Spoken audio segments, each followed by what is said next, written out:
Shall you bear witness in a lawsuit siding with many, so as to prevent injustice, nor shall you be partial to a poor man in his lawsuit. If you meet your enemy's ox or his donkey going astray, you shall bring him back. If you see the donkey of one who hates you lying down under its burden, you shall refrain from leaving him with it. You shall rescue it with him.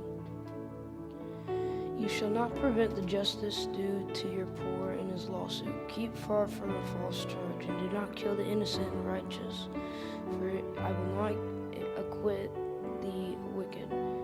And you shall take no bribe, for a bribe blinds the clear-sighted and subverts the cause of those who are in the right.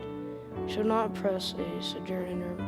You know the heart of a sojourner, for you were sojourners in the land of Egypt. Laws about the Sabbath and festivals.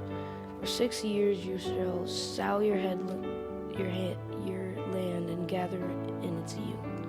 But the 7th year you shall let it rest and lie fallow, that the poor of your people can eat. And what they leave the beasts of the field may eat. You shall do likewise with your vineyard and with your olive orchard. 6 days you shall do your work, but on the 7th day you shall rest, that your ox and your donkey may have rest, and the son of the servant woman and the alien may be refreshed. Pay attention to all that I have said to you, and make no mention of the names of other gods, nor let it be heard on your lips. 3 times in the year you shall keep a feast to me. You shall keep the feast of unleavened bread. As I commanded you, you shall eat unleavened bread for 7 days at the appointed time in the month of Abib. For in it you shall came out of Egypt. None shall appear before me empty-handed. You shall keep the feast of harvest, of the first fruits of your labor, of what you saw in the field. You shall keep the feast of ingathering at the end of the year, which you gather from the field of fruit in your labor. 3 times in a year all your males appear to be the Lord God, before the Lord God. You shall not offer the blood of my sacrifice with anything leavened, or let the fat of my feast remain until the morning. The beast of first fruits of the ground you shall bring into the house of the Lord your God. You shall not boil a young goat in its mother's milk.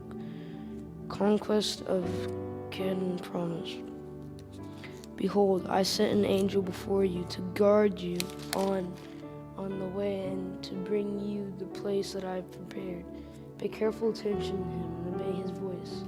Do not rebel against him, for he will not pardon your transgression. For my name is in him.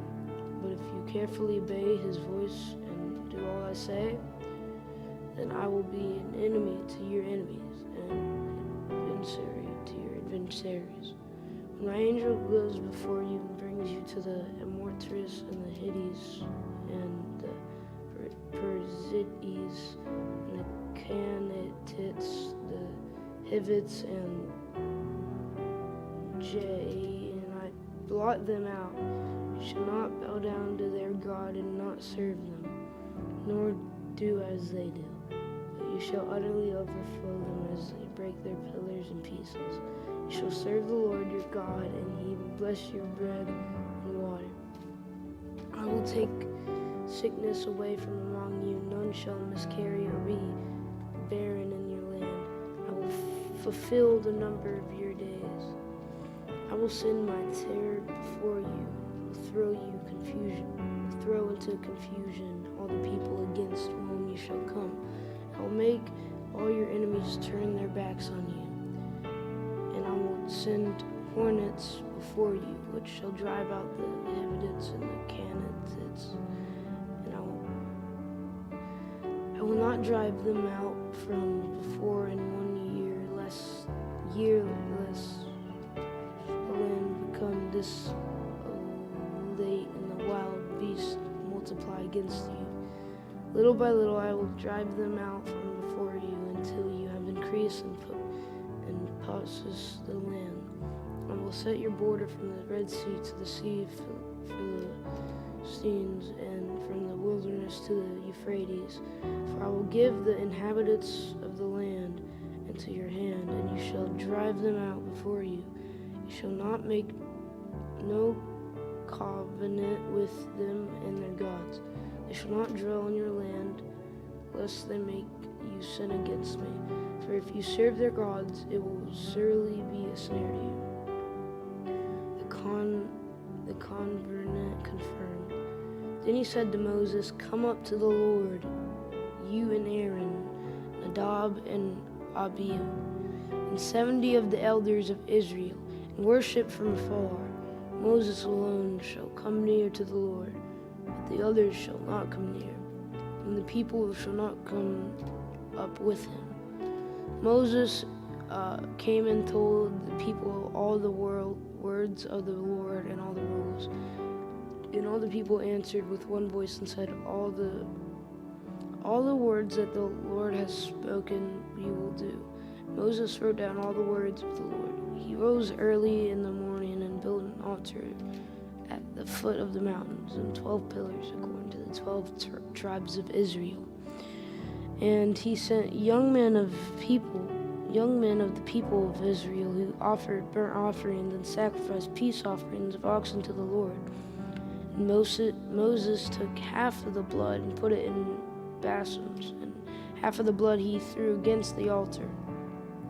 Then he took a book of covenant and read it in the hearing of the people. And they said, "All the Lord has spoken we will do, and we will be obedient."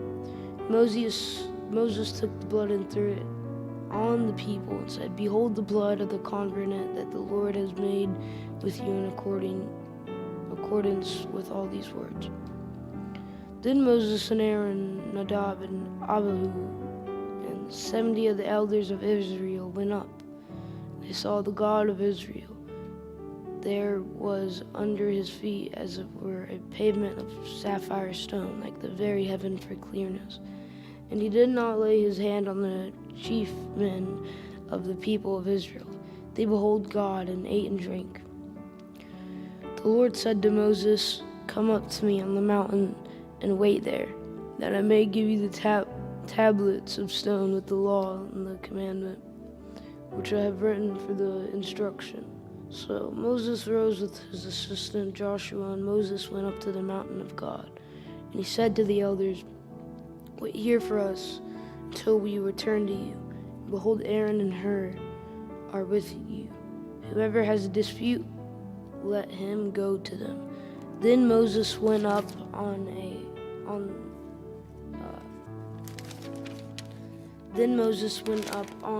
mountain. A cloud covered the mountain. The glory of the Lord dwelt on Mount Sinai, and the cloud covered it 6 days. And on the 7th day he called to Moses out of the midst of the cloud. Now the appearance of the glory of the Lord was like a devouring fire at the top of the mountain in the sight of the people of Israel.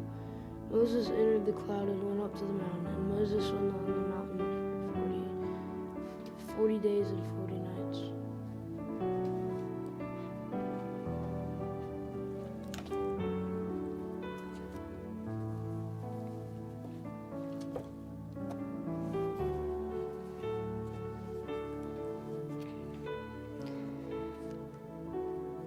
Said to Moses to speak to the people of Israel, that they take from me a contribution for every man whose heart moves him. You shall receive a contribution for me.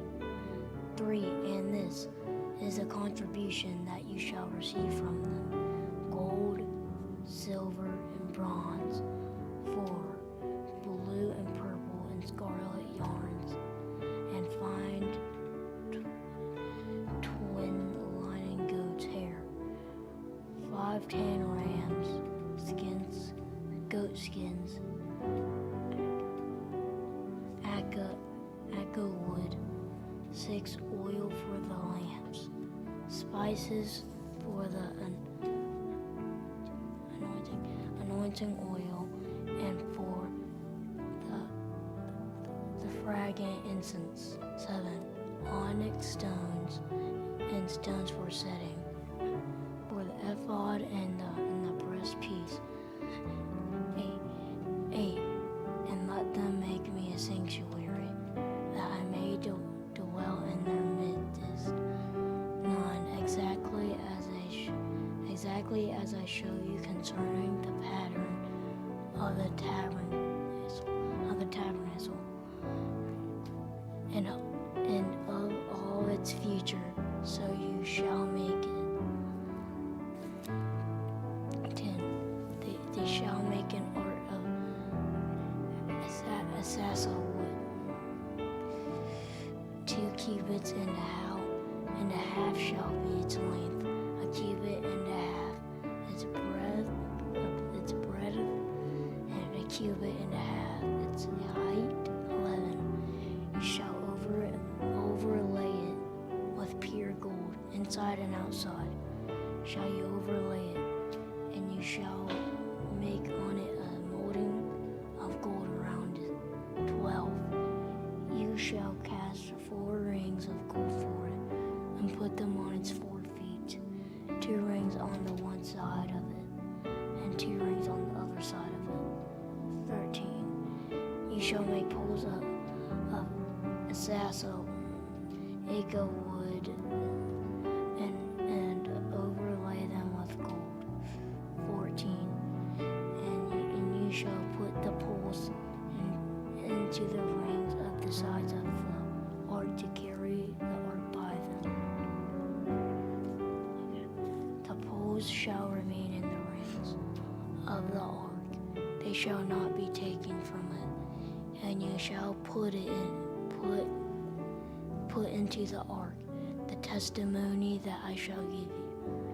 You shall make a mercy seat of pure gold, 2 cubits, and a cubit and a half its breadth. And you shall make 2 cherubim of gold. Of hammer work shall you make them on the 2 ends of the mercy seat. Make 1 cherub on the end, and 1 cherub on the other end. One of the pieces with the mercy seat shall you make the cherubim on its 2 ends. The cherubim shall spread out their wings above, overshadowing the mercy seat with their wings. Their faces one to another toward the mercy seat shall the faces of the cherubim be. And you shall put the mercy seat on the top of the ark, and in the ark you shall put the testimony that I shall give you. There I will meet you, and from above the mercy seat, from between the 2 cherubim, there are on the ark of the testimony, I will speak with you. About all that I will give you in commitment for the people of Israel. You shall make a table of assasa wood. 2 cubits shall be its length, a cubit's breadth, and a cubit and a half its height. You shall overlay it with pure gold, and make it a molding of gold around it. And you shall make a rim around it a handle breadth, wide, and a molding gold around the rim. And you shall make it for 4 rings of gold, and fasten the rings to the 4 corners at its 4 legs. Close to the frame the rings shall lie as holders for the poles. Carry the table. You shall make the poles of ago wood, and overlay them with gold. And the table shall be carried with these. And you shall make its plates and dishes for incense, and its flagons and bowls with which to pour drink offerings.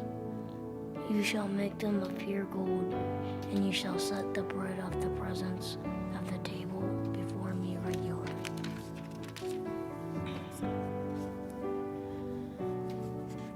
You shall make a lampstand of pure gold.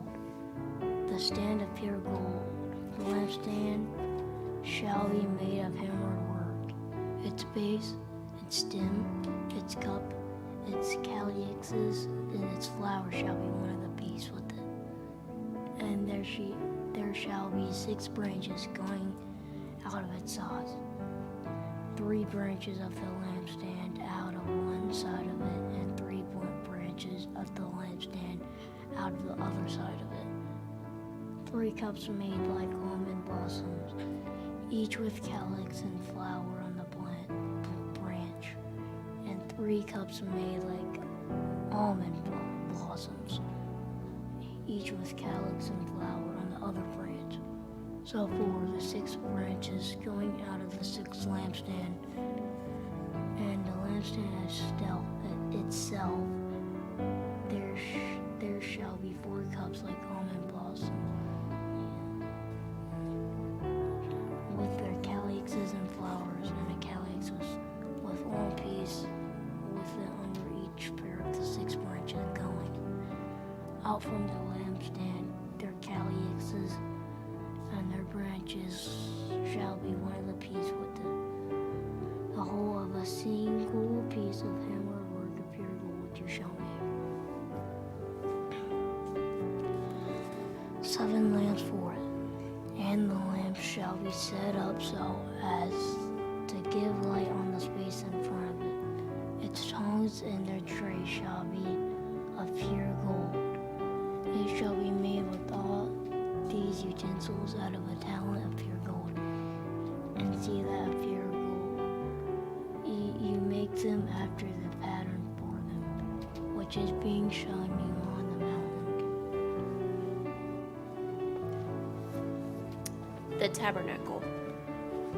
Moreover, you shall make the tabernacle with 10 curtains of fine twined linen and blue and purple and scarlet yarns.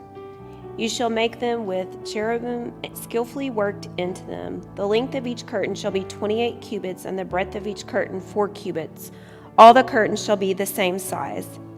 5 curtains shall be coupled to one another, and the other 5 curtains shall be coupled to one another.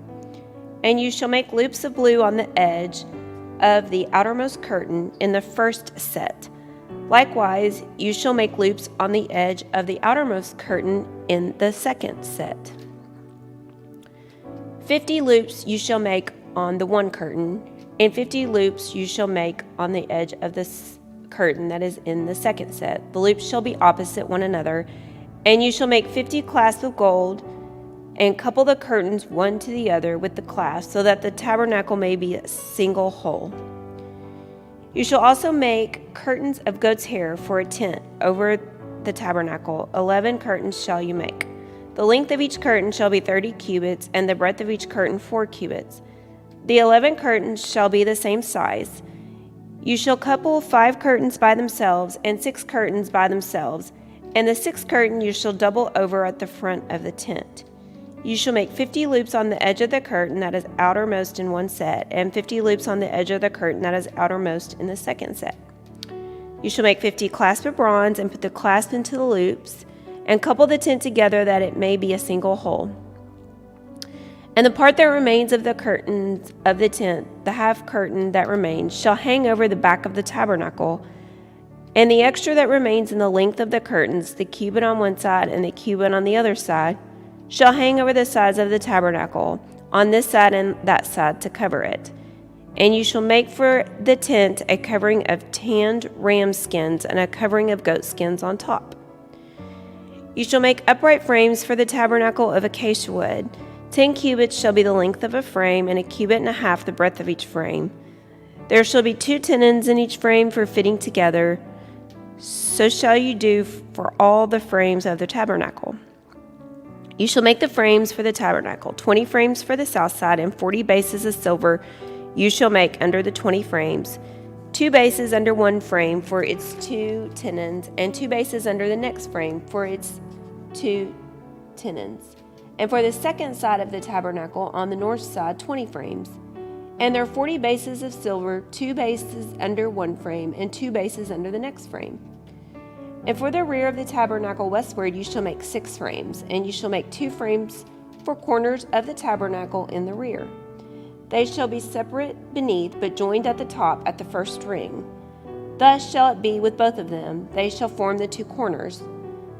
And there shall be 8 frames with their bases of silver, 16 bases, 2 bases under one frame, and 2 bases under another frame. You shall make bars of acacia wood, 5 for the frames of one side of the tabernacle, and 5 bars for the frames of the other side of the tabernacle, and 5 bars for the frames of the side of the tabernacle at the rear westward. The middle bar, halfway up the frame, shall run from end to end.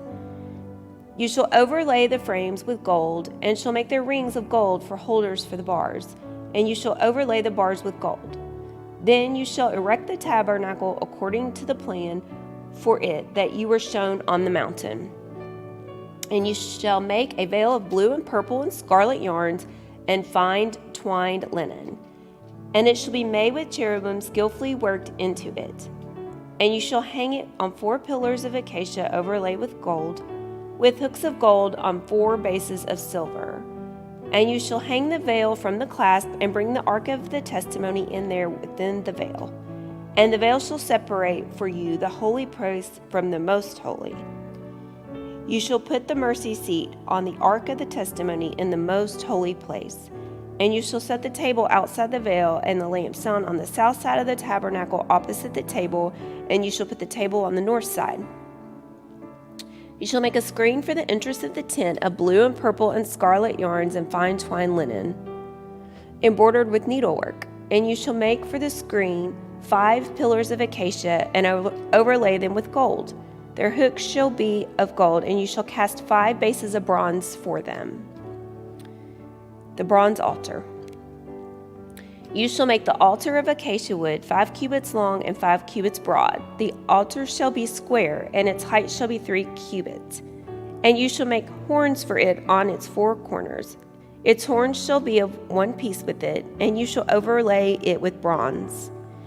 You shall make pots for it to receive its ashes, and shovels and basins with forks and fire pans. And you shall make all its utensils of bronze. You shall also make for it grating, a network of bronze, and on the net you shall make 4 bronze rings at its 4 corners. And you shall set it under the ledge of the altar, so that the net extends halfway down the altar.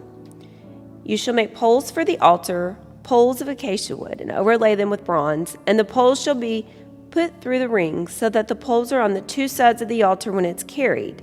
You shall make it hollow with boards, as it has been shown to you on the mountain, so shall it be made. The court of the tabernacle. You shall make the court of the tabernacle. On the south side of the court shall have hangings of fine twined linen 100 cubits long for one side.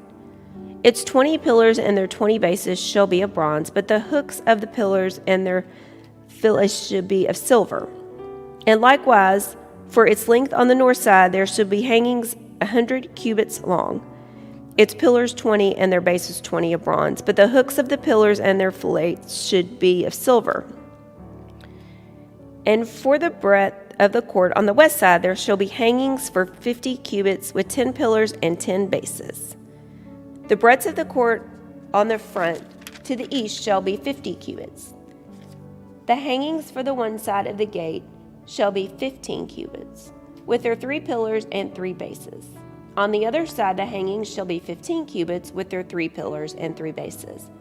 For the gate of the court there shall be a screen 20 cubits long of blue and purple and scarlet yarns and fine twined linen, embroidered with needlework. It shall have 4 pillars, and with them 4 bases. All the pillars around the court shall be filleted with silver. Their hooks shall be of silver, and their bases of bronze. The length of the court shall be 100 cubits, the breadth 50, the height 5 cubits, with hangings of fine twined linen and bases of bronze. All the utensils of the tabernacle for every use, and all its pegs, and all the pegs of the court shall be of bronze. Oil for the lamp. You shall command the people of Israel that they bring to you pure beaten olive oil for the light, that a lamp may regularly be set up to burn. In the tent of meeting outside the veil that is before the testimony, Aaron and his sons shall tend it from evening to morning before the Lord. It shall be a statute forever to be observed throughout their generations by the people of Israel. The priest's garments. Then bring near to you Aaron your brother and his sons with him from among the people of Israel to serve me as priests. Aaron and Aaron's sons, Nadab and Abihu, Eleazar and Ithamar, and you shall make holy garments for Aaron your brother for glory and for beauty. You shall speak to all the skillful, whom I have filled with the spirit of skill, that they make Aaron's garments to consecrate him for my priesthood. These are the garments that they shall make: a breastpiece, an ephod, a robe, a coat of checker work, a turban, and a sash.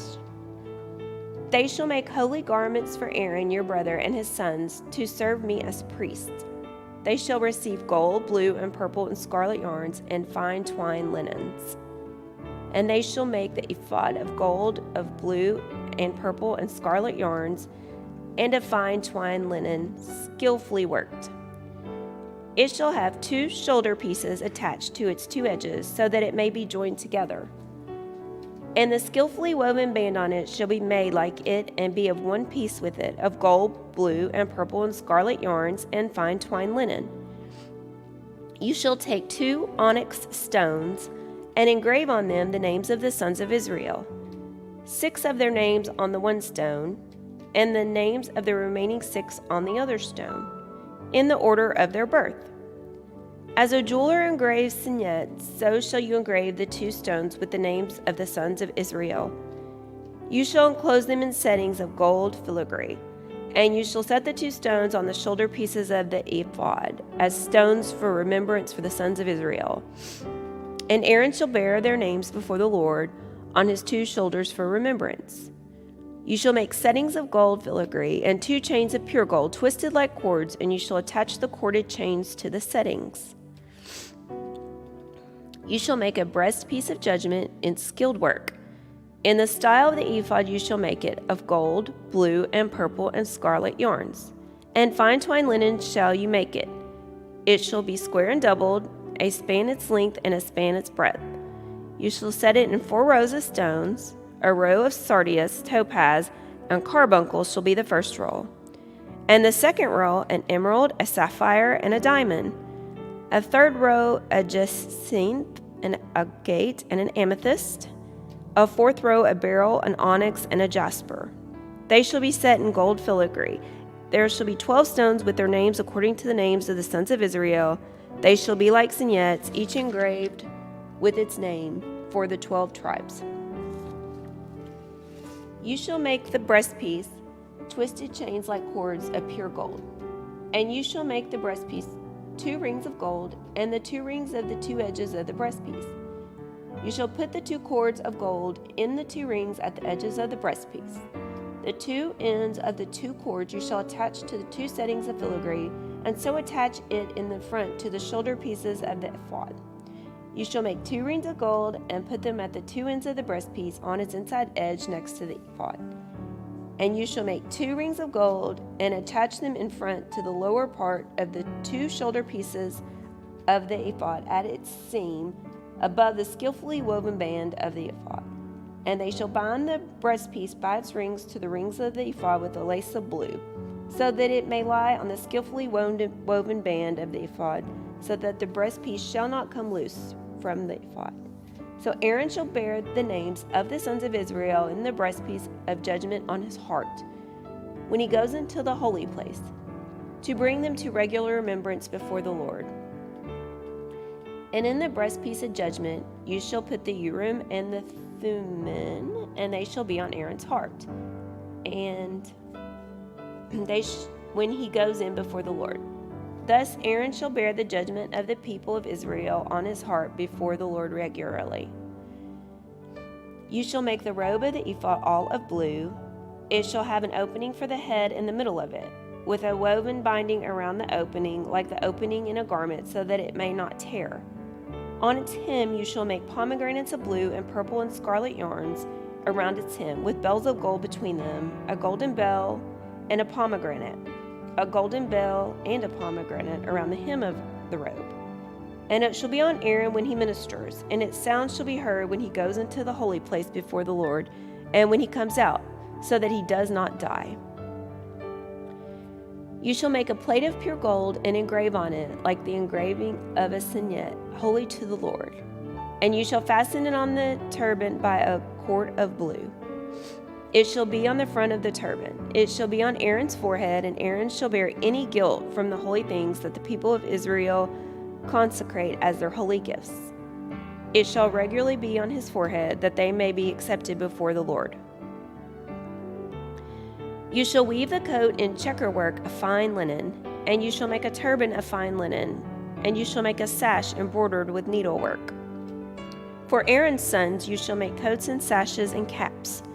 You shall make them for glory and beauty, and you shall put them on Aaron your brother and on his sons with him, and shall anoint them and ordain them, and consecrate them, that they may serve me as priests. You shall make for them linen undergarments to cover their naked flesh.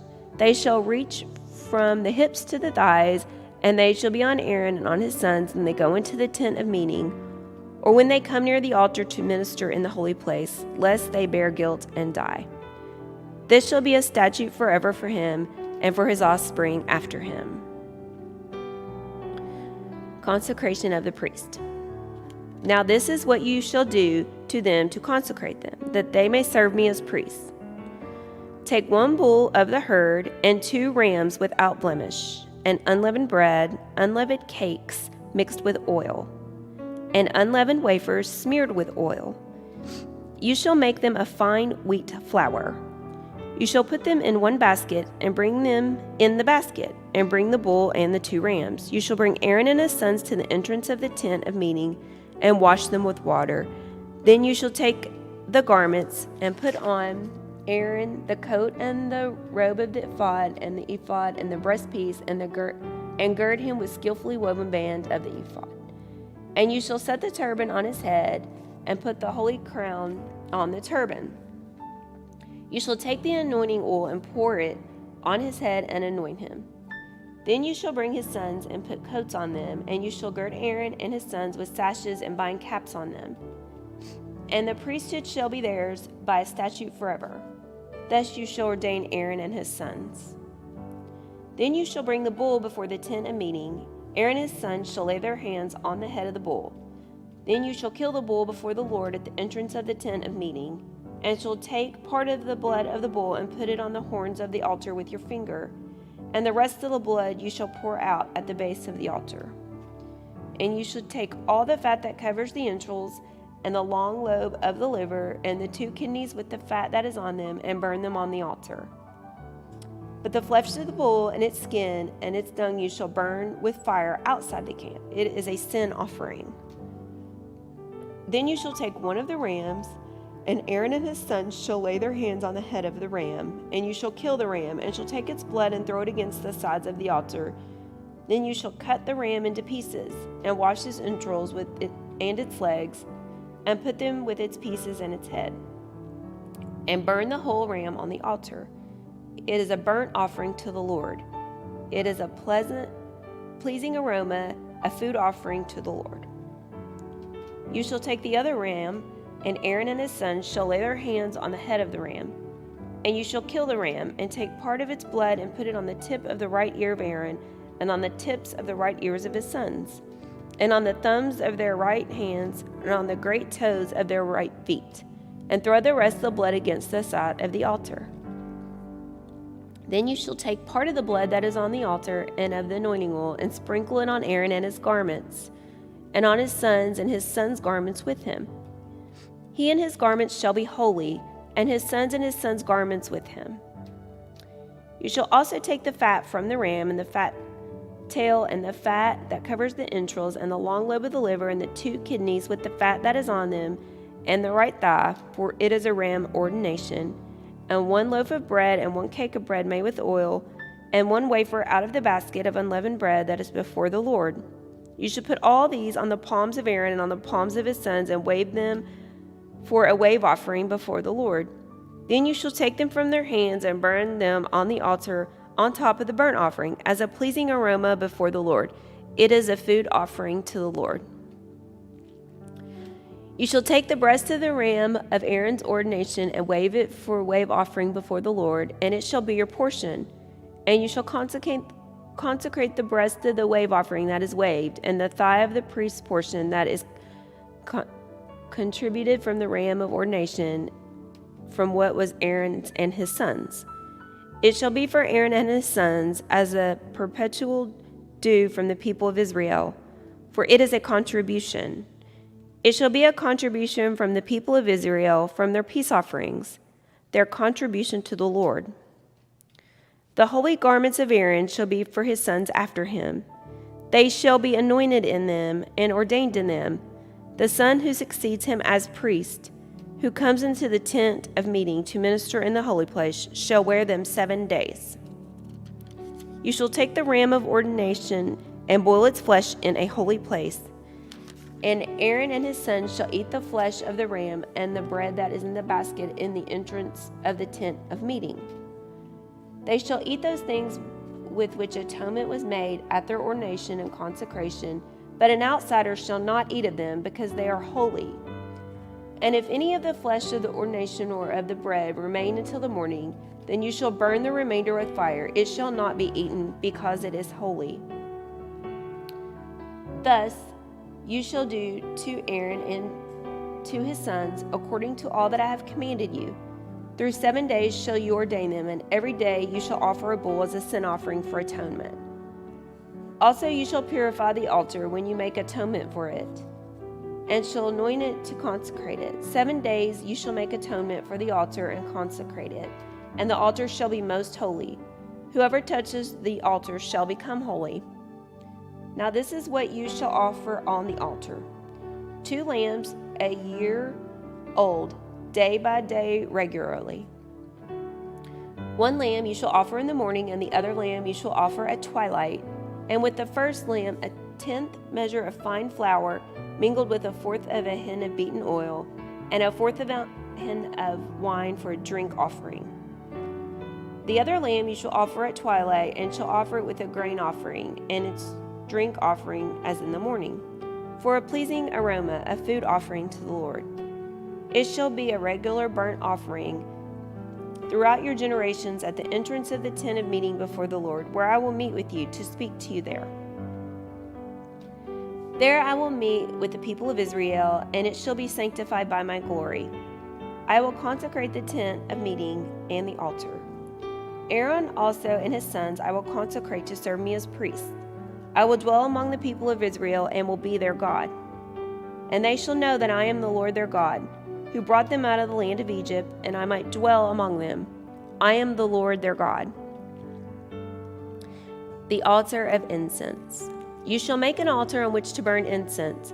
You shall make it of acacia wood. A cubit shall be its length, and a cubit its breadth. It shall be square, and 2 cubits shall be its height.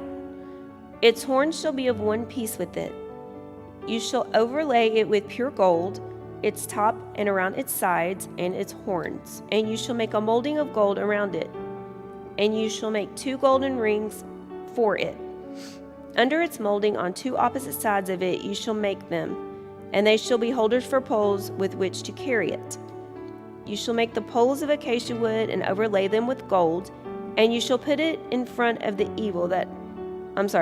veil that is above the ark of the testimony, in front of the mercy seat that is above the testimony, where I will meet with you. And Aaron shall burn fragrant incense on it. Every morning when he dresses the lamps, he shall burn it, and when Aaron sets up the lamps at twilight, he shall burn it, a regular incense offering before the Lord throughout your generations. You shall not offer unauthorized incense on it, or a burnt offering, or a grain offering, and you shall not pour a drink offering on it. Aaron shall make atonement on its horns once a year. With the blood of their sin offering of atonement, he shall make atonement for it once in the year throughout your generations. It is most holy to the Lord. The census tax. The Lord said to Moses, "When you take the census of the people of Israel, then each shall give a ransom for his life to the Lord when you number them, that there may be no plague among them when you number them. Each one who is numbered in the census shall give this: half a shekel according to the shekel of the sanctuary. This shekel is 20 gerahs. Half a shekel is an offering to the Lord. Everyone who is numbered in the census from 20 years old and up shall give the Lord's offering. The rich shall not give more, and the poor shall not give less than the half shekel, when you give the Lord's offering to make atonement for your lives. You shall take the atonement money from the people of Israel and should give it for the service of the tent of meeting, that it may bring to the people of Israel to remembrance before the Lord, so as to make atonement for your lives." The bronze basin. The Lord said to Moses, "You shall also make a basin of bronze, with its stand of bronze for washing. You shall put it between the tent of meeting and the altar, and you shall put water in it, with which Aaron and his sons shall wash their hands and their feet. When they go into the tent of meeting, or when they come near the altar to minister, to burn a food offering to the Lord, they shall wash with water, so that they may not die. They shall wash their hands and their feet, so that they may not die. It shall be a statute forever to them, even to him and to his offspring throughout their generations." The anointing oil and incense.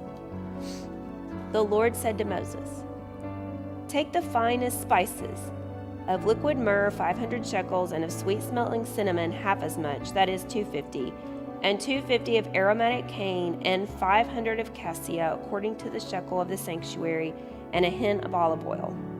And you shall make of these a sacred anointing oil, blended as by the perfumer. It shall be a holy anointing oil.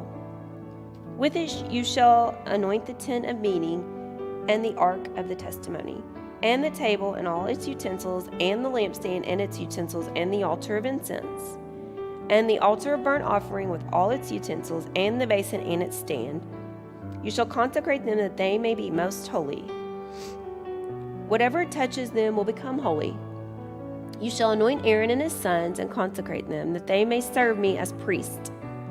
And you shall say to the people of Israel, This shall be my holy anointing oil throughout your generations. It shall not be poured on the body of an ordinary person, and you shall make no other like it in composition. It is holy, and it shall be holy to you. Whoever compounds any like it, or whoever puts any of it on an outsider, should be cut off from his people." The Lord said to Moses, "Take sweet spices, stacte and onycha and galbanum, sweet spices with pure frankincense, of each shall there be an equal part.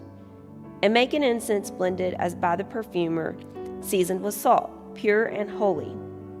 You shall beat some of it very small, and put part of it before the testimony in the tent of meeting, where I shall meet with you. It shall be most holy for you. And the incense that you shall make according to its composition you shall not make for yourselves. It shall be for you holy to the Lord. Whoever makes any like it to use as perfume shall be cut off from his people." The Lord said to Moses, "See, I have called by name Bezalel, the son of Uri, son of Hur, and the tribe of Judah, and I have filled him with the Spirit of God, with ability and intelligence, with knowledge and all craftsmanship, to devise artistic designs, to work in gold, silver, and bronze, in cutting stones for setting, and in carving wood, to work in every craft. And behold, I have appointed him with Oholiab, the son of Ahitub, and the altar of incense, and the altar of burnt offering with all its utensils, and the basin and its stand, and the finely worked garments, and holy garments for Aaron the priest, and the garments of his sons for their service as priests, and the anointing oil and the fragrant incense for the holy place. According to all that I have commanded you, they shall do." The Sabbath. And the Lord said to Moses, "You are to speak to the people of Israel and say, Above all, you shall keep my Sabbaths, For this is a sign between me and you throughout your generations, that you may know that I, the Lord, sanctify you. You shall keep the Sabbath because it is holy for you. Everyone who profanes it shall be put to death. Whoever does any work on it, that soul shall be cut off from among its people.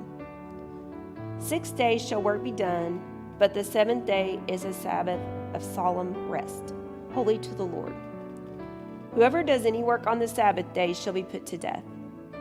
Therefore the people of Israel shall keep the Sabbath, observing the Sabbath throughout their generations as a covenant forever. It is a sign forever between me and the people of Israel that in 6 days the Lord made heaven and earth, and on the seventh day he rested and was refreshed. And he gave to Moses, when he had finished speaking with him on Mount Sinai, the 2 tablets of the testimony, tablets of stone written with the finger of God. The golden calf. When the people saw that Moses delayed to come down from the mountain, the people gathered themselves together to Aaron and said to him, Up, make us gods who shall go before us. And as for this Moses, the man who brought us up out of the land of Egypt, we do not know what has become of him. So Aaron said to them, Take off the rings of gold that are in the ears of your wives, your sons, and your daughters, and bring them to me. So all the people took off the rings of gold that were in their ears and brought them to Aaron. And he received the gold from their hand and fashioned it with a graving tool and made a golden calf. And they said, These are your gods, O Israel, who brought you up out of the land of Egypt. When Aaron saw this, he built an altar before it, and Aaron made a proclamation and said, Tomorrow shall be a feast to the Lord. And they rose up early the next day and offered burnt offerings and brought peace offerings. And the people sat down to eat and drink and rose up to play. And the Lord said to Moses, Go down, for your people, whom you brought up out of the land of Egypt, have corrupted themselves. They have turned aside quickly out of the way that I commanded them. They have made for themselves a golden calf and have worshipped it and sacrificed to it and said, These are your gods, O Israel, who brought you out of the land of Egypt. And the Lord said to Moses, I have seen this people, and behold, it is a stiff-necked people. Now therefore let me alone, that my wrath may burn hot against them, and I may consume them, in order that I may make a great nation of you. But Moses implored the Lord his God and said, O Lord, why does your wrath burn hot against your people, whom you have brought out of the land of Egypt with great power, with a mighty hand? Why should the Egyptians say, With evil intent did he bring them out, to kill them in the mountains and to consume them from the face of the earth? Turn from your burning anger and relent from this disaster against your people. Remember Abraham, Isaac, and Israel, your servants, to whom you swore by your own self and said to them, I will multiply your offspring as the stars of heaven, and all this land that I have promised I will give to your offspring. And they shall inherit it forever. And the Lord relented from the disaster that he had spoken of bringing on his people. Then Moses turned and went down from the mountain with 2 tablets of the testimony in his hand, tablets that were written on both sides, on the front and on the back they were written. The tablets were the work of God, and the writing was the writing of God engraved on the tablets. When Joshua heard the noise of the people as they shouted, he said to Moses, There is a noise of war in the camp. But he said, It is not the sound of shouting for victory or the sound of the cry of defeat, but the sound of singing that I hear. And as soon as he came near the camp and saw the calf and the dancing, Moses' anger burned hot, and he threw the tablets out of his hand and broke them at the foot of the mountain. He took the calf that they had made and burned it with fire and ground it to powder and scattered it on the water and made the people of Israel drink it. And Moses said to Aaron, What did this people do to you that have brought such a great sin upon them? And Aaron said, Let not the anger of my Lord burn hot. You know the people that they are set on evil. For they said to me, Make us gods who shall go before us. As for this Moses, the man who brought out of the land of Egypt, we do not know what has become of him. So I said to them, let any who have gold take it off. So they gave it to me, and I threw it into the fire, and out came this calf. And when Moses saw that the people had broken loose, for Aaron had let them break loose, to the derision of their enemies, then Moses stood in the gate of the camp and said, who is on the Lord's side? Come to me. And all the sons of Levi gathered around him, and he said to them, thus says the Lord God of Israel, put your sword on your side, each of you, and go to and fro from gate to gate throughout the camp. And each of you kill his brother and his companion and his neighbor. And the sons of Levi did according to the word of Moses. And that day about 3,000 men of the people fell. And Moses said, today you have been ordained for the service of the Lord, each one at the cost of his son and his brother, so that he might bestow a blessing upon you this day. The next day Moses said to the people, you have sinned a great sin, and now I will go up to the Lord. Perhaps I can make atonement for your sin. So Moses returned to the Lord and said, alas, this people has sinned a great sin. They have made for themselves gods of gold. But now, if you will forgive their sin, but if not, please blot me out of your book that you have written. But the Lord said to Moses, whoever has sinned against me, I will blot out of my book. But now go, lead the people to the place about which I have spoken to you. Behold, my angel shall go before you. Nevertheless, in the day when I visit, I will visit their sin upon them. Then the Lord sent a plague on the people because they made the calf, the one that Aaron made. The command to leave Sinai.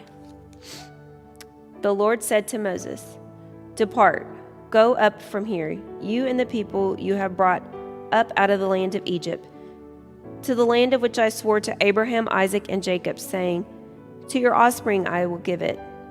I will send an angel before you, and I will drive out the Canaanites and Amorites and Hittites and Perizzites and Hivites and the Jebusites. Go up to a land flowing with milk and honey, but I will not go up among you, lest I consume you on the way, for you are a stiff-necked people. When the people heard this disastrous word, they mourned, and no one put on his ornaments, for the Lord had said to Moses, say to the people of Israel, you are a stiff-necked people. If for a single moment I should go up among you, I would consume you. So now take off your ornaments, that I may know what to do with you. Therefore the people of Israel stripped themselves from their ornaments from Mount Horeb onward. The tent of meeting. Now Moses used to take the tent and pitch it outside the camp, far off from the camp, and he called it to the tent of meeting. And everyone who sought the Lord would go out to the tent of meeting, which was outside the camp. Whenever Moses went out to the tent, all the people would rise up, and each would stand at his tent door and watch Moses until he had gone into the tent. When Moses entered the tent, the pillar of cloud would descend and stand at the entrance of the tent, and the Lord would speak with Moses. And when all the people saw the pillar of cloud standing at the entrance of the tent, all the people would rise up and worship, each at his tent door.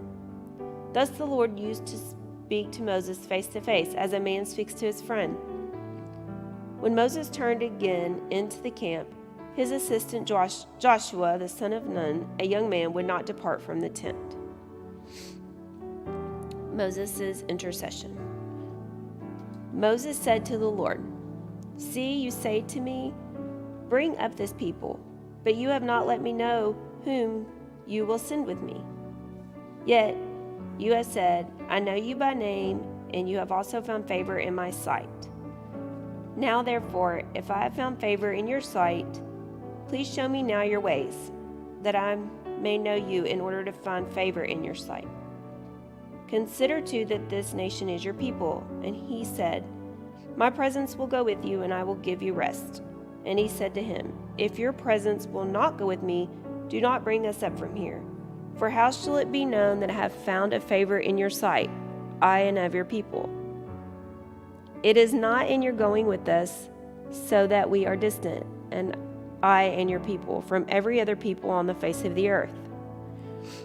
And the Lord said to Moses, "This very thing that you have spoken I will do, for you have found favor in my sight, and I know you by name." Moses said, "Please show me your glory."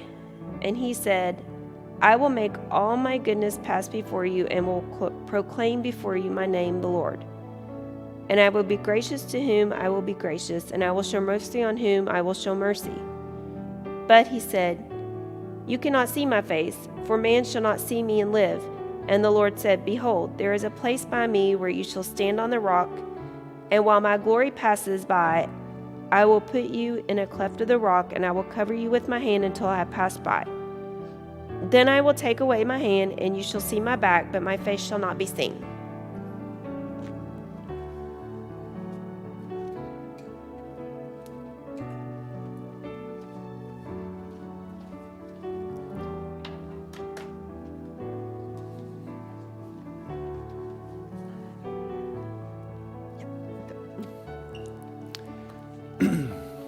Moses makes new tablets.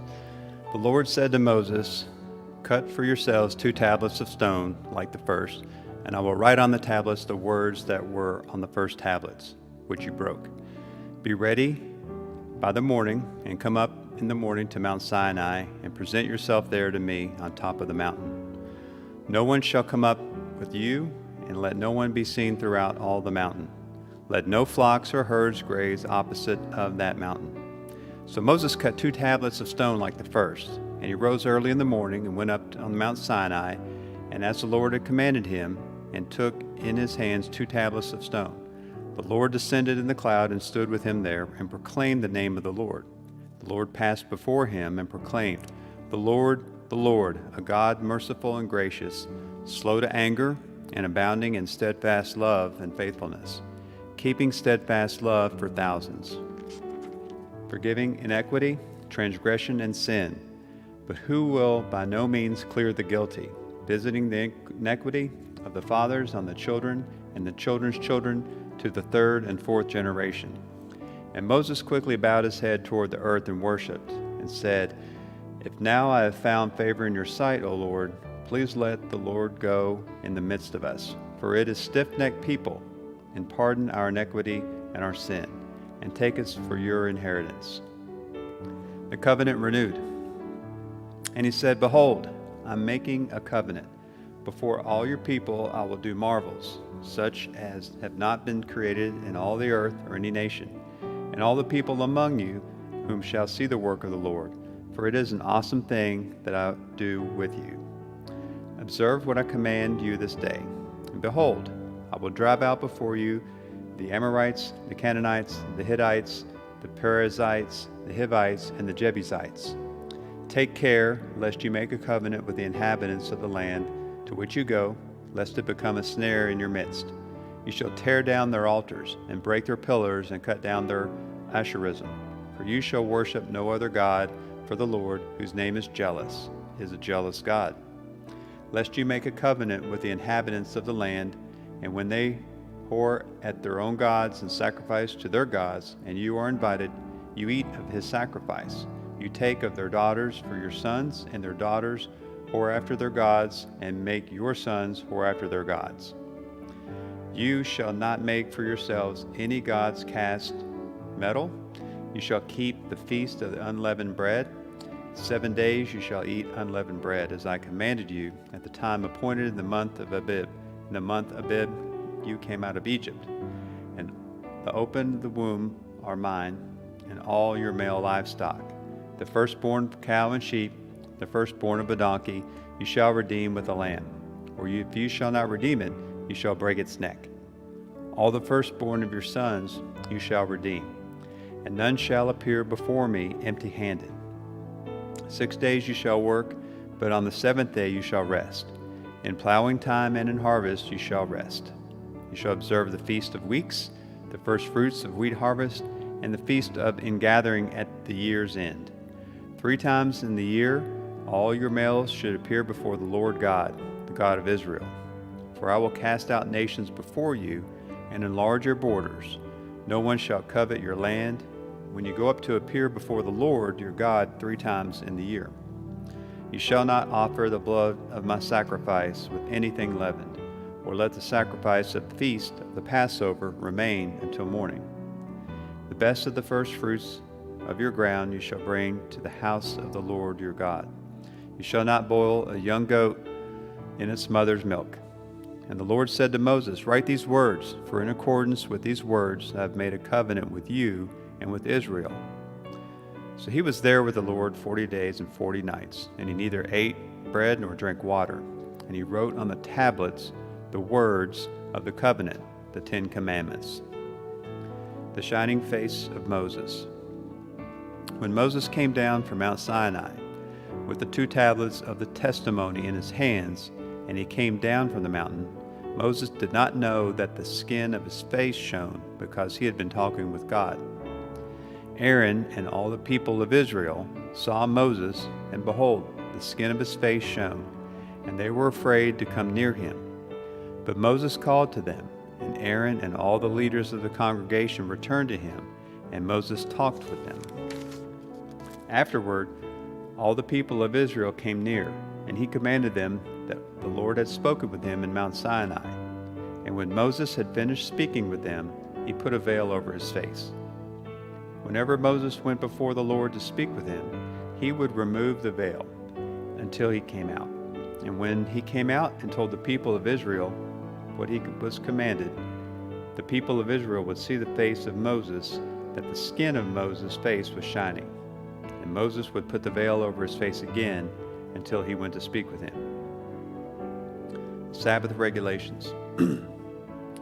Moses assembled all the congregation of the people of Israel and said to them, These are the things that the Lord has commanded you to do. 6 days' work shall be done, but on the 7th day you shall have a Sabbath of solemn rest, holy to the Lord. Whoever does any work on it shall be put to death. You shall kindle no fire in all your dwelling places on the Sabbath day. Contributions for the tabernacle. Moses said to all the congregation of the people of Israel, This is the thing that the Lord has commanded. Take from among you a contribution to the Lord. Whoever is of generous heart, let him bring the Lord's contribution. Gold, silver, bronze, blue and purple and scarlet yarns, fine twinned linen, goat's hair, tan ram skins and goat skins, acacia wood, oil for light, spices for anointing oil, and the fragrant incense, and onyx stones and stones for setting, and the ephod for the breastplate. Let every skillful craftsman among you come and make all that the Lord has commanded.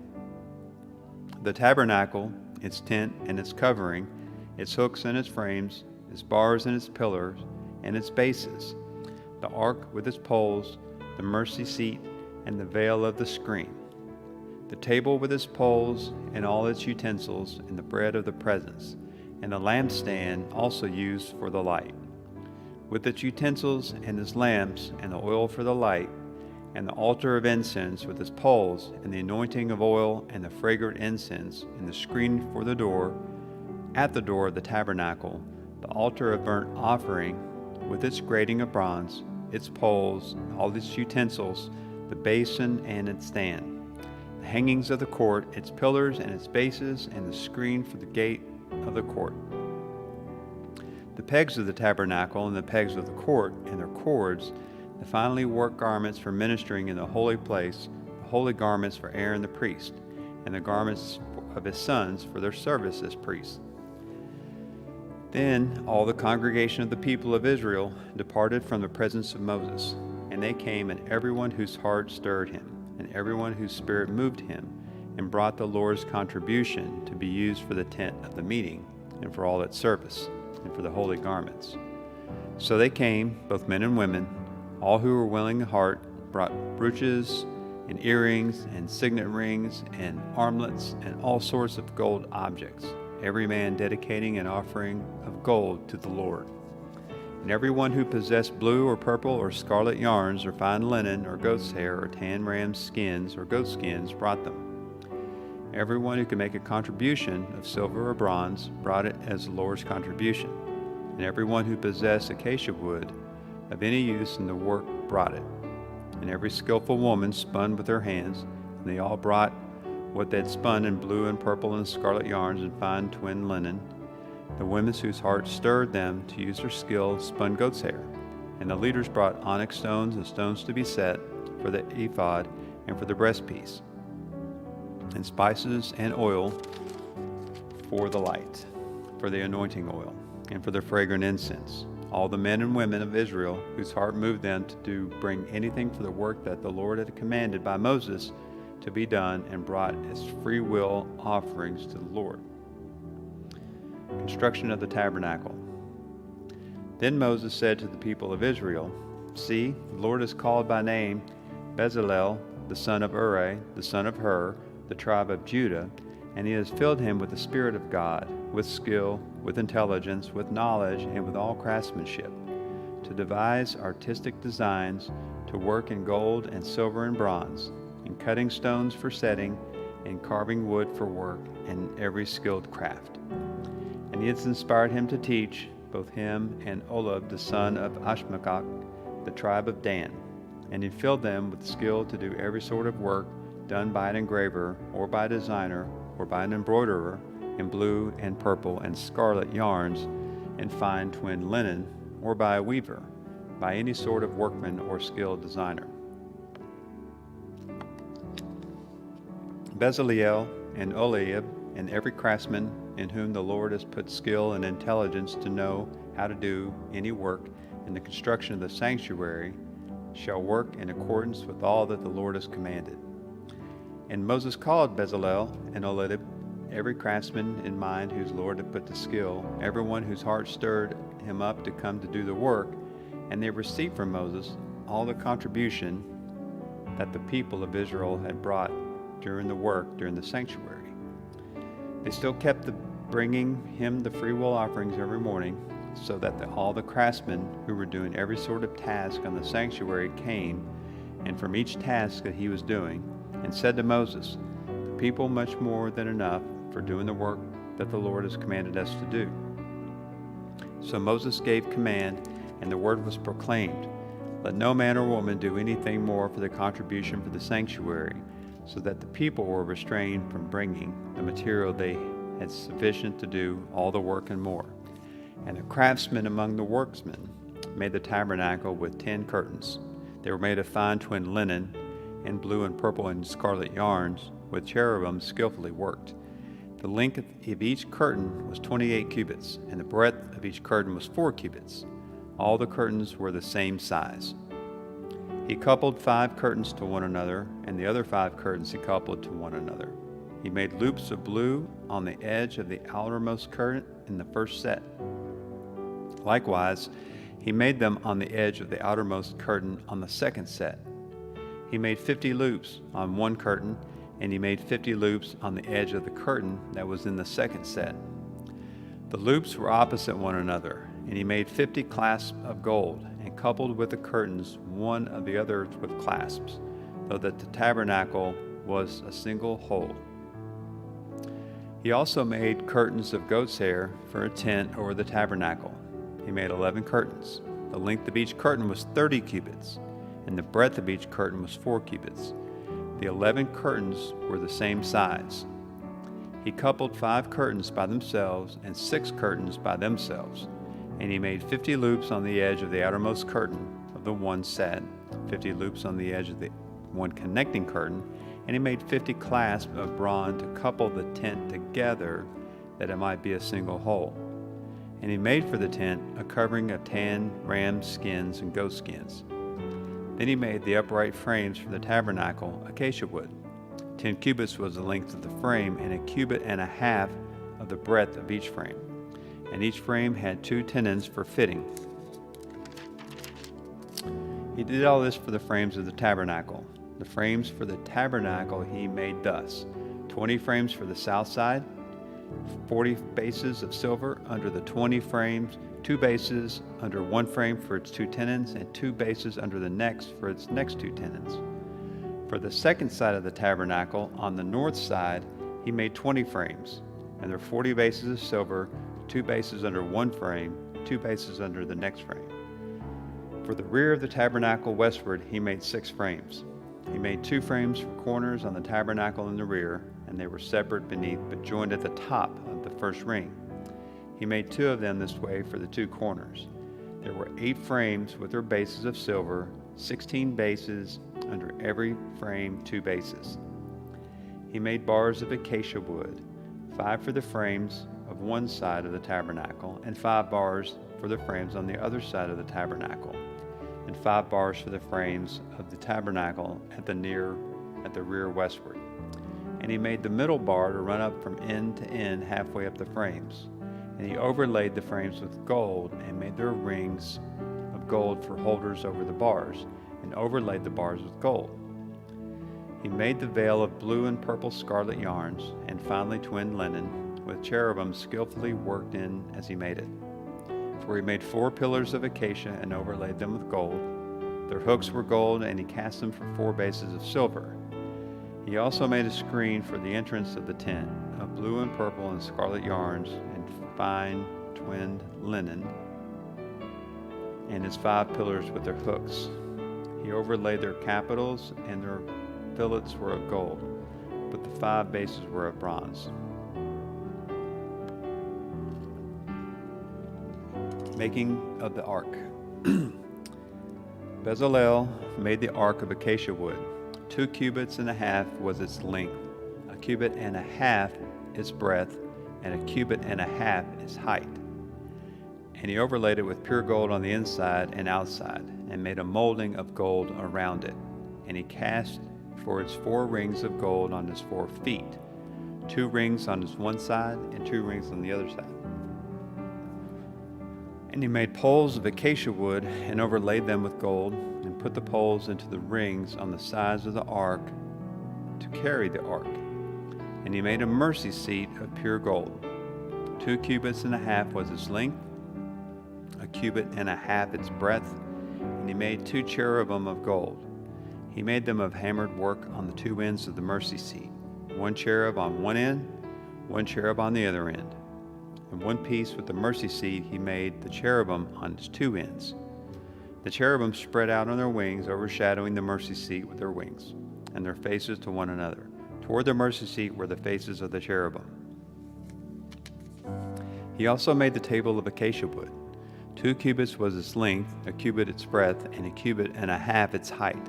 And he overlaid it with pure gold, and made a molding of gold around it. And he made a rim around the handle, breadth wide, and he made the molding of the gold around the rim. He cast his 4 rings of gold and fastened the rings to the 4 corners at his 4 legs. Close to the frame were the rings, as the holders for the poles to carry the table. He made the poles of acacia wood to carry the table, and overlaid them with gold. He made the vessels of pure gold that were to be on the table, its plates and dishes for incense, and its bowls and flagons which were to pour drink offerings. Making of the lampstand. He also made the lampstand of pure gold. He made the lampstand of hammered work, its base, its stem, its cups, its calyxes, its flowers, with one piece with it. And there were 6 branches going out of its sides, 3 branches of the lampstand out one side of it, and 3 branches of the lampstand out the other side of it. 3 cups made like almond blossoms, each with calyx and flower on one branch, and 3 cups made like almond blossoms, each with calyx and flower on the other branch. So for the 6 branches going out of the lampstand, and on the lampstand itself there were 4 cups made like almond blossoms, and with their calyxes and flowers, and a calyx of one piece with it under each of the pair of the 6 branches going out of it, and their calyxes and their branches were one piece with it. The whole, it was a single piece of hammered work of pure gold. And he made it 7 lamps, and its tongs and gray trays of pure gold. He made it and all its utensils out of talent of pure gold. Making the altar of incense. He made the altar of incense of acacia wood. Its length was 1 cubit, and its breadth was 1 cubit, and it was square, and 2 cubits was on its height. Its horns were one piece, and he overlaid it with pure gold, its tops around its sides and its horns. And he made a molding of gold around it, and made 2 rings of gold on it under its molding, and on 2 opposite sides of it as holders for the poles to which to carry it. And he made the poles of acacia wood and overlaid them with gold. And he made the holy anointing oil also, and the pure fragrant incense blended by the perfumer. Making of the altar of the burnt offering. He made the altar of the burnt offering of acacia wood. 5 cubits was its length, 5 cubits the breadth, and its square, and 3 cubits was its height. He made horns for it on 4 corners, and horns on one piece of it, and he overlaid it with bronze. And he made all the utensils of the altar, the pots, the shovels, the basins, the forks, the fire pans. And he made all the utensils of bronze. And he made it for the altar of grating a network of bronze under its ledge, extending halfway down. He cast 4 rings on the 4 corners of the bronze, grating its holders for the poles. He made the poles of acacia wood and overlaid them with bronze. And he put the poles on the sides of the rings, the sides of the altar, to carry it with them. And he made it hollow with boards, making the bronze basin. He made the bronze basin and its stand from bronze, the mirrors, the ministered women, and the ministered in the entrance of the tent of the meeting, making the court. He made the court. For the south side of the hanging of the court was a fine twined linen, 100 cubits. There were 20 pillars, and their 20 bases were of bronze, but the hooks of the pillars and their fillets were of silver. And the north side there were hanging 100 cubits. There were 20 pillars, and their 20 bases of bronze, but the hooks of the pillars and their fillets were of silver. And the west side were the hangings of the 50 cubits. There were 10 pillars, and their 10 bases. The hooks of the pillars and their fillets were of silver, and the front and the east 50 cubits. The hangings on one side of the gate were 15 cubits, with their 3 pillars and 3 bases, and so for the other side. And on both sides of the gate of the court were hanging 15 cubits, with their 3 pillars and 3 bases.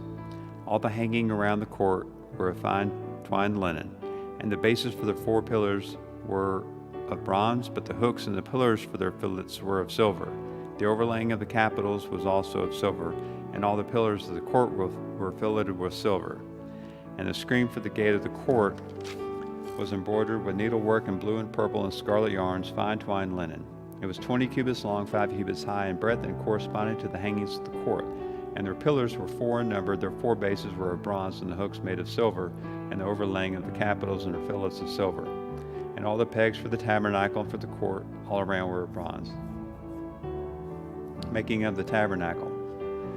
This is the records of the tabernacle of testimony, as they were recorded in the commandment of Moses, the responsibility of the Levites under the direction of Ithamar, the son of Aaron the priest. Bezalel, the son of Uri, the son of Hur, the tribe of Judah, made all that the Lord commanded Moses. And with him it was Olib, the son of Ashmach, of course the tribe of Dan, an engraver, and the designer, and the embroiderer, in the blue and purple and scarlet yarns of fine twined linen. All the gold that was used for the work and all the construction of the sanctuary of the gold offering was 29 talents and 730 shekels, by shekel of sanctuary. The silver from the congregation who were recorded was 100 talents and 1,775 shekels, by the shekel of the sanctuary. A bekah head, that is, half a shekel, by a shekel of the sanctuary. For everyone who was listed in the records from 20 years old and upwards, for 603,550 men. The 100 talents of silver were for casting bases of the sanctuary and the bases of the veil. The 100 bases for the 100 talents, a talent a base, and the 1,775 shekels he made hooks for the pillars, and overlaid their capitals and made fillets for them. The bronze that was offered was 70 talents and 2,400 shekels, and he made the bases for the entrance of the tent meeting, the bronze altar and the bronze grating for it, and the utensils of the altar, and the bases around the court, and the bases of the gate, and all the pegs of the tabernacle, and all the pegs around the court. Making of the priestly garment. From the blue and purple and scarlet yarns they made finely woven garments for ministering in the holy place. They made the holy garments for Aaron the Lord, who commanded Moses. He made ephod of gold, blue, purple, scarlet yarns, and finely twined linen. And they hammered out gold leaf, and it cut into threads to work in the blue and the purple and the scarlet yarns, and to finely twined linen in skilled design. They made for the ephod the attaching shoulder pieces, jointed at its 2 edges. And the skillfully woven band was of one piece, and is made of gold, of blue and purple and scarlet yarns, and fine twined linen, as the Lord had commanded Moses. They made the onyx stones enclosed in the settings of golden filigree, and engraved like the engravings of signet, according to the names of the son of Israel. And he set them on the shoulders of pieces of the ephod to be stones for remembrance for the sons of Israel, as the Lord commanded Moses. He made the breastpiece in skilled work in the style of the ephod of gold, blue, and purple and scarlet yarns, and fine twined linen. It was square. They made a breastplate of double its span in length and a span of its breadth when it doubled. And they set it in 4 rows of stones. A row of sardius, topaz, and carbuncle was the first top row, and the second row of emerald, sapphire, and diamond, and the third row jacinth, agate, and amethyst. And on the 4th row, beryl, and onyx, and a jasper. And they were enclosed in a setting of gold filigree. And there were 12 stones with the names according to the names of the sons of Israel, and they were like signets, each engraved with his name for the 12 tribes. And they made on the breastplate twisted chains of cords in pure gold. And they made 2 settings of gold filigree, 2 gold rings, and put 2 rings in 2 edges of the breastpiece. And they put 2 cords of gold and 2 rings in the edges of the breastpiece. And they attached 2 ends of the cords and 2 ends of the settings and 2 ends of the filigree. And they attached in front of the shoulder pieces of the ephod. And then they made 2 rings of gold and put them on the 2 ends of the breastpiece, on its inside next to the ephod. And they made 2 rings of gold and attached them to the lower part of the 2 shoulder pieces of the ephod, at its seam above the skillfully woven band of the ephod. And they bound the breastpiece to the rings to the ephod with a lace of blue, so that it should lie on the skillfully woven band of the ephod, and the breastpiece should not come loose from the ephod, as the Lord had commanded Moses. He also made the robe of ephod woven of blue, and the opening of the robe was like opening a garment, with a binding around the opening so that it might not tear. On the hem of the robe they made pomegranates of blue and purple and scarlet yarns and finely twined linen. They also made bells of pure gold and put the bells between the pomegranates, and all the hem of the robe between the pomegranates. A bell and a pomegranate around the hem of the robe for ministering, as Moses had been commanded by the Lord. They also made the coats woven of fine linen for Aaron and his sons, and the turban of fine linen, and the caps of fine linen, and the linen undergarments of fine twined linen, and the sash of fine twined linen, and blue, purple, and scarlet yarns embroidered with needlework, as the Lord had commanded Moses.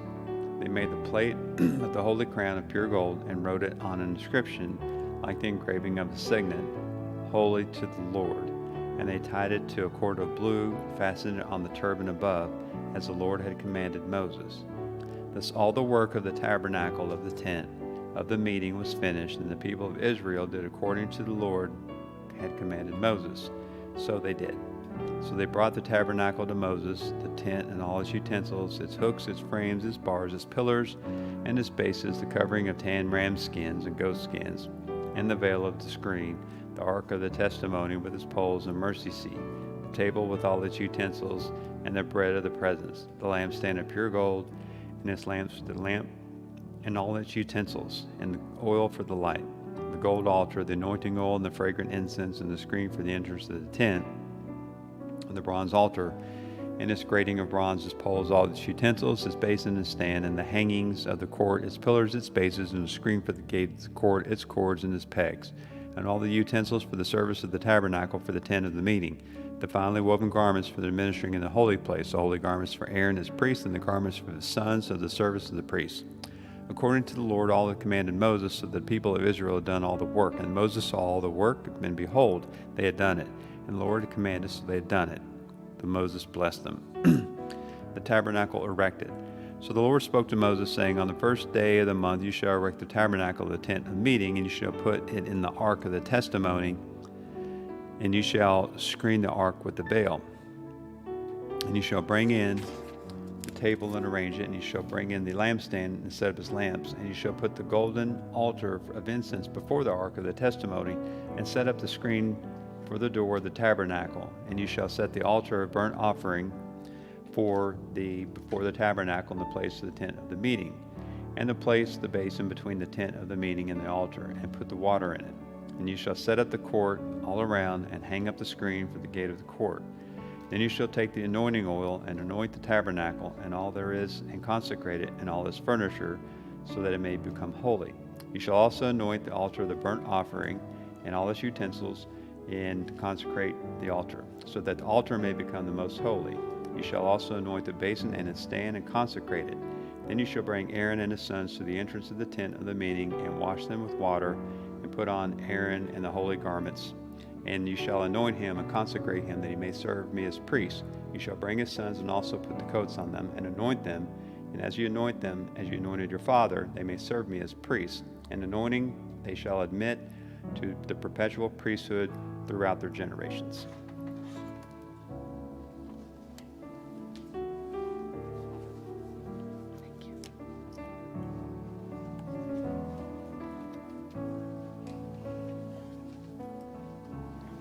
This Moses did according to all that the Lord commanded him. So he did. In the first month, in the second year of the first day of the month, the tabernacle was erected. Moses erected the tabernacle.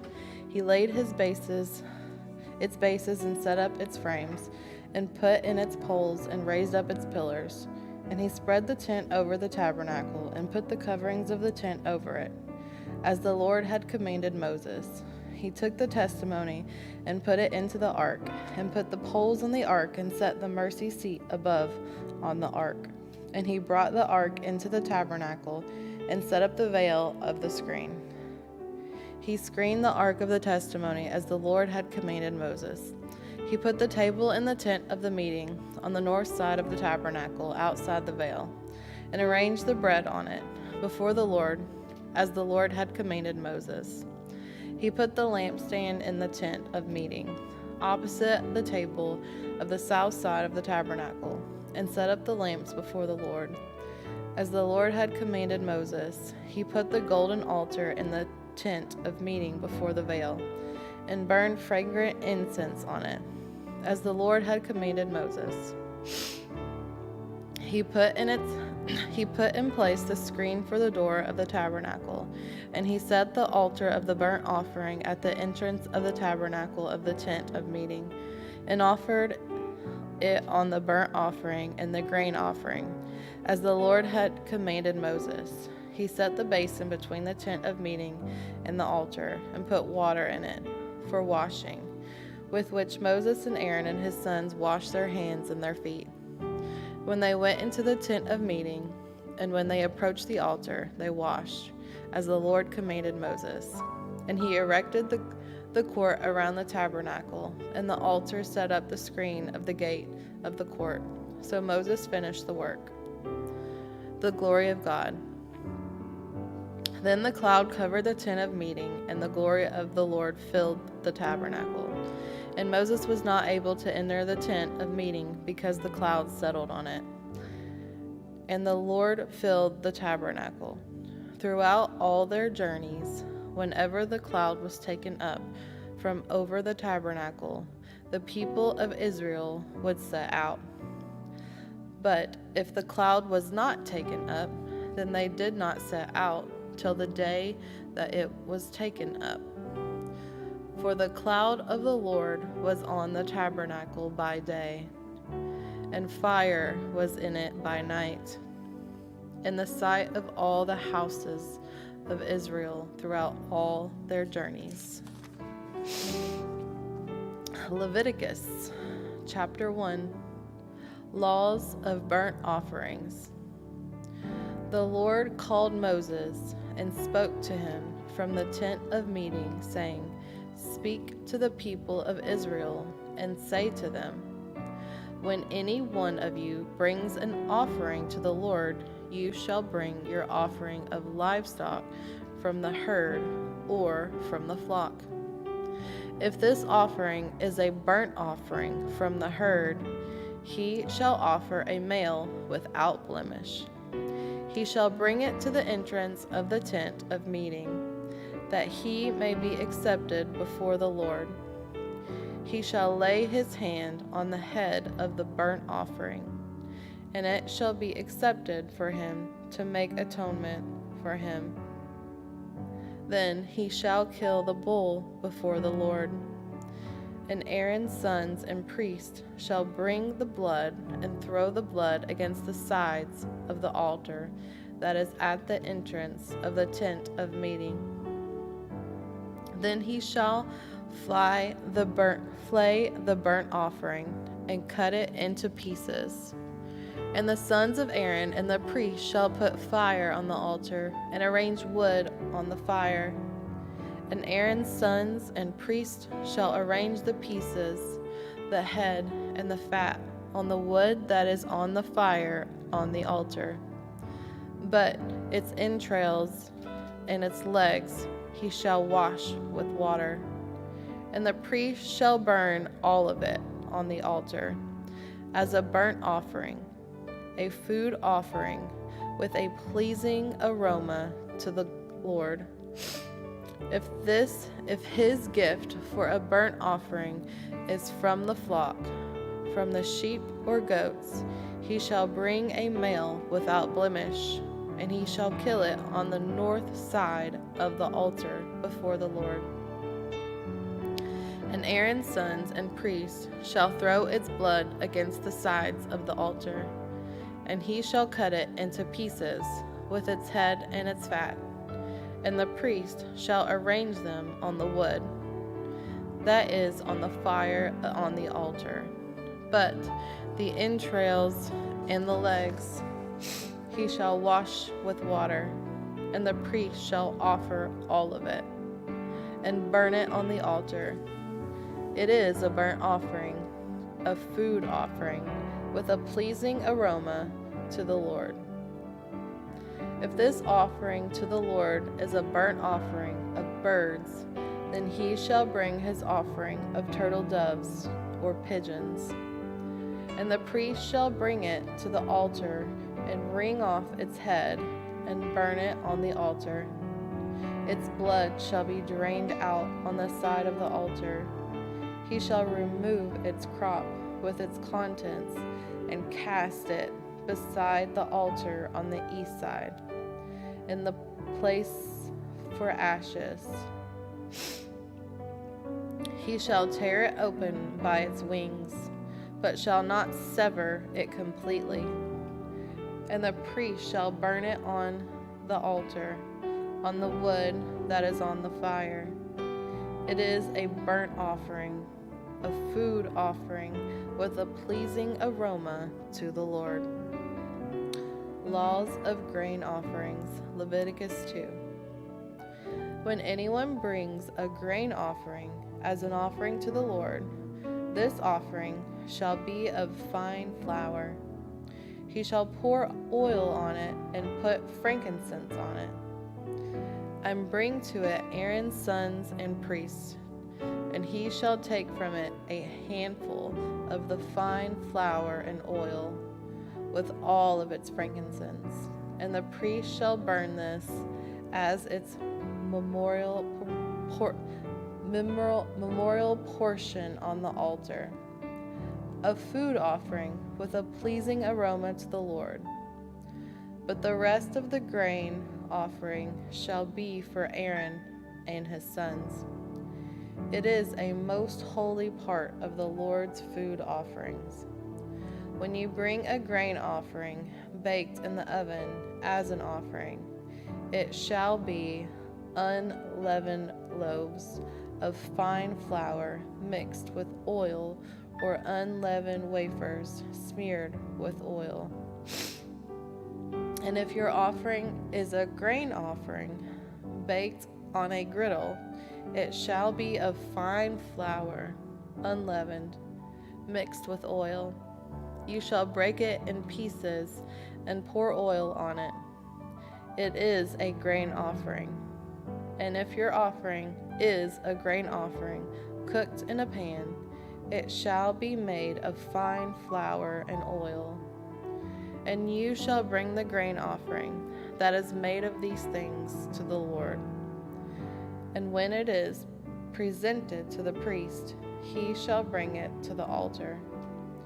And the priest shall take from the grain offering its memorial portion and burn this on the altar, a food offering with a pleasing aroma to the Lord. But the rest of the grain offering shall be for Aaron and his sons. It is a most holy part of the Lord's food offerings. No grain offering that you bring to the Lord shall be made with leaven. For you shall burn no leaven, nor any honey as a food offering to the Lord. As an offering of first fruits, you may bring them to the Lord. But they shall not be offered on the altar for a pleasing aroma. You shall season all of your grain offerings with salt. You shall not let the salt of the covenant with your God be missing from your grain offering. With all your offerings you shall offer salt. If you offer a grain offering of first fruits to the Lord, you shall offer for the grain offering of your first fruits fresh ears, roasted with fire, crushed new grain. And you shall put oil on it and lay frankincense on it. It is a grain offering. And the priest shall burn as its memorial portion some of the crushed grain and some of the oil, with all of its frankincense. It is a food offering to the Lord. Leviticus chapter 3. Laws for peace offerings. In his offering is a sacrifice of peace offering. If he offers an animal from the herd, male or female, he shall offer it without blemish before the Lord.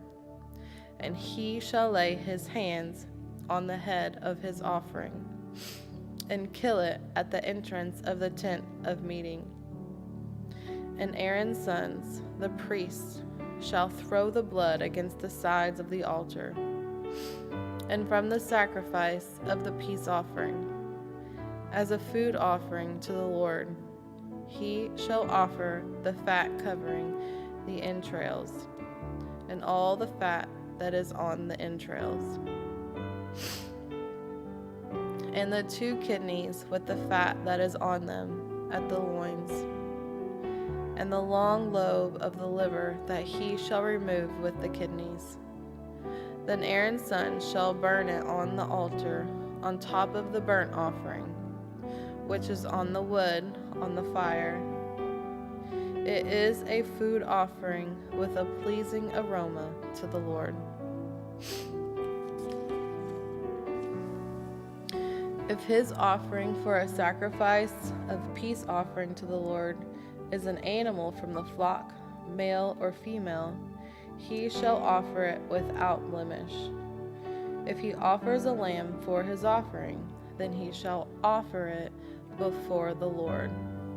Lay his hands on the head of his offering and kill it in front of the tent of meeting. And Aaron's sons shall throw its blood against the sides of the altar. Then from the sacrifice of the peace offering he shall offer as a food offering to the Lord its fat. He shall remove the whole fat tail, cut off close to the backbone, and the fat that covers the entrails, and all the fat that is on the entrails, and the 2 kidneys with the fat that is on them, at the loins, and the long lobe of liver that he shall remove with the kidneys. And the priest shall burn it on the altar as a food offering to the Lord. If his offering is a goat, then he shall offer it before the Lord.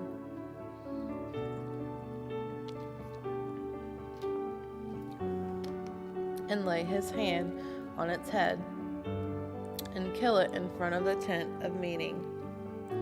And the sons of Aaron shall throw its blood against the sides of the altar. Then he shall offer from it as his offering for a food offering to the Lord the fat covering the entrails of all the fat that is on the entrails, and the 2 kidneys with the fat that is on them at the loins, and the long lobe of the liver that he shall remove all the kidneys. And the priest shall burn them on the altar as a food offering with a pleasing aroma. All fat is the Lord's. It shall be a statute forever throughout your generations and all your dwelling places, that you eat neither fat nor blood. Leviticus chapter 4, Laws for Sin Offerings. And the Lord spoke to Moses, saying, Speak to the people of Israel, saying, If anyone sins unintentionally in any of the Lord's commandments about things not to be done, and does any one of them, if it is the anointed priest who sins, thus bringing guilt on the people, then he shall offer for the sin that he has committed a bull from the herd without blemish to the Lord for a sin offering. He shall bring the bull to the entrance of the tent of meeting before the Lord, and lay his hand on the head of the bull, and kill the bull before the Lord. And the anointed priest shall take some of the blood of the bull, and bring it into the tent of meeting. And the priest shall dip his finger in the blood, and sprinkle part of the blood 7 times before the Lord in front of the veil of the sanctuary. And the priest shall put some of the blood on the horns of the altar of fragrant incense before the Lord that is in the tent of meeting. And all the rest of the blood of the bull he shall pour out at the base of the altar of burnt offering that is at the entrance of the tent of meeting.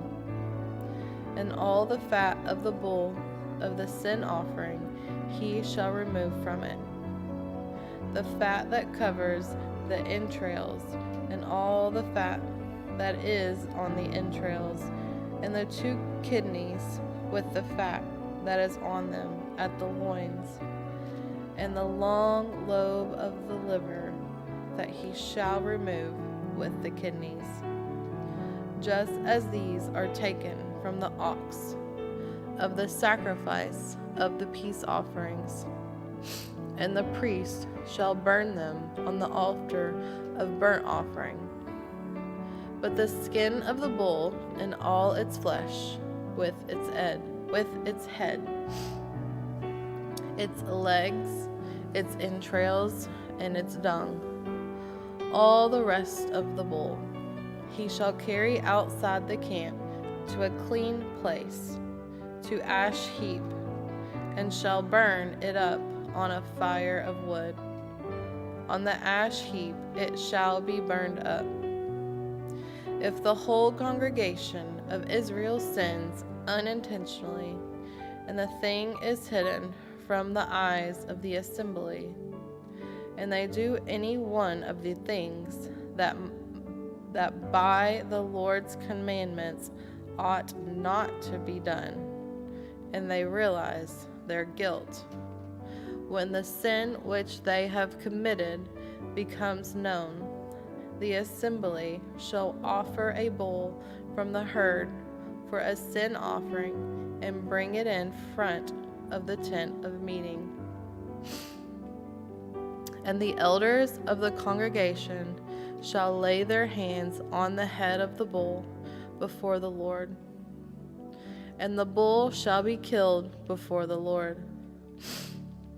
Then the anointed priest shall bring some of the blood of the bull into the tent of meeting. And the priest shall dip his fingers in the blood and sprinkle it 7 times before the Lord in front of the veil. He shall put some of the blood on the horns of the altar that is in the tent of meeting before the Lord. And the rest of the blood he shall pour out at the base of the altar of burnt offering that is at the entrance of the tent of meeting. And all its fat he shall take from it and burn on the altar. Thus shall we do with the bull, as he did with the bull of the sin offering.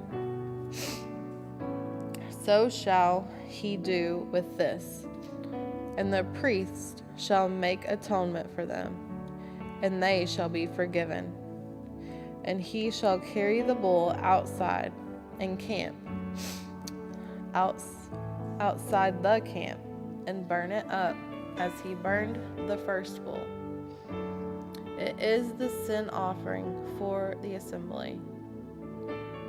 When a leader sins, doing unintentionally any of all the things that by commandments of the Lord his God ought not to be done, and realizes his guilt, or the sin which he has committed is made known to him, he shall bring as his offering a goat, a male without blemish, and shall lay his hand on the head of the goat and kill it in the place where they kill the burnt offering before the Lord.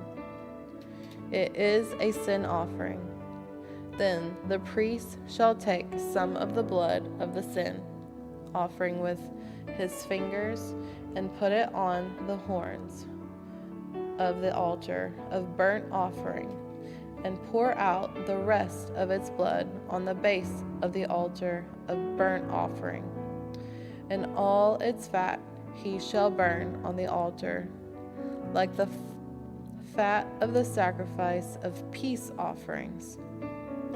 So the priest shall make atonement for him for his sin, and he shall be forgiven. If anyone of the common people sins unintentionally in doing any one of the things that by the Lord's commandments ought not to be done, and realizes his guilt, or the sin which he has committed is made known to him, he shall bring for his offering a goat, a female without blemish, for his sin which he has committed. And he shall lay his hand on the head of the sin offering, and kill the sin offering in the place of burnt offering. And the priest shall take some of its blood with his finger, and put it on the horns of the altar of the burnt offering, and pour out all the rest of its blood at the base of the altar. And all its fat he shall remove, as the fat is removed from the peace offerings. And the priest shall burn it on the altar for a pleasing aroma to the Lord. And the priest shall make atonement for him, and he shall be forgiven. If he brings a lamb as his offering for a sin offering, he shall bring a female without blemish, and lay his hand on the head of the sin offering, and kill it for a sin offering in the place where they kill the burnt offering. Then the priest shall take some of the blood of the sin offering with his finger, and put it on the horns of the altar of burnt offering, and pour out all the rest of its blood on the base of the altar. And all its fat he shall remove, as the fat of the lamb is removed from the sacrifice of peace offerings. And the priest shall burn it on the altar, on top of the Lord's food offerings. And the priest shall make atonement for him, for the sin which he has committed, and he shall be forgiven. Leviticus 5. If anyone sins in that he hears a public adjunction to testify, and though he is a witness, whether he has seen or come to know the matter, yet does not speak, he shall bear his iniquity. Or if anyone touches an unclean thing, whether a carcass of an unclean wild animal, or a carcass of unclean livestock, or a carcass of unclean swarming things, and it is hidden from him, and he has become unclean, and he realizes his guilt. Or if he touches human uncleanliness, of whatever sort the uncleanliness may be with which one becomes unclean, and it is hidden from him, when he comes to know it and realizes his guilt. Or if anyone utters with his lips a rash oath to do evil or to do good, any sort of rash oath that people swear, and it is hidden from him, then he comes to know it, and he realizes his guilt in any of these. When he realizes his guilt in any of these and confesses the sin he has committed, he shall bring to the Lord as his compensation for the sin that he has committed a female from the flock, a lamb or a goat for a sin offering, and the priest shall make atonement for him for his sin. But if he cannot afford a lamb, then he shall bring the Lord as his compensation for the sin that he has committed 2 turtle doves or 2 pigeons, one for a sin offering and the other for a burnt offering. He shall bring them to the priest, who shall offer first the one for the sin offering. He shall wring its head from the neck, but shall not sever it completely. And he shall sprinkle some of the blood of the sin offering on the side of the altar, while the rest of the blood shall be drained out at the base of the altar. It is a sin offering. Then he shall offer the second for a burnt offering, according to the rule. And the priest shall make atonement for him for the sin that he has committed, and he shall be forgiven. But if he cannot afford 2 turtle doves or 2 pigeons, then he shall bring as his offering for the sin that he has committed 1/10 of the ephah of fine flour for a sin offering. He shall put no oil on it, and shall put no frankincense on it, for it is a sin offering. And he shall bring it to the priest, and the priest shall take a handful of it as its memorial portion, and burn this on the altar, on the Lord's food offerings. It is a sin offering.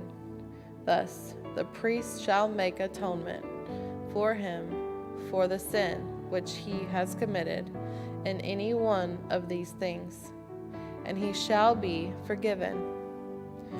And the remainder shall be for the priest, as in the grain offering. Laws for the guilt offering. The Lord spoke to Moses, saying, If anyone commits a breach of faith and sins unintentionally in any of the holy things of the Lord, he shall bring to the Lord as his compensation a ram without blemish out of the flock, valued in silver shekels, according to the shekel of the sanctuary, for a guilt offering. He shall also make restitution for what he has done amiss in the holy thing, and shall add 1/5 to it, and give it to the priest. And the priest shall make atonement for him with the ram of the guilt offering, and he shall be forgiven. If anyone sins, doing any of the things that by the Lord's commandments ought not to be done, though he did not know it, then realizes his guilt, he shall bear his iniquity. He shall bring to the priest a ram without blemish out of the flock, or its equivalent, for a guilt offering, and the priest shall make atonement for him for the mistake that he made unintentionally, and he shall be forgiven. It is a guilt offering. He has indeed incurred guilt before the Lord.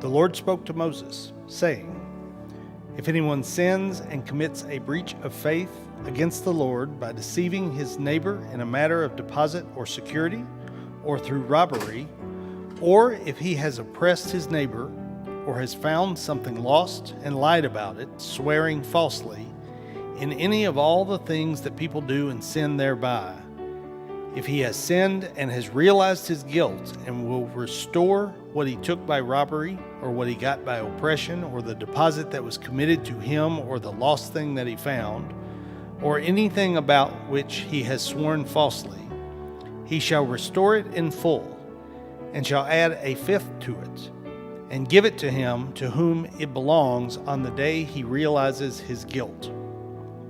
And he shall bring to the priest as his compensation to the Lord a ram without blemish out of the flock, or its equivalent, for a guilt offering.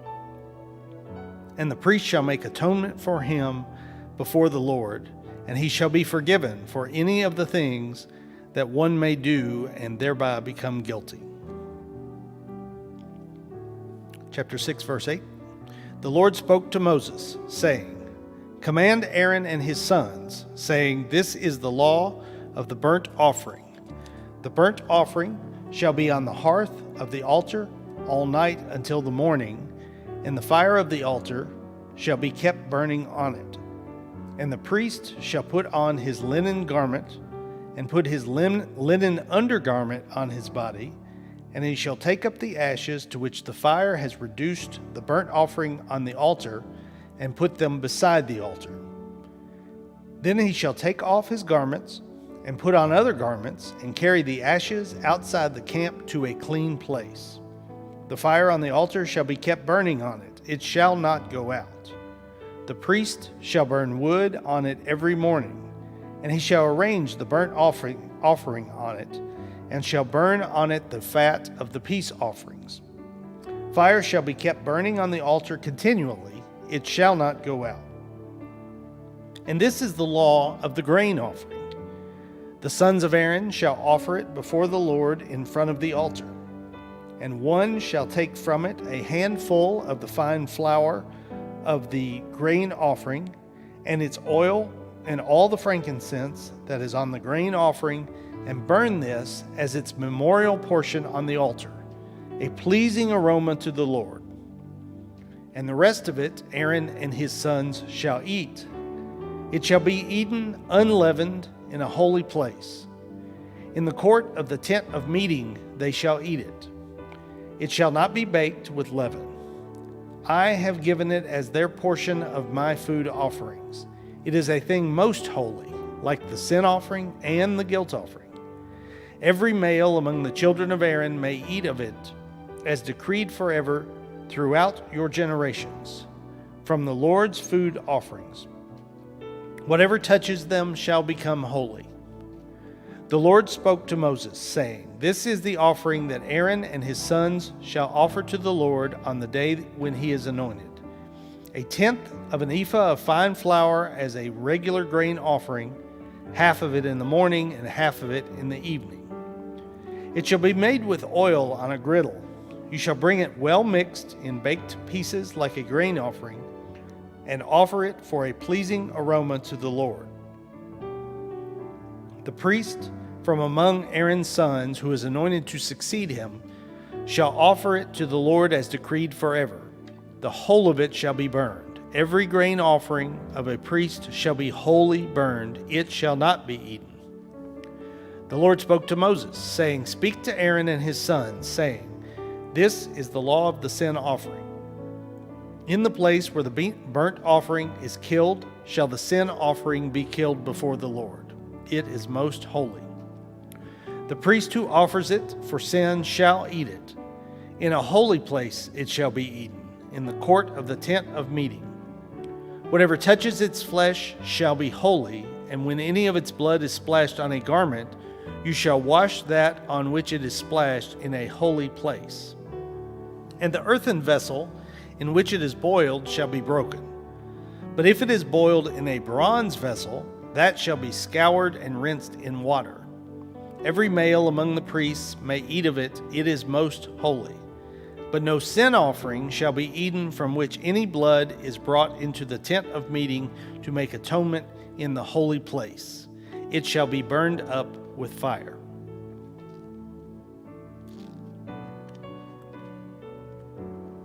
Chapter 7. This is the law of the guilt offering. It is most holy. In the place where they kill the burnt offering, they shall kill the guilt offering, and its blood shall be thrown against the sides of the altar. And all its fat shall be offered, the fat tail, the fat that covers the entrails, the 2 kidneys with the fat that is on them at the loins, and the long lobe of the liver that he shall remove with the kidneys. The priest shall burn them on the altar as a food offering to the Lord. It is a guilt offering. Every male among the priests may eat of it. It shall be eaten in a holy place. It is most holy. The guilt offering is just like the sin offering. There is one law for them.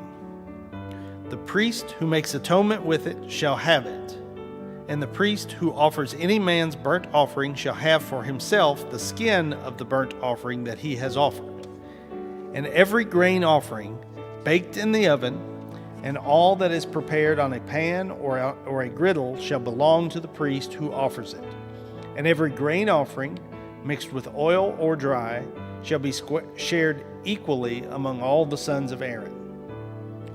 And this is the law of the sacrifice of peace offerings that one may offer to the Lord.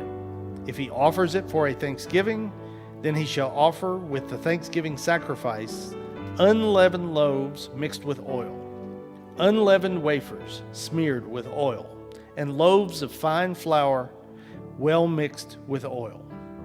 With the sacrifice of his peace offerings for thanksgiving, he shall bring his offering with loaves of leavened bread. And from it he shall offer 1 loaf from each offering, as a gift to the Lord. It shall belong to the priest who throws the blood of the peace offerings. And the flesh of the sacrifice of his peace offerings for thanksgiving shall be eaten on the day of his offering. He shall not leave any of it until the morning. But if the sacrifice of his offering is a vow offering or a free will offering, it shall be eaten on the day that he offers his sacrifice, and on the next day what remains of it shall be eaten. But what remains of the flesh of the sacrifice on the 3rd day shall be burned up with fire. If any of the flesh of the sacrifice of his peace offering is eaten on the 3rd day, he who offers it shall not be accepted, neither shall it be credited to him. It is tainted, and he who eats of it shall bear his iniquity. Flesh that touches any unclean thing shall not be eaten. It shall be burned up with fire. All who are clean may eat flesh, but the person who eats of the flesh of the sacrifice of the Lord's peace offerings, while an uncleanness is on him, that person shall be cut off from his people. And if anyone touches an unclean thing, whether human uncleanness, or an unclean beast, or an unclean, detestable creature, and then eats some flesh from the sacrifice of the Lord's peace offerings, that person shall be cut off from his people. The Lord spoke to Moses, saying, Speak to the people of Israel, saying, You shall eat no fat of ox or sheep or goat. The fat of an animal that dies of itself, and the fat of one that is torn by beasts, may be put to any other use, but on no account shall you eat it. For every person who eats of the fat of an animal of which a food offering may be made to the Lord shall be cut off from his people. Moreover, you shall eat no blood whatever, whether of fowl or of animal, in any of your dwelling places. Whoever eats any blood, that person shall be cut off from his people. The Lord spoke to Moses, saying, Speak to the people of Israel, saying, Whoever offers the sacrifice of his peace offerings to the Lord shall bring his offering to the Lord from the sacrifice of his peace offerings. His own hands shall bring the Lord's food offerings. He shall bring the fat with the breast, and the breast may be waved as a wave offering before the Lord. The priest shall burn the fat on the altar, but the breast shall be for Aaron and his sons. And the right thigh you shall give to the priest as a contribution from the sacrifice of your peace offerings. Whoever among the sons of Aaron offers the blood of the peace offerings and the fat shall have the right thigh for a portion. For the breast that is waved and the thigh that is contributed I have taken from the people of Israel, out of the sacrifices of their peace offerings, and have given them to Aaron and the priest and to his sons as a perpetual due from the people of Israel. This is the portion of Aaron and of his sons from the Lord's food offerings, from the day they were presented to serve as priests of the Lord. The Lord commanded this to be given them by the people of Israel from the day that he anointed them. It is a perpetual due throughout their generations. This is the law of the burnt offering, of the grain offering, of the sin offering, of the guilt offering, of the ordination offering, and of the peace offering, which the Lord commanded Moses on Mount Sinai on the day that he commanded the people of Israel to bring their offerings to the Lord in the wilderness of Sinai.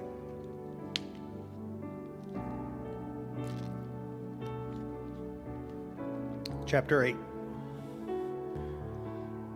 The Lord spoke to Moses, saying, Take Aaron and his sons with him, and the garments and the anointing oil and the bull of the sin offering and the 2 rams and the basket of unleavened bread, and assemble all the congregation at the entrance of the tent of meeting.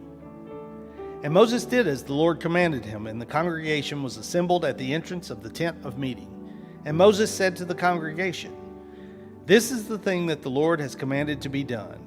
And Moses brought Aaron and his sons and washed them with water, and he put the coat on him, and tied the sash around his waist, and clothed him with the robe, and put the ephod on him, and tied the skillfully woven band of the ephod around him, binding it to him with the band. And he placed the breastpiece on him, and in the breastpiece he put the Urim and the Thummim. And he set the turban on his head, and on the turban in front he set the golden plate, the holy crown, as the Lord commanded Moses.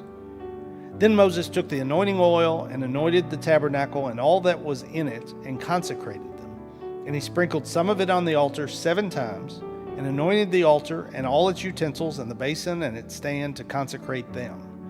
And he poured some of the anointing oil on Aaron's head and anointed him to consecrate him. And Moses brought Aaron's sons and clothed them with coats and tied sashes around their waists and bound caps on them as the Lord commanded Moses. Then he brought the bull of the sin offering, and Aaron and his sons laid their hands on the head of the bull of the sin offering, and he killed it. And Moses took the blood and with his finger put it on the horns of the altar around it, and purified the altar, and poured out the blood at the base of the altar, and consecrated it to make atonement for it. And he took all the fat that was on the entrails, and the long lobe of the liver, and the 2 kidneys with their fat, and Moses burned them on the altar. Then the bull, and its skin and its flesh and its dung he burned up with fire outside the camp, as the Lord commanded Moses. Then he presented the ram of the burnt offering, and Aaron and his sons laid their hands on the head of the ram, and he killed it, and Moses threw the blood against the sides of the altar. He cut the ram into pieces, and Moses burned the head and the pieces and the fat. He washed the entrails and the legs with water, and Moses burned the whole ram on the altar. It was a burnt offering with a pleasing aroma, a food offering for the Lord, as the Lord commanded Moses. Then he presented the other ram, the ram of ordination, and Aaron and his sons laid their hands on the head of the ram. and he killed it. And Moses took some of its blood and put it on the lobe of Aaron's right ear, and on the thumb of his right hand, and on the big toe of his right foot. Then he presented Aaron's sons, and Moses put some of the blood on the lobes of their right ears, and on the thumbs of their right hands, and on the big toes of their right feet. And Moses threw the blood against the sides of the altar. Then he took the fat and the fat tail, and all the fat that was on the entrails, and the long lobe of the liver, and the 2 kidneys with their fat, and the right thigh. And out of the basket of unleavened bread that was before the Lord, he took 1 unleavened loaf, and 1 loaf of bread with oil, and 1 wafer, and placed them on the pieces of fat and on the right thigh. And he put all these in the hands of Aaron and in the hands of his sons, and waved them as a wave offering before the Lord. Then Moses took them up from his hands and burned them on the altar with the burnt offering. This was an ordination offering with a pleasing aroma, a food offering to the Lord. And Moses took the breast and waved it for a wave offering before the Lord. It was Moses' portion of the ram of ordination, as the Lord commanded Moses. Then Moses took some of the anointing oil, and of the blood that was on the altar, he sprinkled it on Aaron and his garments, and also on his sons and his sons' garments. So he consecrated Aaron and his garments, and his sons' garments with him. And Moses said to Aaron and his sons, "Boil the flesh at the entrance of the tent of meeting, and there eat it, and the bread that is in the basket of ordination offerings, as I commanded, saying, Aaron and his sons shall eat it. And what remains of the flesh and the bread you shall burn up with fire, and you shall not go outside the entrance of the tent of meeting for 7 days until the days of your ordination are completed. For it will take 7 days to ordain you. As has been done today, the Lord has commanded to be done to make atonement for you. At the entrance of the tent of meeting you shall remain day and night for 7 days, performing what the Lord has charged, so that you do not die, for so I have been commanded." And Aaron and his sons did all the things that the Lord commanded by Moses.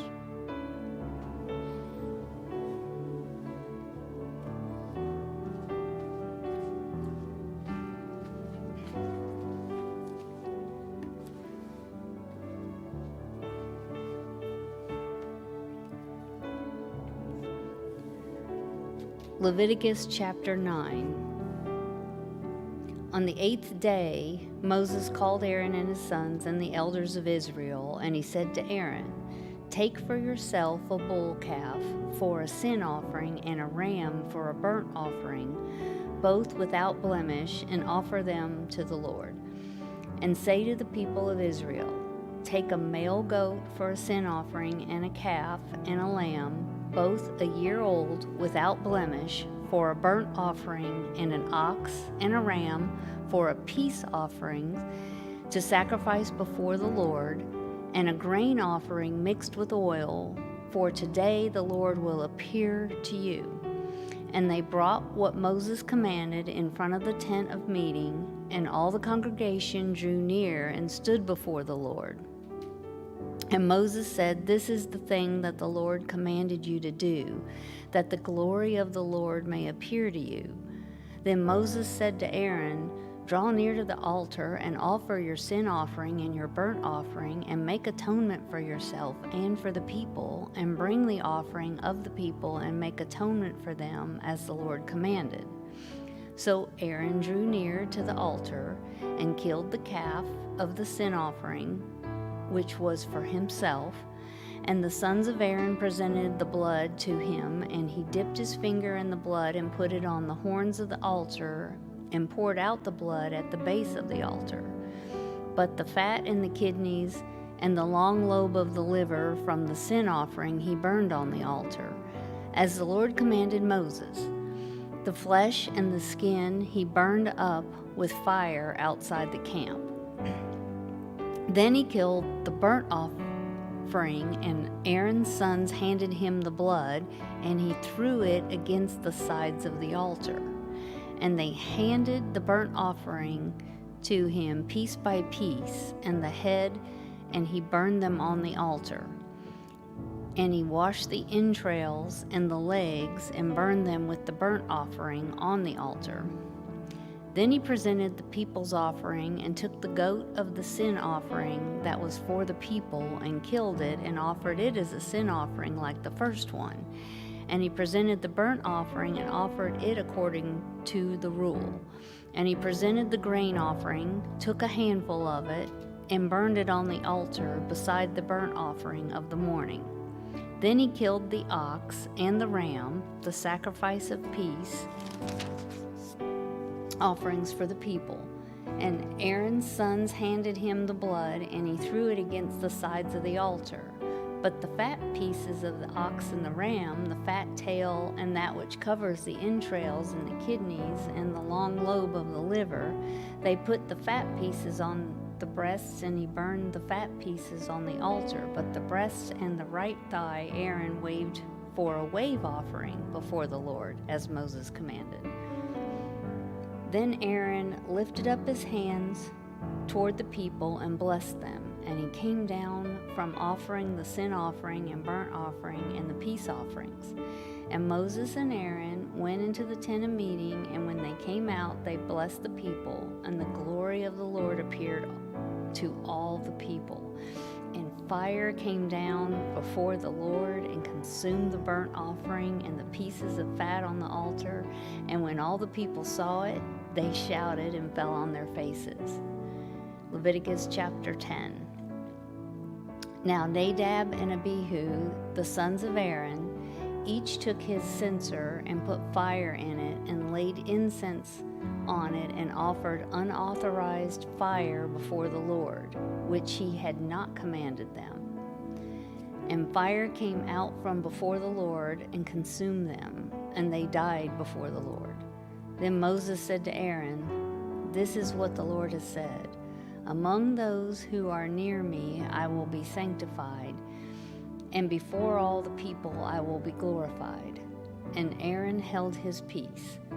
And Moses called Mishael and Eliphan, the sons of Uzziel, the uncle of Aaron, and said to them, "Come near, carry your brothers away from the front of the sanctuary and out to the camp." So they came near and carried them in their coats out of the camp, as Moses had said. And Moses said to Aaron and to Eleazar and Ithamar his sons, "Do not let the hair of your heads hang loose, and do not tear your clothes, lest you die, and wrath come upon all the congregation. But let your brothers, the whole house of Israel, bewail the burning that the Lord has kindled. And do not go outside the entrance of the tent of the meeting, lest you die, for the anointing oil of the Lord is upon you." And they did according to the word of Moses. And the Lord spoke to Aaron, saying, "Drink no wine or strong drink, you or your sons with you, when you go into the tent of meeting, lest you die. It shall be a statute forever throughout your generations. You are to distinguish between the holy and the common, and between the unclean and the clean, and you are to teach the people of Israel all the statutes that the Lord has spoken to them by Moses." Moses spoke to Aaron and to Eleazar and to Ithamar, his surviving sons, "Take the grain offering that is left of the Lord's food offerings, and eat it unleavened beside the altar, for it is most holy. You shall eat it in a holy place, because it is your due and your son's due from the Lord's food offerings, for so I am commanded. But the breast that is waved and the thigh that is contributed you shall eat in a clean place, you and your sons and your daughters with you, for they are given as your due and your sons' due from the sacrifices of the peace offerings of the people of Israel. The thigh that is contributed and the breast that is waved they shall bring with the food offerings of the fat pieces to wave for a wave offering before the Lord, and it shall be yours and your sons with you as a due forever, as the Lord has commanded." Now Moses diligently inquired about the goat of the sin offering, and behold, it was burned up.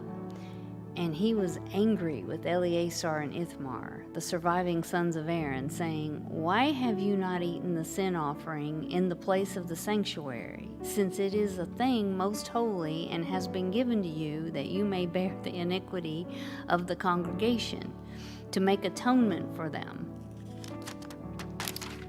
before the Lord? Behold, its blood was not brought into the inner part of the sanctuary. You certainly ought to have eaten it in the sanctuary as I commanded. And Aaron said to Moses, Behold, today they have offered their sin offering and their burnt offering before the Lord, and yet such things as these have happened to me. If I had eaten the sin offering today, would the Lord have approved? And when Moses heard that, he approved. Leviticus chapter 11. And the Lord spoke to Moses and Aaron, saying to them, Speak to the people of Israel, saying, These are the living things that you may eat among all the animals that are on the earth. Whatever parts the hoof and is cloven-footed and chews the cud, among the animals you may eat. Nevertheless, among those that chew the cud or part the hoof, you shall not eat these. The camel, because it chews the cud, but does not part the hoof, is unclean to you. And the rock badger, because it chews the cud, but does not part the hoof, is unclean to you. And the hare, because it chews the cud, but does not part the hoof, is unclean to you. And the pig, because it parts the hoof and is cloven-footed, but does not chew the cud, is unclean to you. You shall not eat any of their flesh, and you shall not touch their carcass. They are unclean to you. These you may eat of all that are in the waters. Everything in the waters that has fins and scales, whether in the seas or in the rivers, you may eat.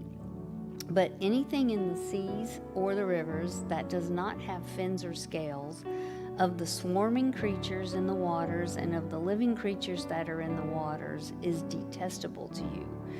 You shall regard them as detestable. You shall not eat any of their flesh, and you shall detest their carcasses. Everything in the waters that does not have fins and scales is detestable to you. And these you shall detest among the birds. They shall not be eaten. They are detestable. The eagle, the bearded vulture, the black vulture, the kite, the falcon of any kind, every raven of any kind, the ostrich, the nighthawk, the seagull, and the hawk of any kind, the little owl, and the cormorant, and the short-eared owl, the barn owl, the tawny owl, the carrion vulture, the stork, the heron of any kind, the hoopoe, and the bat, all winged insects that go on all fours.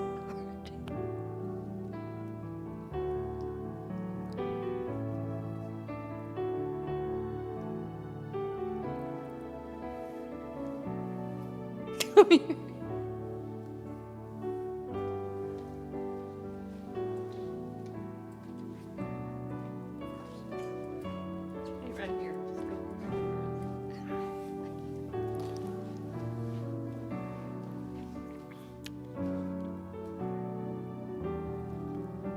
Leviticus 11, chapter 20. All winged insects that go on all fours are detestable to you.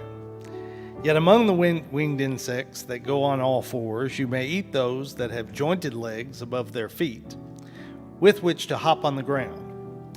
Of them you may eat the locust of any kind, the bald locust of any kind, the cricket of any kind, and the grasshopper of any kind.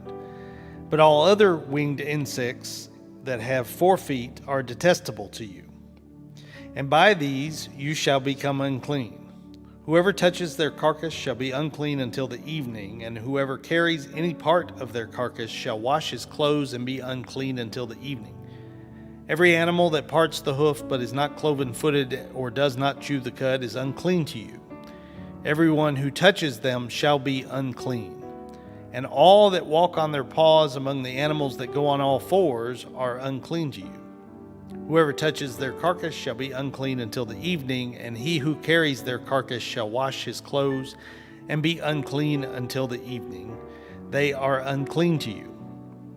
And these are unclean to you among the swarming things that swarm on the ground: the mole, rat, the mouse, the great lizard of any kind, the gecko, the monitor lizard, the sand lizard, and the chameleon. These are unclean to you among all that swarm. Whoever touches them when they are dead shall be unclean until the evening. And anything on which any of them falls when they are dead shall be unclean, whether it is an article of wood, or a garment, or a skin, or a sack, any article that is used for any purpose. It must be put into water, and it shall be unclean until the evening. Then it shall be clean. And if any of them falls into an earthenware vessel, all that is in it shall be unclean, and you shall break it. Any food in it that could be eaten, on which water comes, shall be unclean, and all drink that could be drunk from every such vessel shall be unclean. And everything on which any part of their carcass falls shall be unclean. Whether oven or stove, it shall be broken in pieces. They are unclean, and they shall remain unclean for you. Nevertheless, a spring or a cistern holding water shall be clean, but whoever touches a carcass in them shall be unclean. And if any part of their carcass falls upon any seed grain that is to be sown, it is clean. But if water is put on the seed, and any part of their carcass falls on it, it is unclean to you. And if any animal which you may eat dies, whoever touches its carcass shall be unclean until the evening, and whoever eats of its carcass shall wash his clothes and be unclean until the evening. And whoever carries the carcass shall wash his clothes and be unclean until the evening. Every swarming thing that swarms on the ground is detestable, and it shall not be eaten. Whatever goes on its belly, and whatever goes on all fours, or whatever has many feet, any swarming thing that swarms on the ground, you shall not eat, for they are detestable. You shall not make yourselves detestable with any swarming thing that swarms, and you shall not defile yourselves with them, and become unclean through them. For I am the Lord your God. Consecrate yourselves, therefore, and be holy, for I am holy. You shall not defile yourselves with any swarming thing that crawls on the ground. For I am the Lord who brought you up out of the land of Egypt to be your God. You shall therefore be holy, for I am holy. This is the law about beast and bird, and every living creature that moves through the waters, and every creature that swarms on the ground, to make a distinction between the unclean and the clean, and between the living creature that may be eaten and the living creature that may not be eaten. Chapter 12. The Lord spoke to Moses, saying, Speak to the people of Israel, saying, If a woman conceives and bears a male child, then she shall be unclean 7 days, and at the time of her menstruation she shall be unclean. And on the 8th day the flesh of his foreskin shall be circumcised. Then she shall continue for 33 days in the blood of her purifying. She shall not touch anything holy, nor come into the sanctuary until the days of her purifying are completed. But if she bears a female child, then she shall be unclean 2 weeks, as in her menstruation, and she shall continue in the blood of her purifying for 66 days. And when the days of her purifying are completed, whether for a son or for a daughter, she shall bring to the priest at the entrance of the tent of meeting a lamb a year old for a burnt offering, and a pigeon or a turtle dove for a sin offering. And he shall offer it before the Lord and make atonement for her. Then she shall be clean from the flow of her blood. This is the law for her who bears a child, either male or female. And if she cannot afford a lamb, then she shall take 2 turtle doves or 2 pigeons, one for a burnt offering and one for a sin offering, and the priest shall make atonement for her, and she shall be clean. Chapter 13. The Lord spoke to Moses and Aaron, saying, when a person has on the skin of his body a swelling or an eruption or a spot, and it turns into a case of leprous disease on the skin of his body, then he shall be brought to Aaron the priest, or to one of his sons the priests, and the priest shall examine the diseased area on the skin of his body. And if the hair in the diseased area has turned white and the disease appears to be deeper than the skin of his body, it is a case of leprous disease. When the priest has examined him, he shall pronounce him unclean. But if the spot is white in the skin of his body and appears no deeper than the skin, and the hair in it has not turned white, the priest shall shut up the diseased person for 7 days.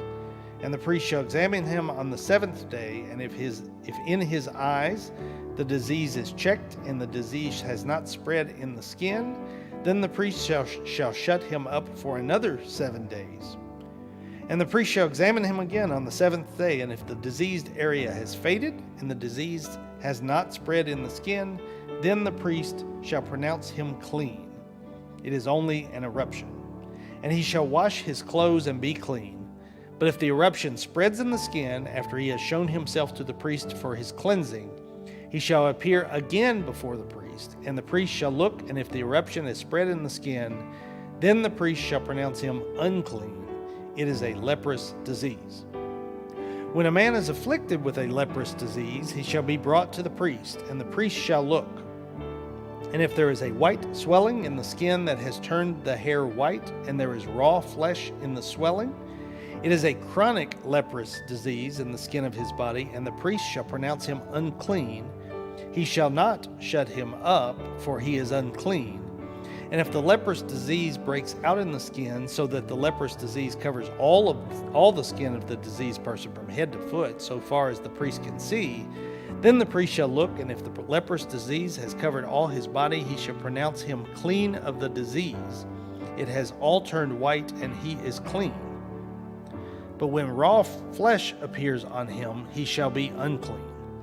And if the priest shall examine the raw flesh and pronounce him unclean, raw flesh is unclean, for it is a leprous disease. But if the raw flesh recovers and turns white again, then he shall come to the priest, and the priest shall examine him, and if the disease has turned white, then the priest shall pronounce the diseased person clean. He is clean. If there is in the skin of one's body a boil and it heals, and in the place of the boil there comes a white swelling or reddish white spot, then it shall be shown to the priest. And if the priest shall look, and if it appears deeper than the skin and the hair has turned white, then the priest shall pronounce him unclean. It is a case of leprous disease that has broken out in the boil. But if the priest examines it, and there is no white hair in it, and is not deeper than the skin, but has faded, then the priest shall shut him up for 7 days. And if it spreads in the skin, then the priest shall pronounce him unclean. It is a disease. But if the spot remains in one place and does not spread, it is the scar of the boil, and the priest shall pronounce him clean.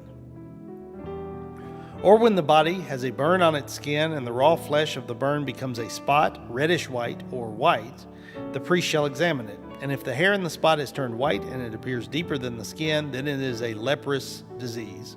It is broken out in the burn, and the priest shall pronounce him unclean. It is a case of leprous disease. But if the priest examines it, and there is no white hair in the spot, and it is no deeper than the skin, but has faded, the priest shall shut him up 7 days, and the priest shall examine him on the 7th day.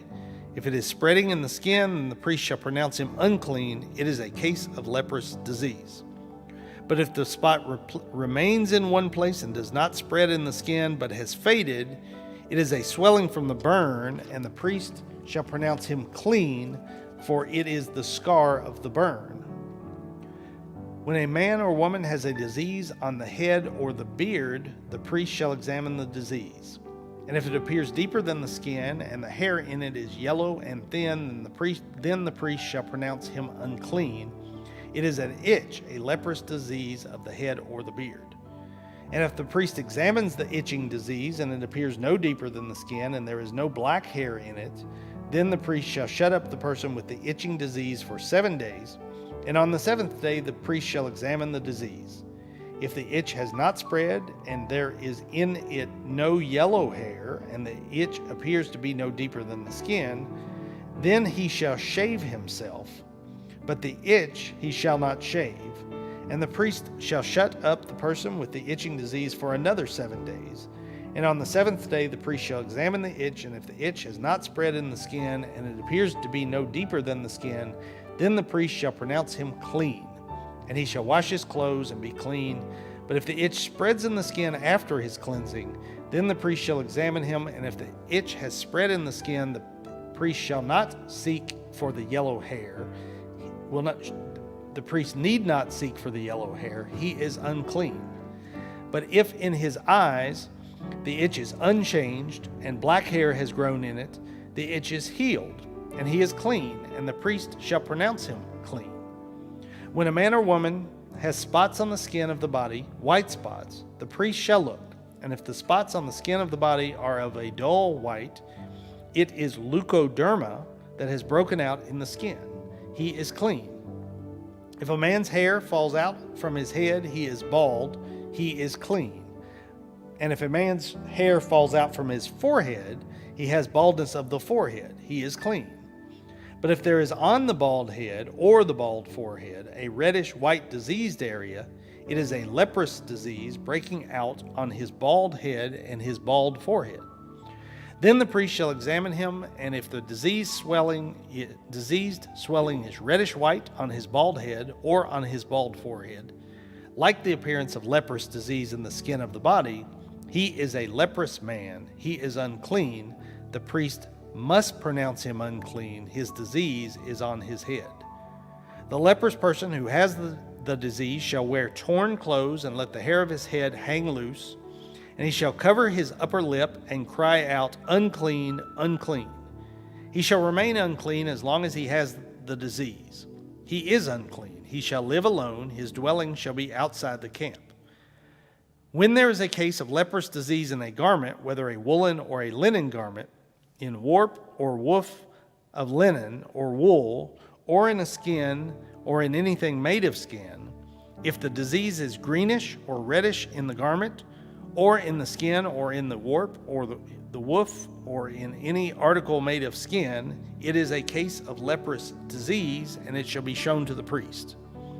And the priest shall examine the disease and shut up that which has the disease for 7 days. Then he shall examine the disease on the seventh day. If the disease has spread in the garment, in the warp, or the woof, or in the skin, whatever be the use of the skin, the disease is a persistent leprous disease. It is unclean. And he shall burn the garment, or the warp, or the woof, the wool, or the linen, or any article made of skin that is diseased, for it is a persistent leprous disease. It shall be burned in the fire. And if the priest examines, and the disease has not spread in the garment, in the warp, or the woof, or in any article made of skin, then the priest shall command that they wash the thing in which is the disease, and he shall shut it up for another 7 days. And the priest shall examine the diseased thing after it has been washed, and if the appearance of the diseased area has not changed, though the disease has not spread, it is unclean. You shall burn it in the fire, whether the rot is on the back or the front. But if the priest examines, and the diseased area has faded after it has been washed, he shall tear it out of the garment, or the skin, or the warp, or the woof. Then if it appears again in the garment, in the warp, or the woof, or in any article made of skin, it is spreading. You shall burn with fire whatever has the disease. But the garment, or the warp, or the woof, or any article made of skin from which the disease departs when you have washed it, shall then be washed a second time and be clean. This is the law for a case of leprous disease in a garment of wool or linen, either in the warp or the woof, or in any article made of skin, to determine whether it is clean or unclean.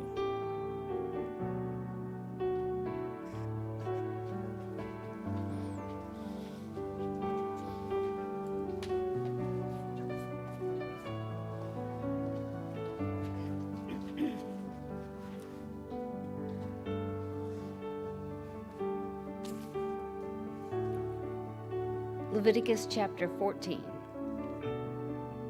The Lord spoke to Moses, saying, This shall be the law of the leprous person for the day of his cleansing. He shall be brought to the priest, and the priest shall go out of the camp, and the priest shall look. Then, if the case of the leprous disease is healed in the leprous person, the priest shall command them to take him, for he is clean, and to be cleansed, to live clean, and cedar wood, and scarlet yarn, and hyssop. And the priest shall command them to kill one of the birds in the earthenware vessel over fresh water. He shall take the live bird with the cedar wood and the scarlet yarn and the hyssop, and dip them in the live bird in the blood of the bird that was killed over the fresh water. And he shall sprinkle it 7 times on him who is to be cleansed of the leprous disease.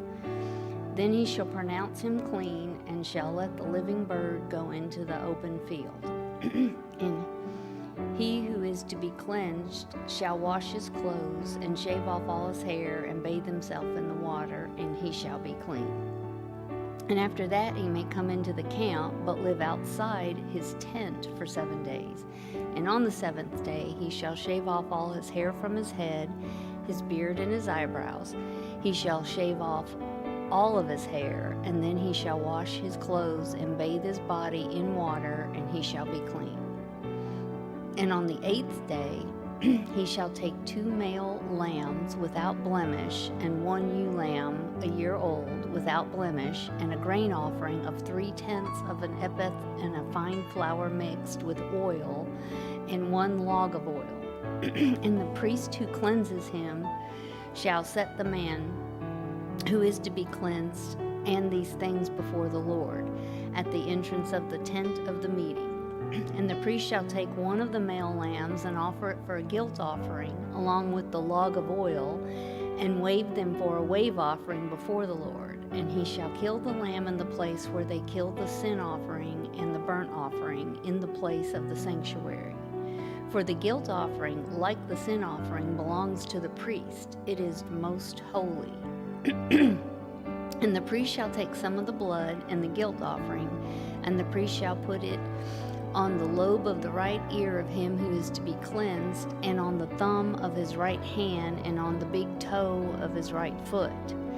Then the priest shall take some of the log of oil and pour it into the palm of his own left hand, and dip his right finger in the oil that is in his left hand, and sprinkle some of the oil with his finger 7 times before the Lord. And some of the oil that remains in his hand the priest shall put on the lobe of the right ear of him who is to be cleansed, and on the thumb of his right hand, and on the big toe of his right foot, on top of the blood of the guilt offering. And the rest of the oil that is in the priest's hand he shall put on the head of him who is to be cleansed. Then the priest shall make atonement for him before the Lord. The priest shall offer the sin offering to make atonement for him who is to be cleansed from his uncleanness. And afterwards he shall kill the burnt offering. And the priest shall offer the burnt offering and the grain offering on the altar. Thus the priest shall make atonement for him, and he shall be clean. But if he is poor and cannot afford so much, then he shall take 1 male lamb for a guilt offering to be waved, to make atonement for him, and 1/10 of an ephah of fine flour mixed with oil for a grain offering, and a log of oil. Also 2 turtle doves or pigeons, whichever he can afford. The one shall be a sin offering, and the other a burnt offering. And on the 8th day he shall bring them for his cleansing to the priest, to the entrance of the tent of the meeting before the Lord.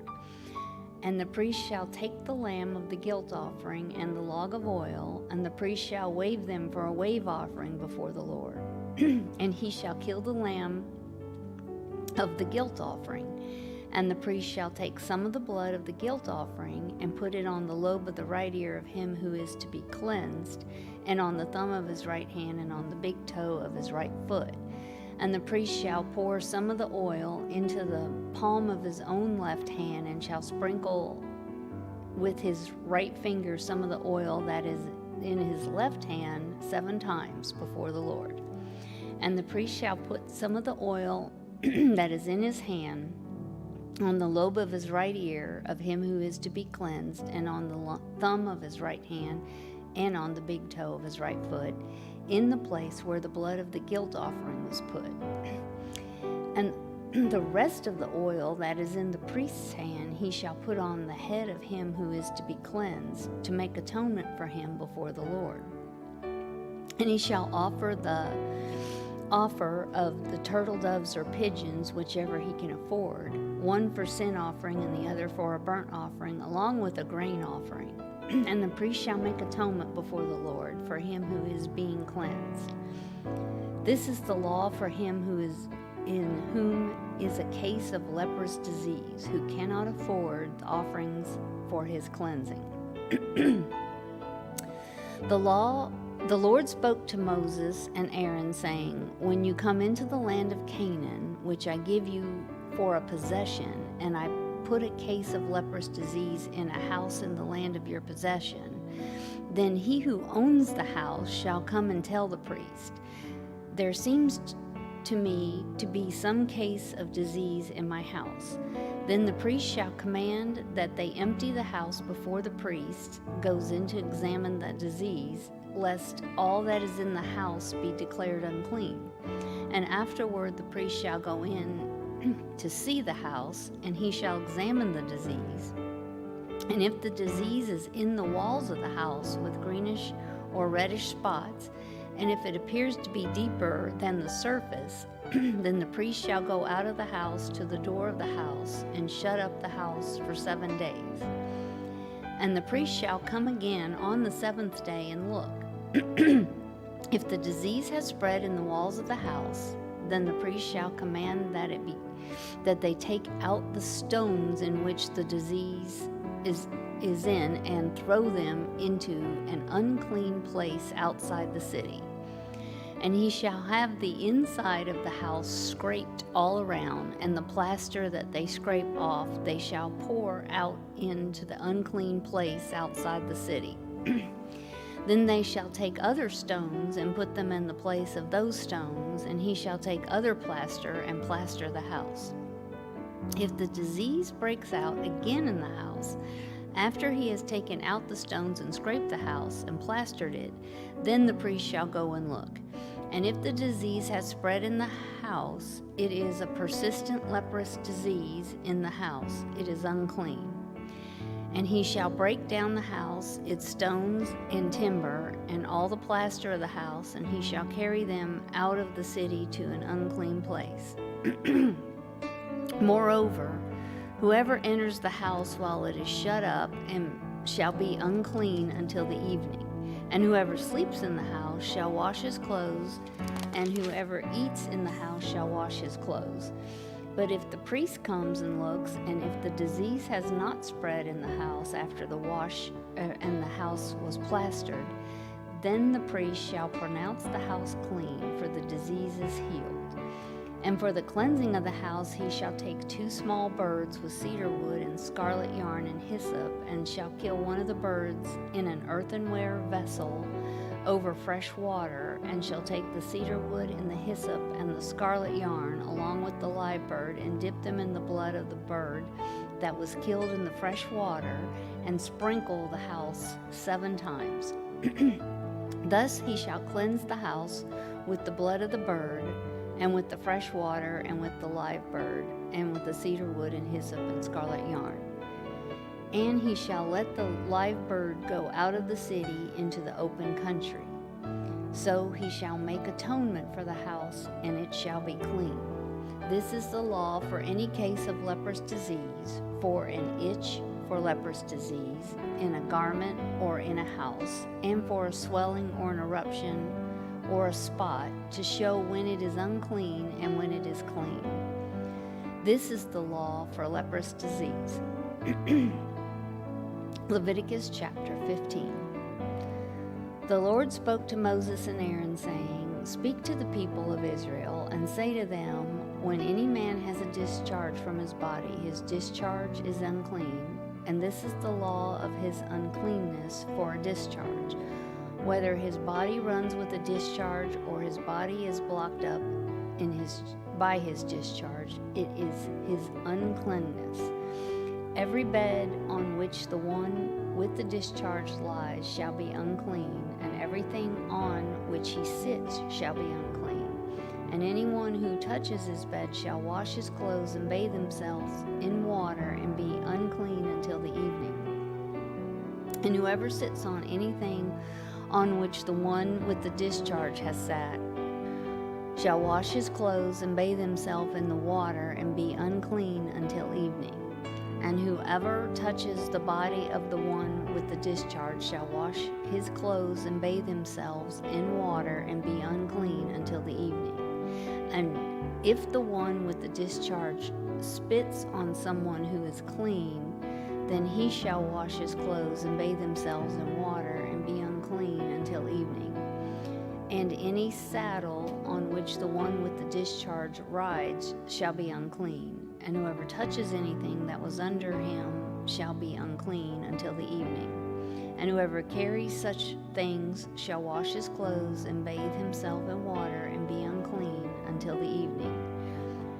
Anyone with whom the one with the discharge touches without having rinsed his hands in water shall wash his clothes and bathe themselves in water and be unclean until evening. And the earthenware vessel that the one with the discharge touches shall be broken, and every vessel of wood shall be rinsed in water. And when the one with the discharge is cleansed of his discharge, then he shall count for himself 7 days for his cleansing and wash his clothes. And he shall bathe his body in fresh water and shall be clean. And on the 8th day he shall take 2 turtle doves or 2 pigeons and come before the Lord to the entrance of the tent of the meeting and give them to the priest. And the priest shall use them, one for sin offering and the other for a burnt offering. And the priest shall make atonement for him before the Lord for his discharge. If a man has an emission of semen, he shall bathe his whole body in the water and be unclean until the evening. And every garment and every skin on which the semen comes shall be washed with water and be unclean until the evening. If a man lies with a woman and has an emission of semen, both of them shall bathe themselves in water and be unclean until the evening. When a woman has a discharge and the discharge in her body is blood, she shall be in her menstrual impurity for 7 days, and whoever touches her shall be unclean until the evening. And everything on which she lies during her menstrual impurity shall be unclean. Everything also which she sits on shall be unclean, and whoever touches her bed shall wash his clothes and bathe themselves in water and be unclean until the evening. And whoever touches anything on which she sits shall wash his clothes and bathe himself in water and be unclean until the evening. Whether it is the bed or anything on which she sits, when he touches it, he shall be unclean until the evening. If any man lies with her and her menstrual impurity comes upon him, he shall be unclean for 7 days, and every bed on which he lies shall be unclean.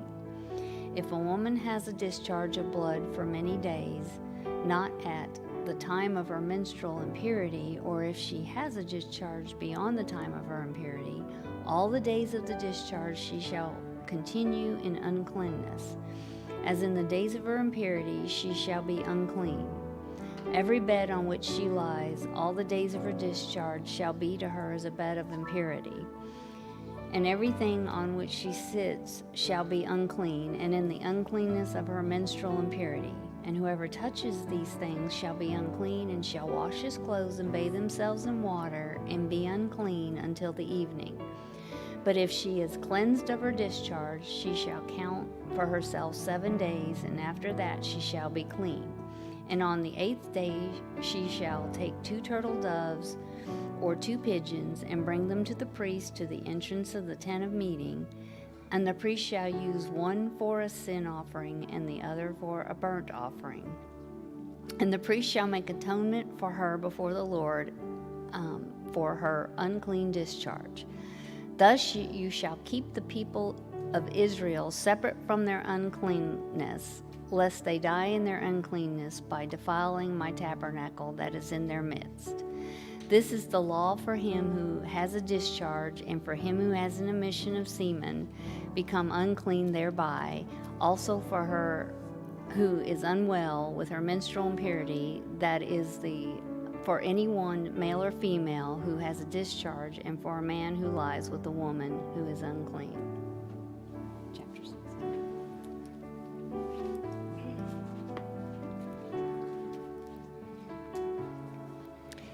The Day of Atonement. The Lord spoke to Moses after the death of the 2 sons of Aaron, when they drew near before the Lord and died. And the Lord said to Moses, "Tell Aaron, your brother, not to come at any time into the holy place inside the veil before the mercy seat that is on the ark, so that he may not die. For I will appear in the cloud over the mercy seat.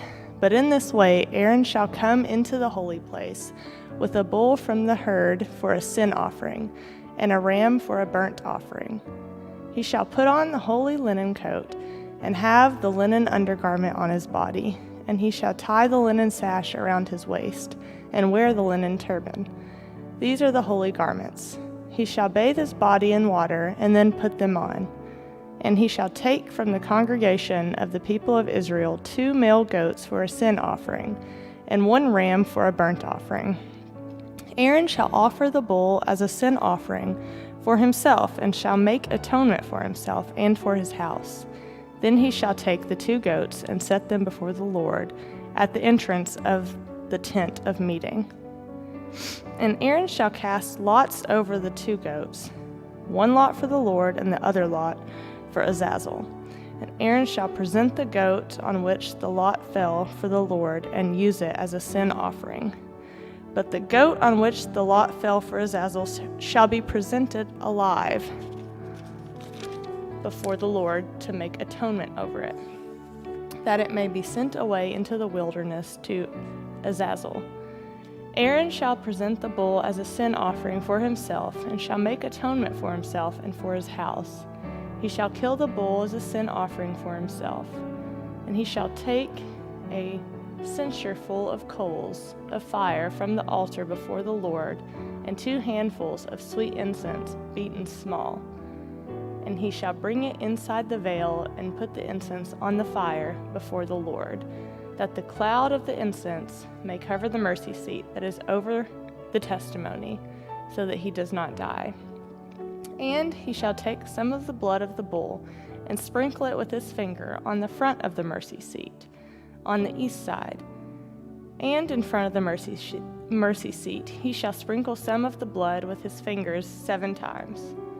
Then he shall kill the goat of the sin offering that is for the people, and bring its blood inside the veil, and do with its blood as he did with the blood of the bull, sprinkling it over the mercy seat, and in front of the mercy seat.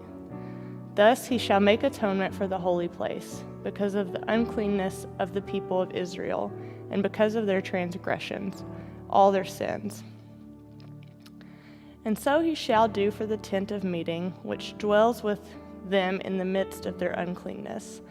No one may be in the tent of meeting from the time he enters to make atonement in the holy place, until he comes out and has made atonement for himself and for his house, and for all of the assembly of Israel. Then he shall go out to the altar that is before the Lord, and make atonement for it. And shall take some of the blood of the bull and some of the blood of the goat, and put it on the horns of the altar all around. And he shall sprinkle some of the blood on it with his finger 7 times, and cleanse it and consecrate it from the uncleanness of the people of Israel.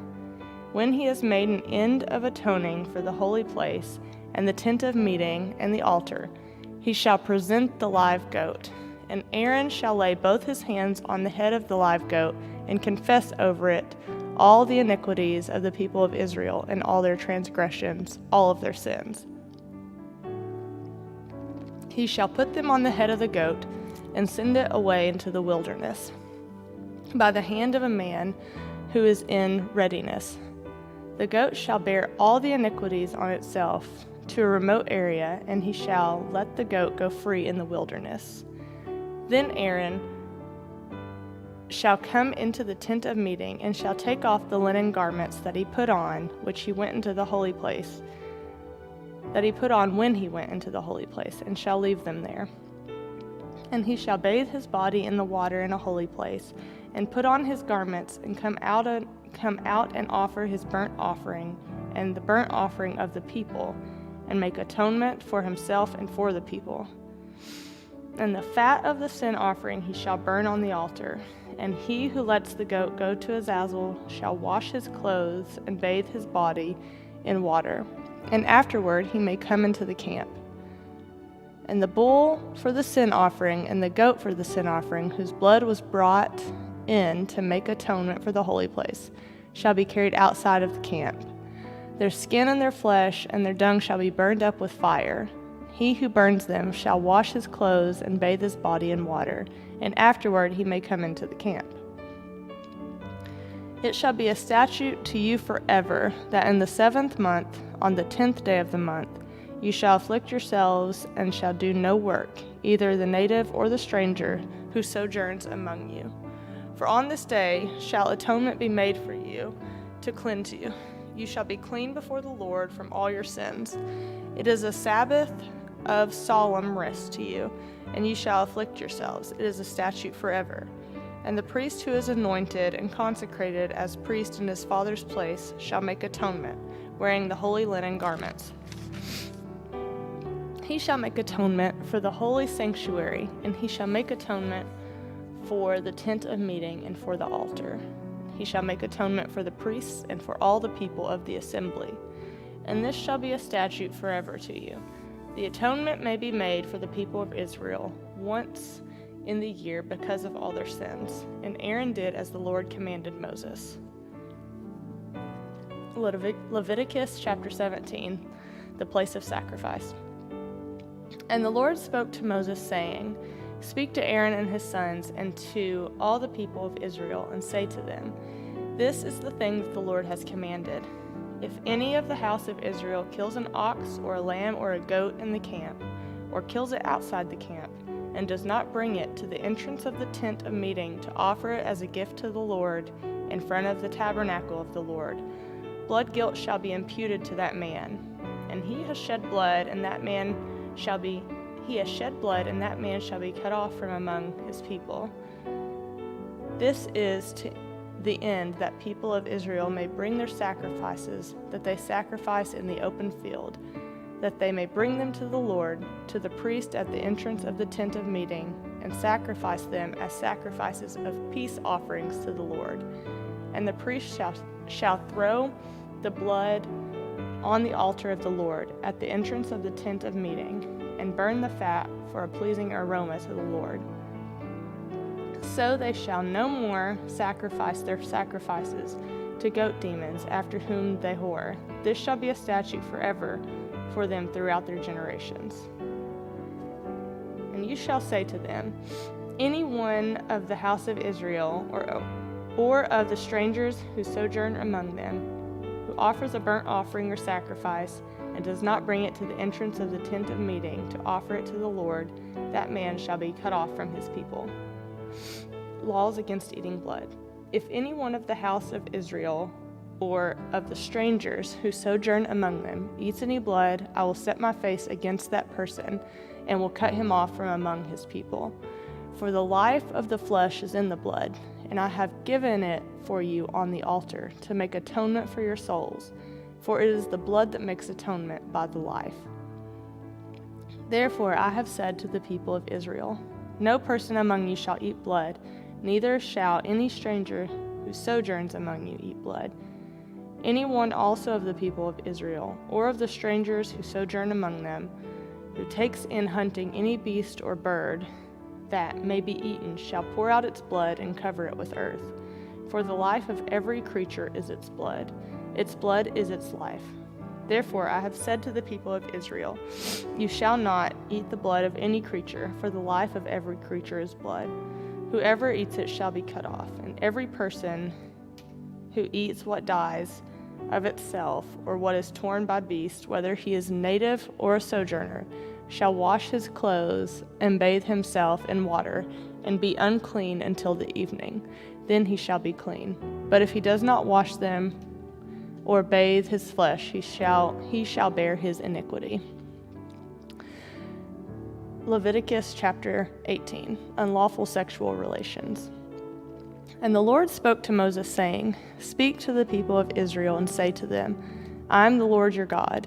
You shall not do as they did in the land of Egypt, where you lived, and you shall not do as they did in the land of Canaan, to which I am bringing you. You shall not walk in their statutes.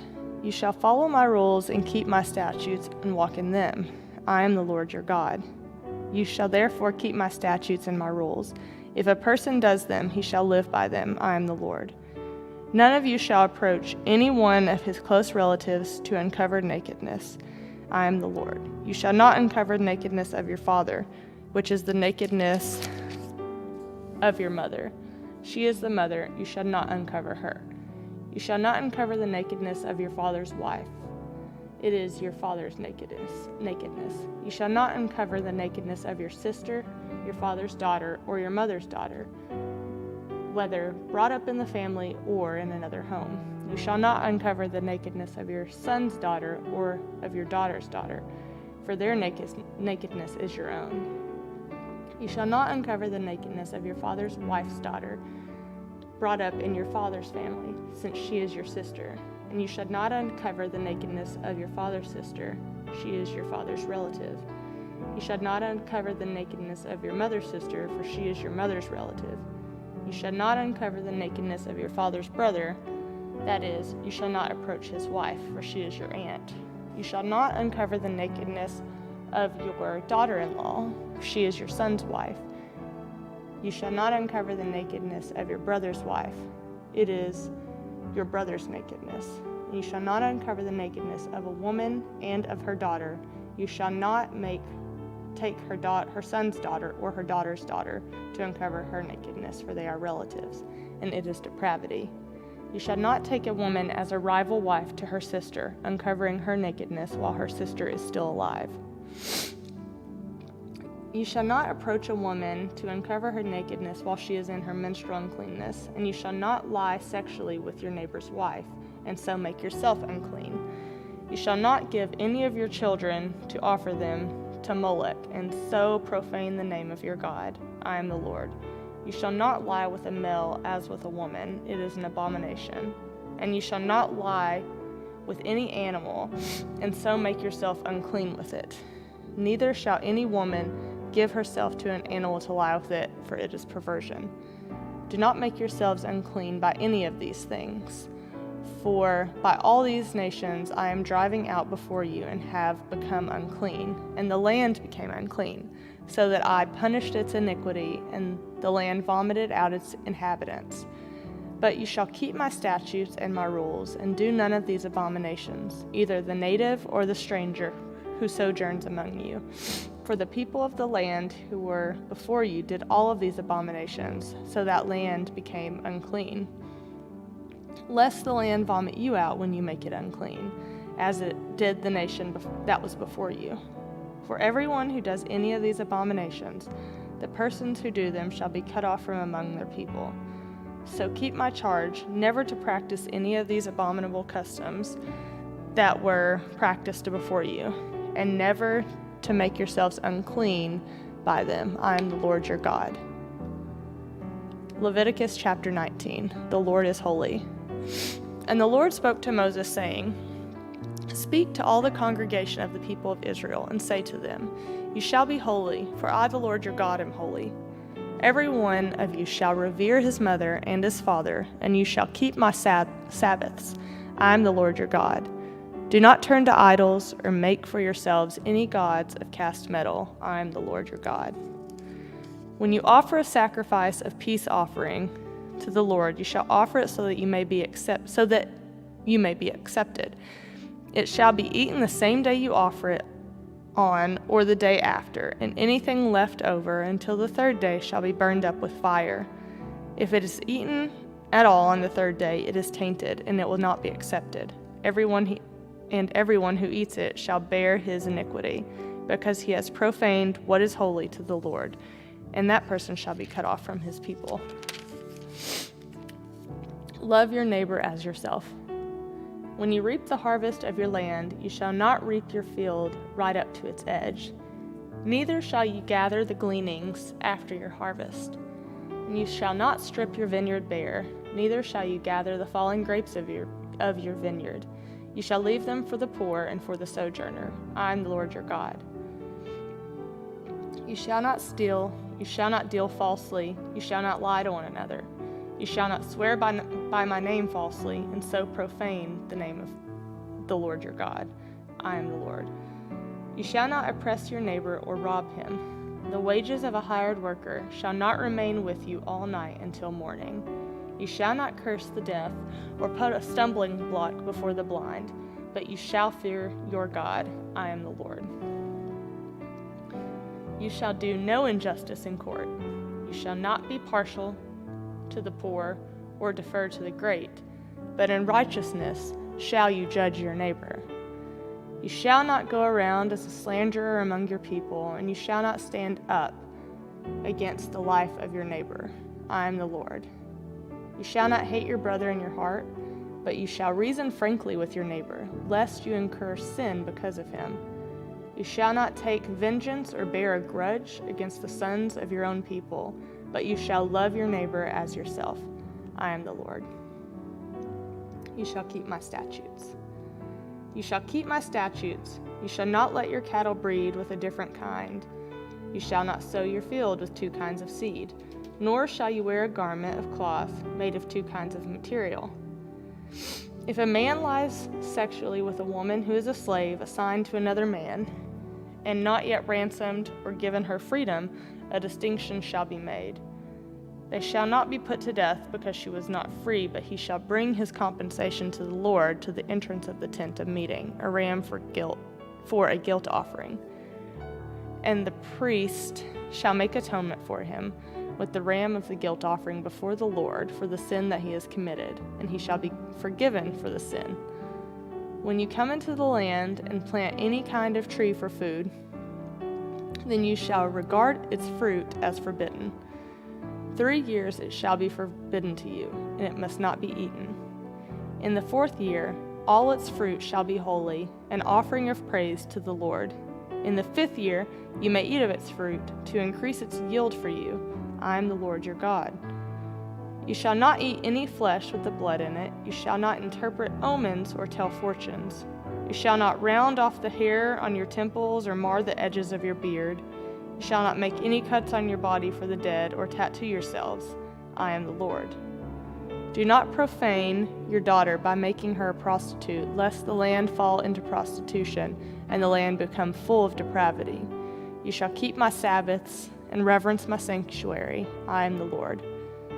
Do not turn to mediums or necromancers. Do not seek them out. Do not make yourselves unclean by them. I am the Lord your God. You shall stand up before the gray head and honor the face of an old man, and you shall fear your God. I am the Lord. When a stranger sojourns with you in your land, you shall not do him wrong. You shall treat the stranger who sojourns with you as the native among you, and you shall love him as yourself. For you are strangers in the land of Egypt. I am the Lord your God. You shall do no wrong in judgment in measures of length or weight or quantity. You shall have balances, just weights, a just ephah, and a just hin. I am the Lord your God, who brought you out of the land of Egypt. And you shall observe all my statutes and all my rules and do them. I am the Lord. Leviticus chapter 20, punishment for child sacrifice.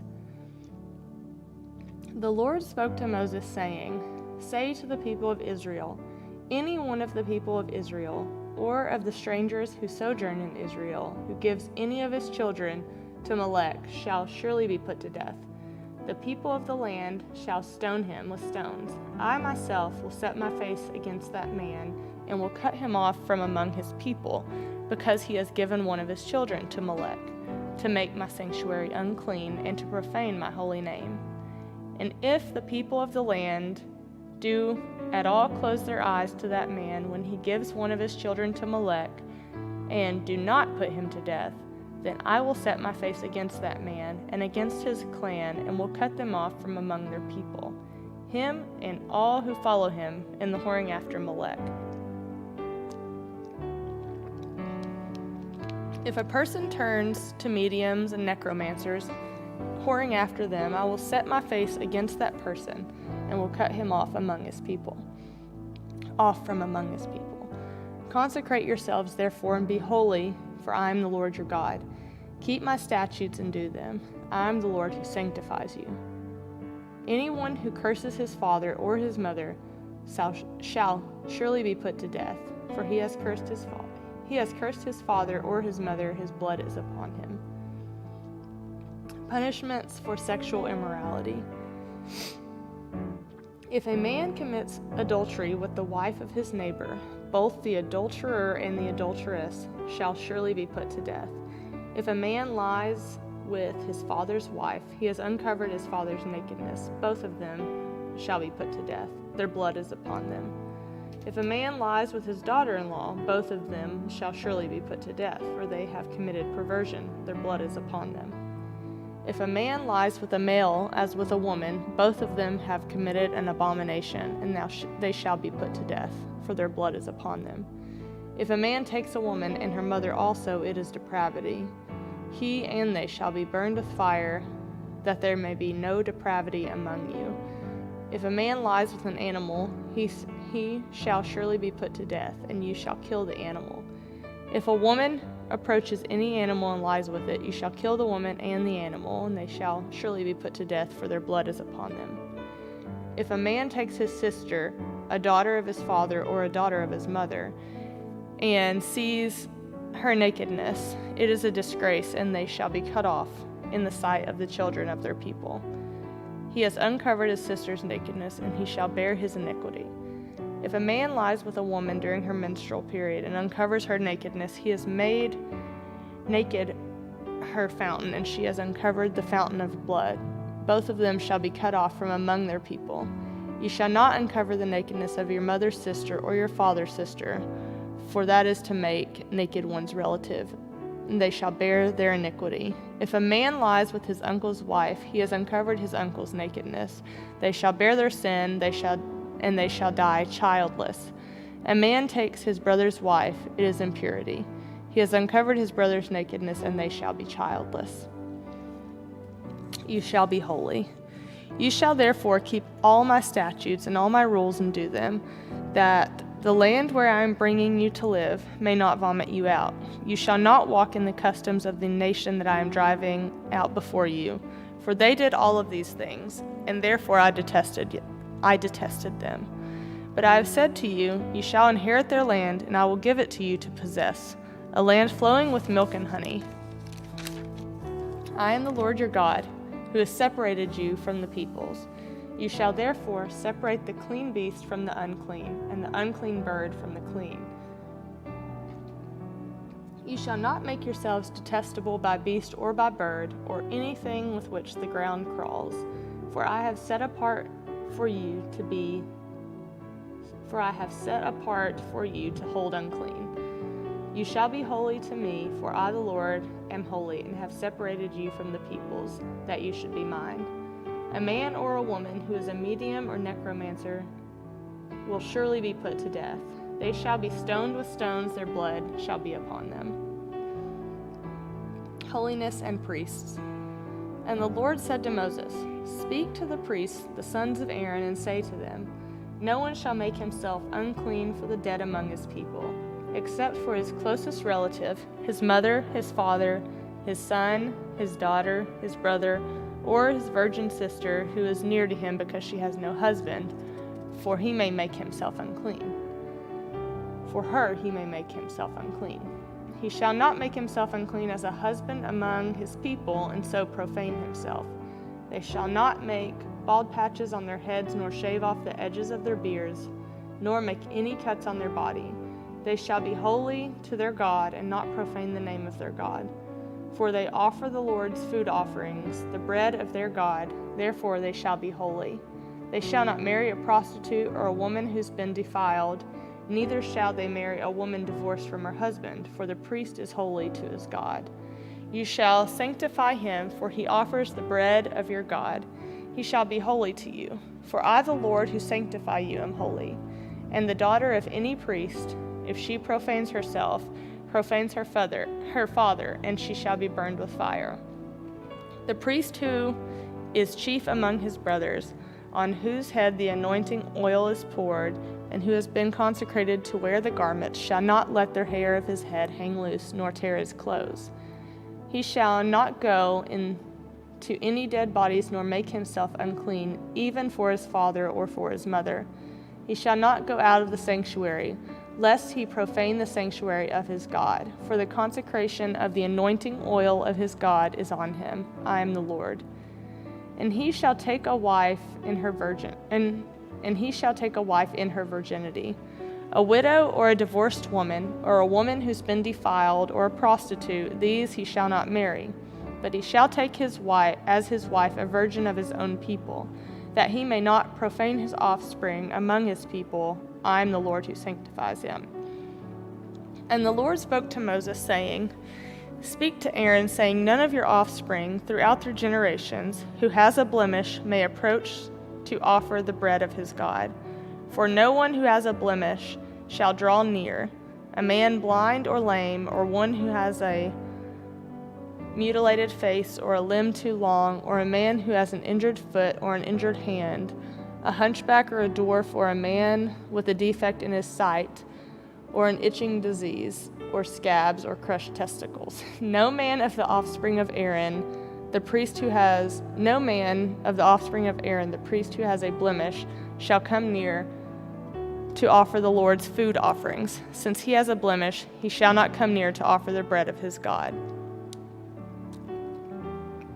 He may eat the bread of his God, both of the most holy and of the holy things, but he shall not go through the veil or approach the altar, because he has a blemish, that he may not profane my sanctuaries, for I am the Lord who sanctifies them. So Moses spoke to Aaron and to his sons and to all the people of Israel. And the Lord spoke to Moses, saying, Speak to Aaron and his sons, so that they abstain from the holy things of people of Israel, which they dedicate to me, so that they do not profane my holy name. I am the Lord. Say to them, If any one of your offspring throughout your generations approaches the holy things that the people of Israel dedicated to the Lord, while he has an uncleanness, that person shall be cut off from my presence, for I am the Lord. None of the offspring of Aaron who has a leprous disease or discharge may eat any of the holy things until he is clean. Whoever touches anything unclean through contact with the dead, or a man who has had an emission of semen, and whoever touches a swarming thing by which he may be made unclean, or a person from whom he may take uncleanness, whatever his uncleanness may be, the person who touches such a thing shall be unclean until the evening, and shall not eat of the holy things, unless he has bathed his body in water. When the sun goes down, he shall be clean, and afterward he may eat of the holy things, because they are food. He shall not eat what dies of itself, or is torn by beast, and so make himself unclean by it. I am the Lord. They shall therefore keep my charge, lest they bear sin for it, and die thereby when they profane it. I am the Lord who sanctifies them. A lay person shall not eat of a holy thing. No foreign guest of the priest or hired worker shall eat of a holy thing. But if a priest buys a slave as his property for money, the slave may eat of it, and anyone born in his house may eat of his food. If a priest's daughter marries a layman, she shall not eat of the contribution of the holy things. But if a priest's daughter is widowed or divorced or has no child and returns to her father's house, as in her youth, she may eat of her father's food, yet no lay person shall eat of it. And if anyone eats of a holy thing unintentionally, he shall add the fifth of its value to it and give the holy thing to the priest. They shall not profane the holy things of the people of Israel, which they contribute to the Lord, and so cause them to bear iniquity and guilt by eating their holy things.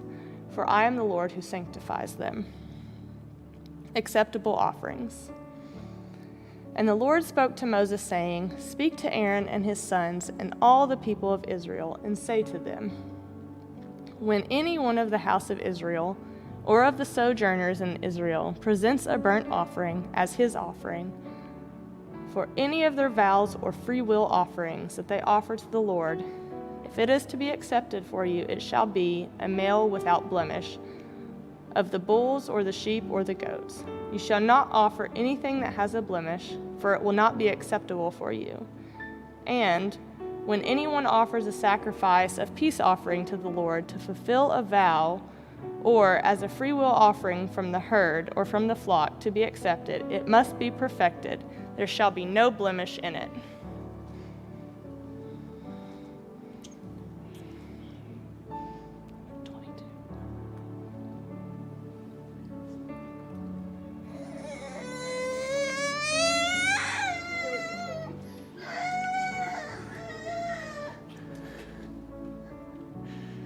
Animals blind or disabled or mutilated or having a discharge or an itch or scabs you shall not offer to the Lord or give them to the Lord as a food offering on the altar.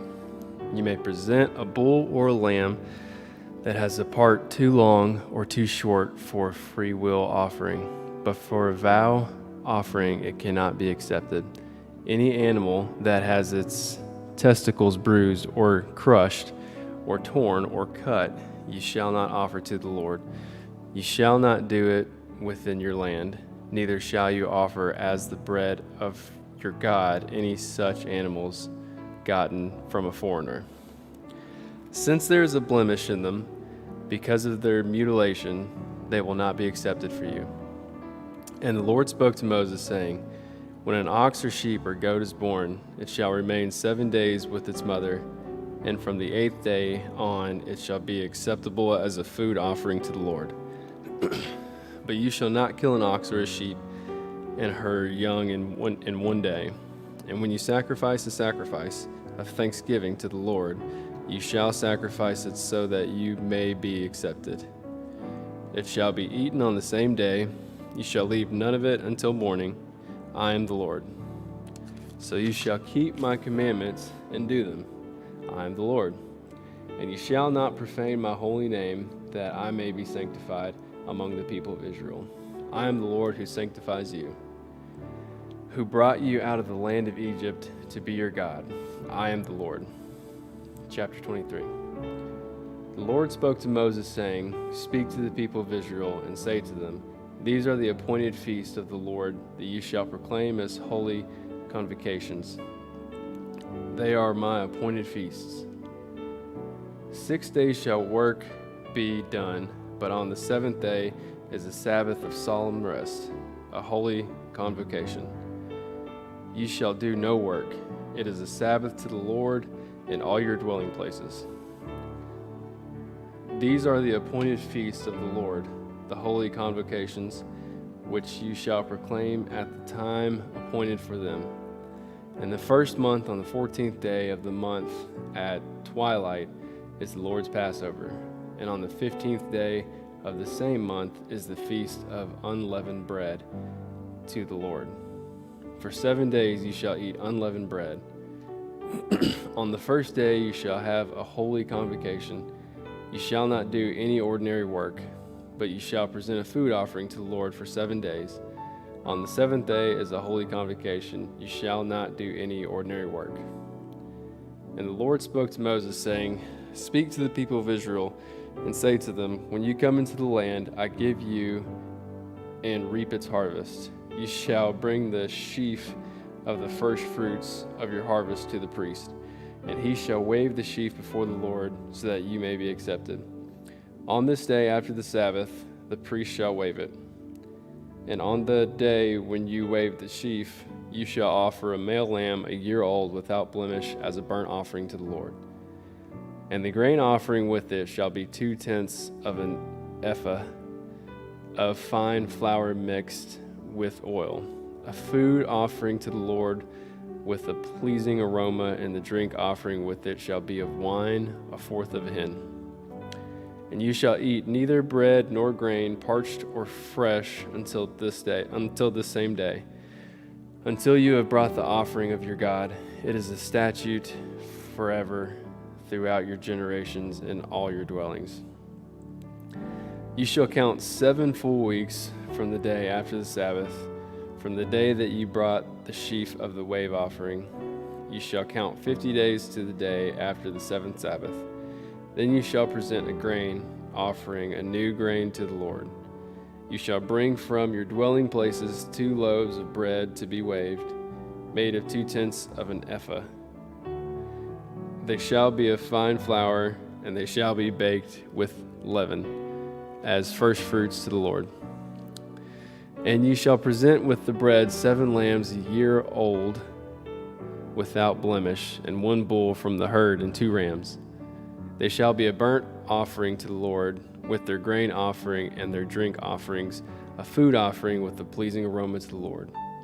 And you shall offer 1 male goat for a sin offering, and 2 male lambs a year old as a sacrifice of peace offerings. And the priest shall wave them with the bread of the first fruits as a wave offering before the Lord with the 2 lambs. They shall be holy to the Lord for the priest. And you shall make a proclamation on the same day. You shall hold a holy convocation. You shall not do any ordinary work. It is a statute forever in all your dwelling places throughout your generations. And when you reap the harvest of your land, you shall not reap your field right up to its edge, nor shall you gather the gleanings after your harvest. You shall leave them for the poor and for the sojourner. I am the Lord your God. And the Lord spoke to Moses, saying, Speak to the people of Israel, saying, In the 7th month, on the 1st day of the month, you shall observe a day of solemn rest, a memorial proclaimed with blasts of trumpets, a holy convocation. You shall not do any ordinary work, and you shall present a food offering to the Lord. And the Lord spoke to Moses, saying, Now on the 10th day of this 7th month is the Day of Atonement. It shall be for you a time of holy convocation, and you shall afflict yourself and present a food offering to the Lord. And you shall not do any work on that very day, for it is a day of atonement, to make atonement for you before the Lord your God.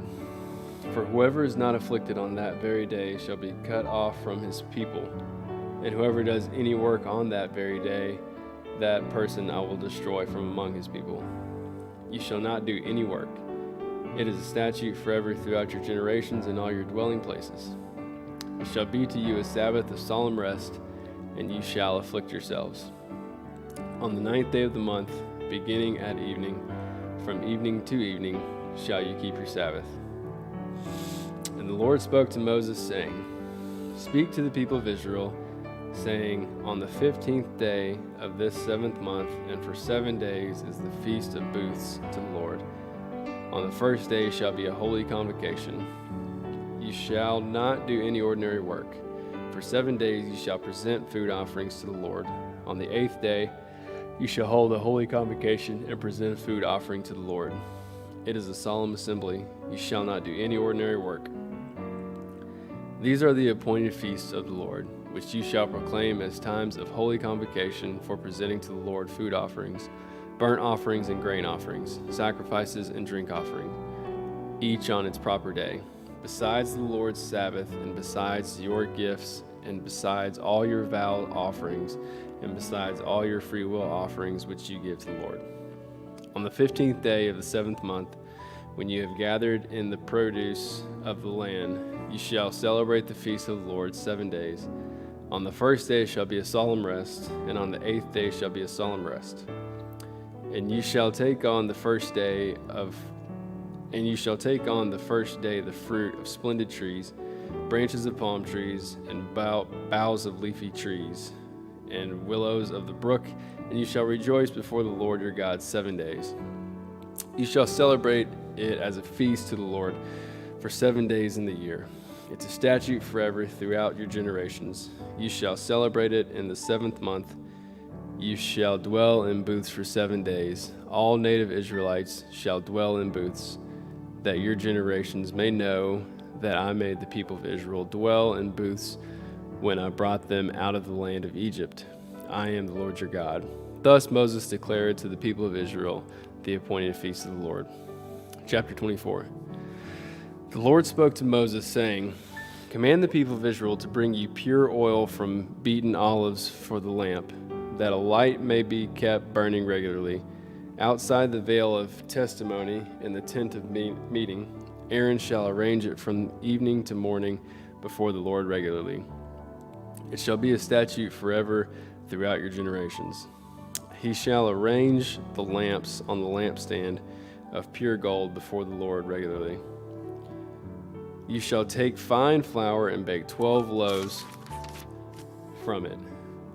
2/10 of an ephah shall be in each loaf, and you shall set them in 2 piles, 6 in a pile, on the table of pure gold before the Lord.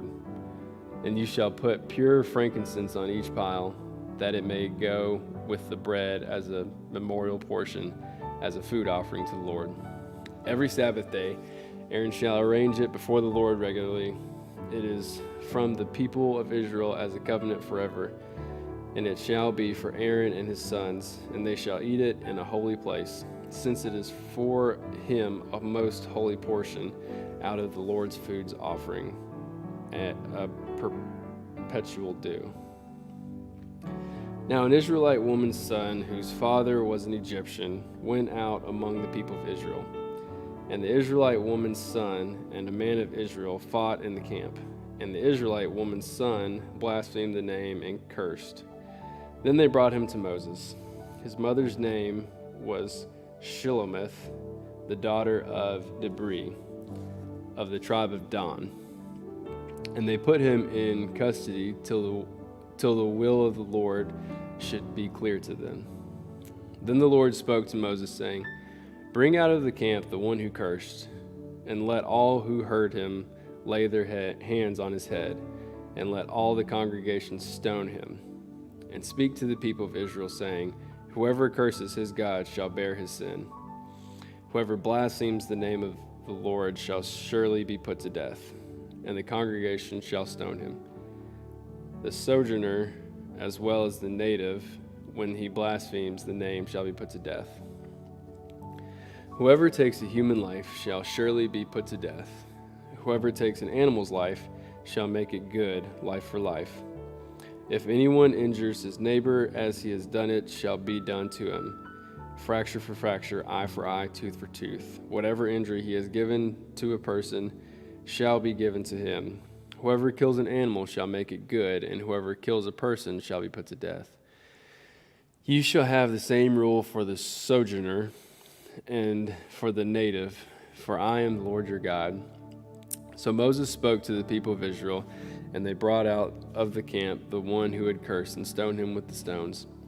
Thus the people of Israel did as the Lord commanded Moses. Chapter 25. The Lord spoke to Moses on Mount Sinai, saying, Speak to the people of Israel and say to them, When you come into the land that I give you, the land shall keep a Sabbath to the Lord. For 6 years you shall sow your field, and for 6 years you shall prune your vineyard and gather in its fruits. But in the 7th year there shall be a Sabbath of solemn rest for the land, a Sabbath to the Lord. You shall not sow your field or prune your vineyard. You shall not reap what grows of itself in your harvest, or gather the grapes of your undressed vine. It shall be a year of solemn rest for the land. The Sabbath of the land shall provide food for you, for yourself, and for your male and female slaves, and for your hired worker and the sojourner who lives with you, and for your cattle and for the wild animals that are in your land. All its yield shall be for food. You shall count 7 weeks of years, 7 times 7 years, so that the time of the 7 weeks of years shall give you 49 years. Then you shall sound the loud trumpet on the 10th day of the 7th month. On the day of atonement, you shall sound the trumpet throughout all your land, and you shall consecrate the 50th year and proclaim liberty throughout the land to all its inhabitants. It shall be a jubilee year for you, when each of you shall return to his property, and each of you shall return to his clan. That 50th year shall be a jubilee year, shall be a jubilee for you. In it shall neither sow nor reap what grows of itself, nor gather the grapes from the undressed vines, for it is a jubilee. It shall be holy to you. You may eat the produce of the field. In this year of jubilee, each of you shall return to his property. And if you make a sale to your neighbor or buy from your neighbor, you shall not wrong one another. You shall pay your neighbor according to the number of years after the jubilee, and he shall sell to you according to the number of years for crops. If the years are many, you shall increase the price, and if the years are few, you shall reduce the price, for it is the number of the crops that he is selling to you. You shall not wrong one another, but you shall fear your God, for I am the Lord your God. Therefore you shall do my statutes and keep my rules and perform them, and then you will dwell in the land securely. The land will yield its fruit, and you will eat your fill and dwell in it securely. And if you say, what shall we eat in the 7th year, if we may not sow or gather in our crop? I will command my blessing on you in the 6th year, so that it will produce a crop sufficient for 3 years. When you sow in the 8th year, you will be eating some of the old crop. You shall eat the old until the 9th year, when its crop arrives. The land shall not be sold in perpetuity, for the land is mine. For you are strangers and sojourners with me. And in all the country you possess, you shall allow a redemption of the land. If your brother becomes poor and sells part of his property, then his nearest redeemer shall come and redeem what his brother has sold. If a man has no one to redeem it, and then himself becomes prosperous and finds sufficient means to redeem it, let him calculate the years since he sold it and pay back the balance to the man to whom he sold it, and then return to his property. But if he does not have sufficient means to recover it, then what he sold shall remain in the hand of the buyer until the year of Jubilee. In the Jubilee it shall be released, and he shall return to his property. If a man sells a dwelling house in a walled city, he may redeem it within a year of its sale. For a full year he shall have the right of redemption. If it is not redeemed within a full year, then the house in the walled city shall belong in perpetuity to the buyer throughout his generations. It shall not be released in the Jubilee. But the houses of the villages that have no walls around them shall be classified with the fields of the land. They may be redeemed, and they shall be released in the Jubilee. As for the cities of the Levites may redeem at any time the houses in the cities they possess. And if one of the Levites exercises his right of redemption, then the house that was sold in a city they possess shall be released in the Jubilee. For the houses in the cities of the Levites are their possession among the people of Israel. But the fields of pasture land belonging to their cities may not be sold, for that is their possession forever. If your brother becomes poor and cannot maintain himself, you shall support him as though he were a stranger and a sojourner, and he shall live with you.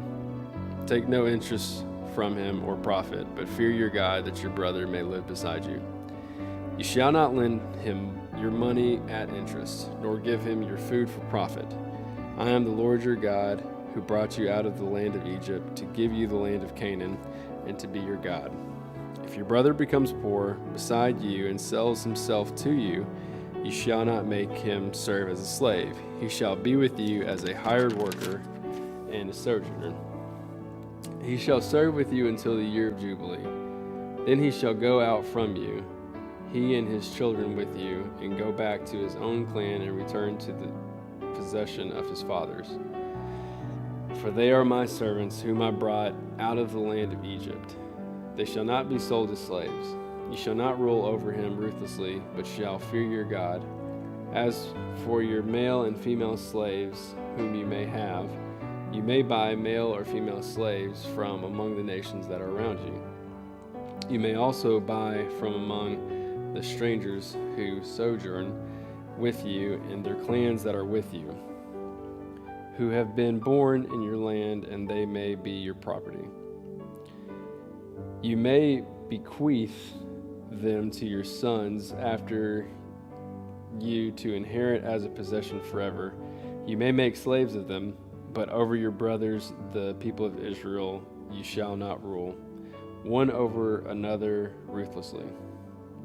If a stranger or sojourner with you becomes rich, and your brother beside him becomes poor and sells himself to the stranger or sojourner with you, or to a member of the stranger's clan, then after he is sold, he may be redeemed. One of his brothers may redeem him, or his uncle or his cousin may redeem him, or a close relative from his clan may redeem him. Or if he grows rich, he may redeem himself. He shall calculate with his buyer from the year when he sold himself to him until the year of Jubilee. And the price of his slave shall vary with the number of years. The time he was with his owner shall be rated as the time of a hired worker. If there are still many years left, he shall pay proportionately for his redemption some of his sale price. If there remain but a few years until the year of Jubilee, he shall calculate and pay for his redemption in proportion to his years of service. He shall treat him as a worker hired year by year. He shall not rule ruthlessly over him in your sight. And if he is not redeemed by these means, then he and his children with him shall be released in the year of Jubilee. For it is to me that the people of Israel are servants.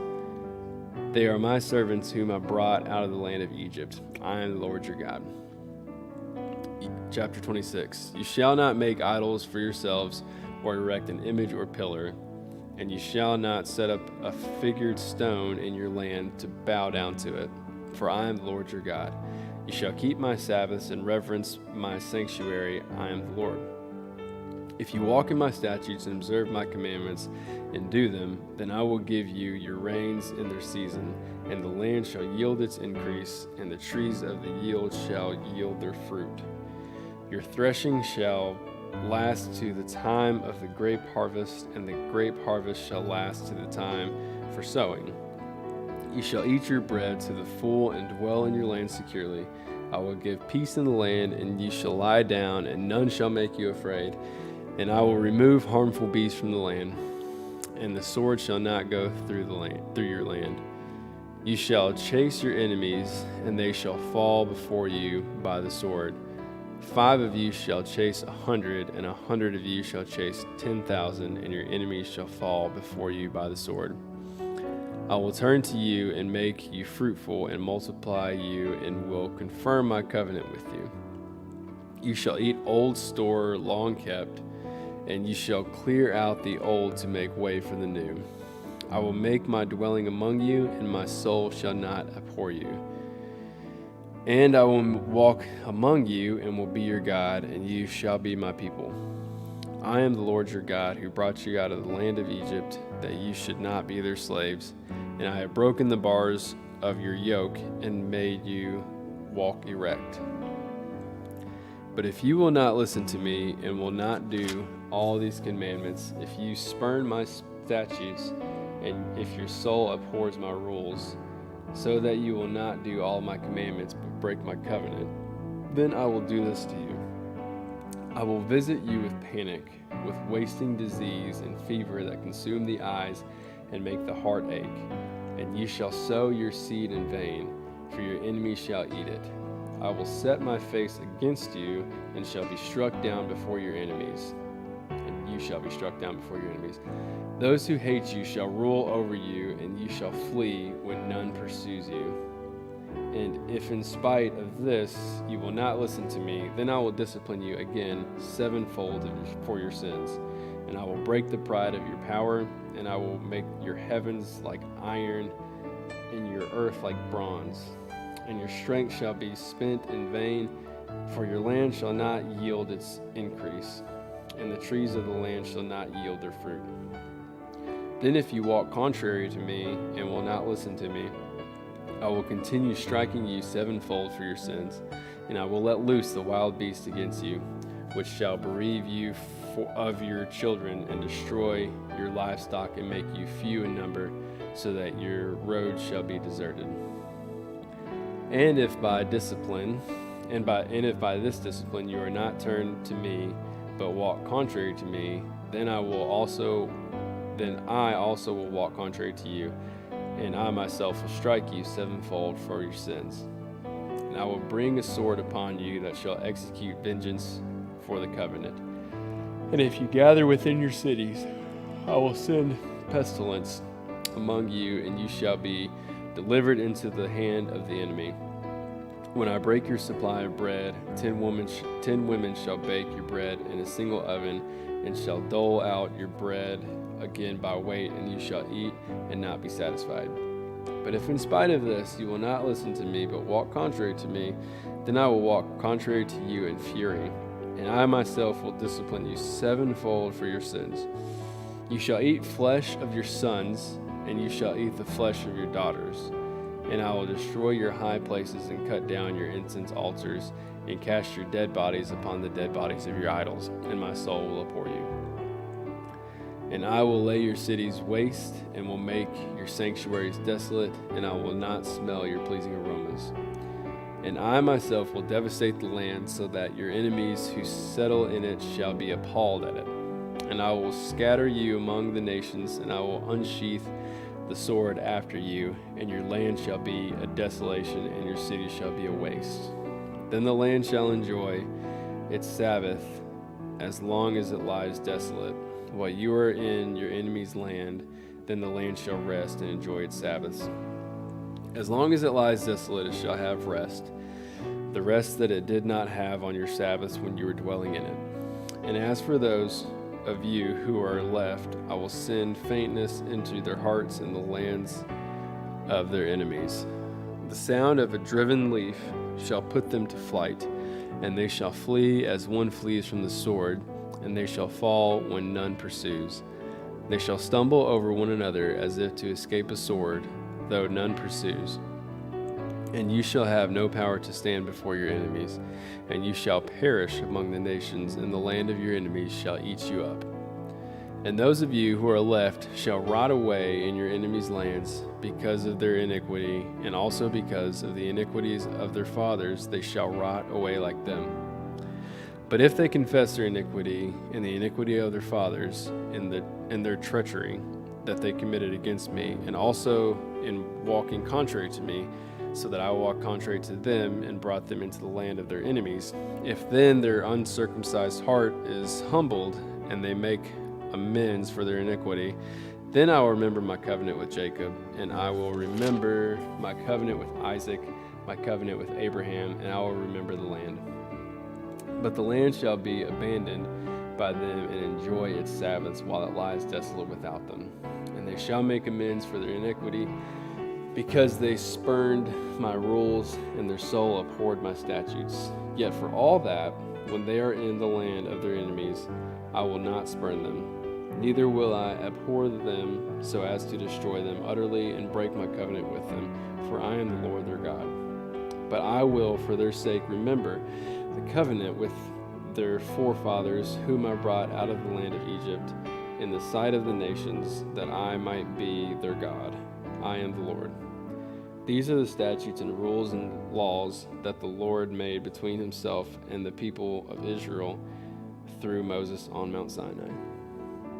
Chapter 27. The Lord spoke to Moses, saying, "Speak to the people of Israel and say to them, if anyone makes a special vow to the Lord involving the valuation of persons, then the valuation of a male from 20 years old up to 60 years old shall be 50 shekels of silver, according to the shekel of the sanctuary. If the person is a female, the valuation shall be 30 shekels. If the person is from 5 years old up to 20 years old, the valuation shall be for a male 20 shekels, and for a female 10 shekels. If the person is from a month old up to 5 years old, the valuation shall be for a male 5 shekels of silver, and for a female the valuation shall be 3 shekels of silver. And if the person is 60 years old or over, then the valuation for a male shall be 15 shekels, and for a female 10 shekels. And if someone is too poor to pay valuation, then he shall be made to stand before the priest, and the priest shall value him. The priest shall value him according to what the vower can afford. If the vow is an animal that may be offered as an offering to the Lord, all of it that he gives to the Lord is holy.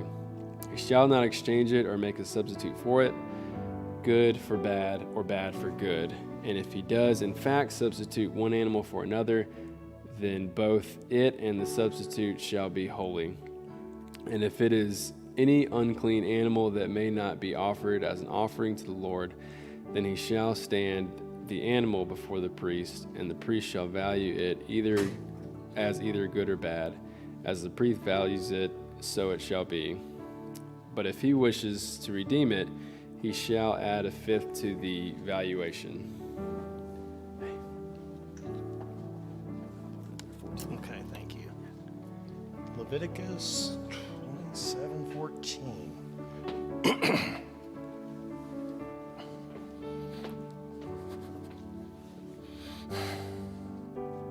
When a man dedicates his house as a holy gift to the Lord, the priest shall value it as either good or bad. As the priest values it, so it shall stand. And if the donor wishes to redeem his house, he shall add a fifth to the valuation price, and it shall be his. If a man dedicates to the Lord part of the land that is his possession, then the valuation shall be the proportion to its seed. A homer of the barley seed shall be valued at 50 shekels of silver. If he dedicates his field from the year of Jubilee, the valuation shall stand. But if he dedicates his field after the Jubilee, then the priest shall calculate the price according to the years that remain unto the year of Jubilee. And a deduction shall be made from the valuation. And if he who dedicates the field wishes to redeem it, then he shall add a fifth to its valuation price, and it shall remain his. But if he does not wish to redeem the field, or if he has sold the field to another man, it shall not be redeemed any more. But the field, when it is released in Jubilee, shall be a holy gift to the Lord, like a field that has been devoted. The priest shall be in possession of it.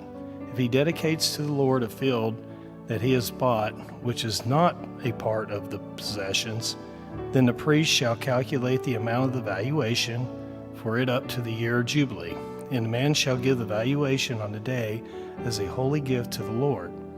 In the year of Jubilee, the field shall return to him from whom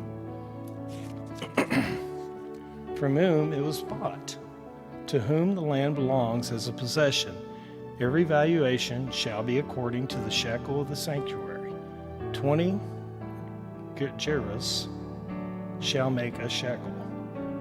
But a firstborn of animals, which as a firstborn belongs to the Lord, no man may dedicate, whether ox or sheep, it is the Lord's. And if it is an unclean animal, then he shall buy it back at a valuation, and add a fifth to it.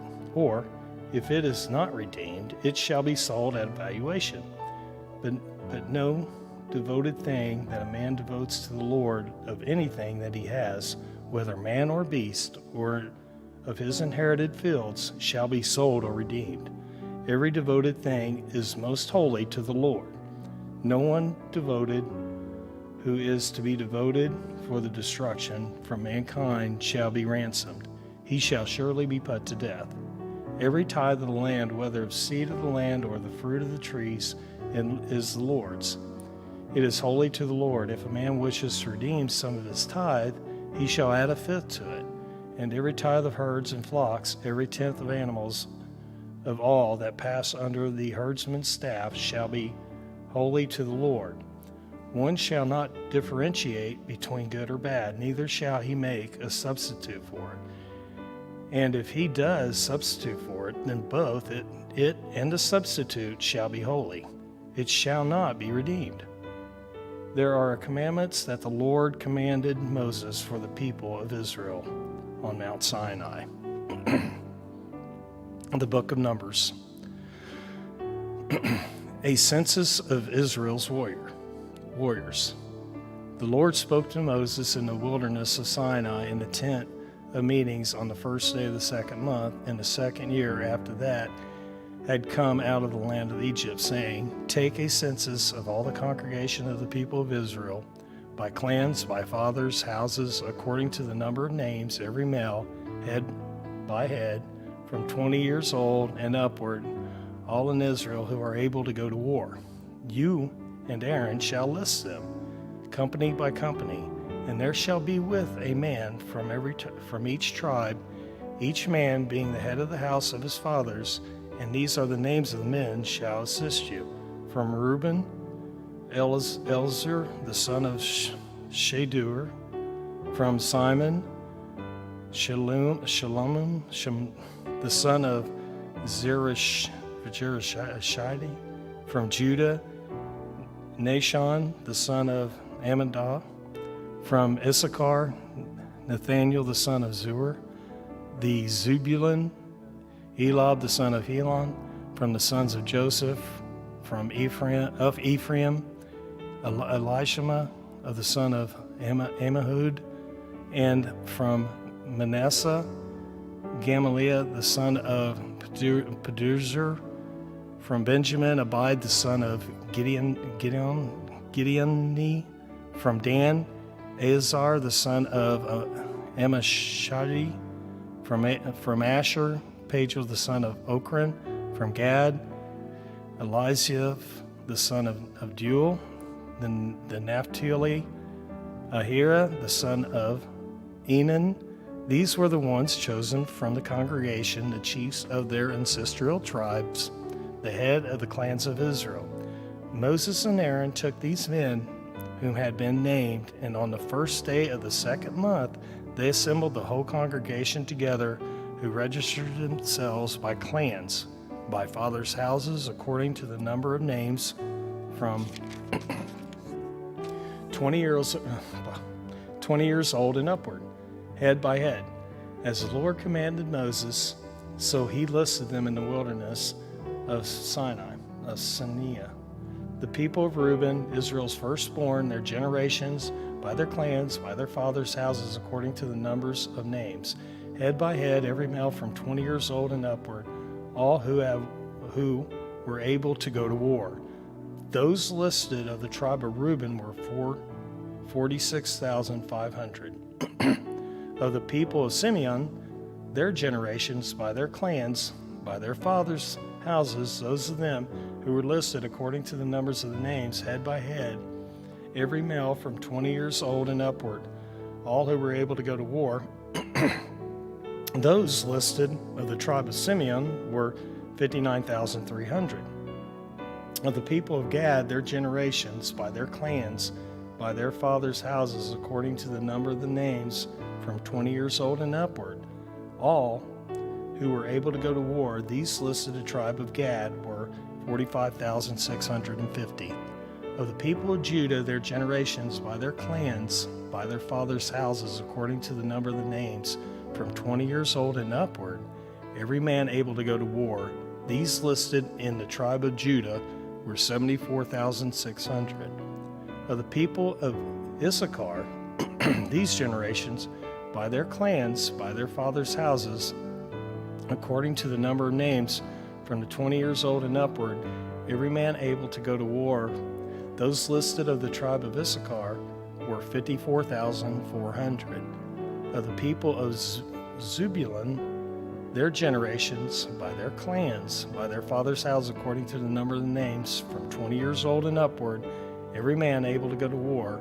Those listed in the tribe of Zebulun were 57,400. Of the people of Joseph, namely, of the people of Ephraim, their generations, by their clans, by their fathers' houses, according to the numbers of the names, from 20 years old and upward, every man able to go to war. Those listed of the tribe of Ephraim were 40,500. Of the people of Manasseh, their generations, by their clans, by their fathers' houses, according to the number of the names, from 20 years old and upward, every man able to go to war. Those listed of the tribe of Manasseh were 32,200. Of the people of Benjamin, their generations, by their clans, by their fathers' houses, according to the number of the names, from 20 years old and upward, every man able to go to war. Those listed of the tribe of Benjamin were 35,400. Of the people of Dan, their generations, by their clans, by their fathers' houses, according to the number of names, from 20 years old and upward, every man able to go to war. Those listed of the tribe of Dan were 62,700. Of the people of Asher, their generations, by their clans, by their fathers' houses, according to the number of names, from 20 years old and upward, every man able to go to war. Those listed of the tribe of Asher were 41,500. Of the people of Naphtali, their generations, by their clans, by their fathers' houses, according to the number of names, from 20 years old and upward, every man able to go to war. Those listed of the tribe of Naphtali were 53,400. There are those who were listed, whom Moses and Aaron listed with the help of the chief of Israel, 12 men, each representing his father's house. So all those listed of the people of Israel, by their fathers' houses, from 20 years old and upward, every man able to go to war in Israel, all those listed were 603,550.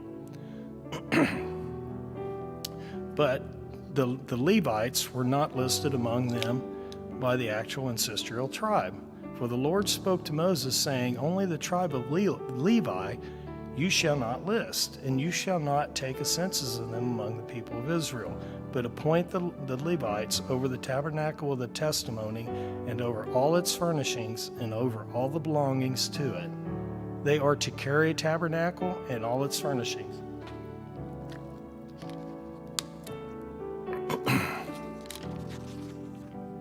And they shall take care of it, and shall camp around the tabernacle.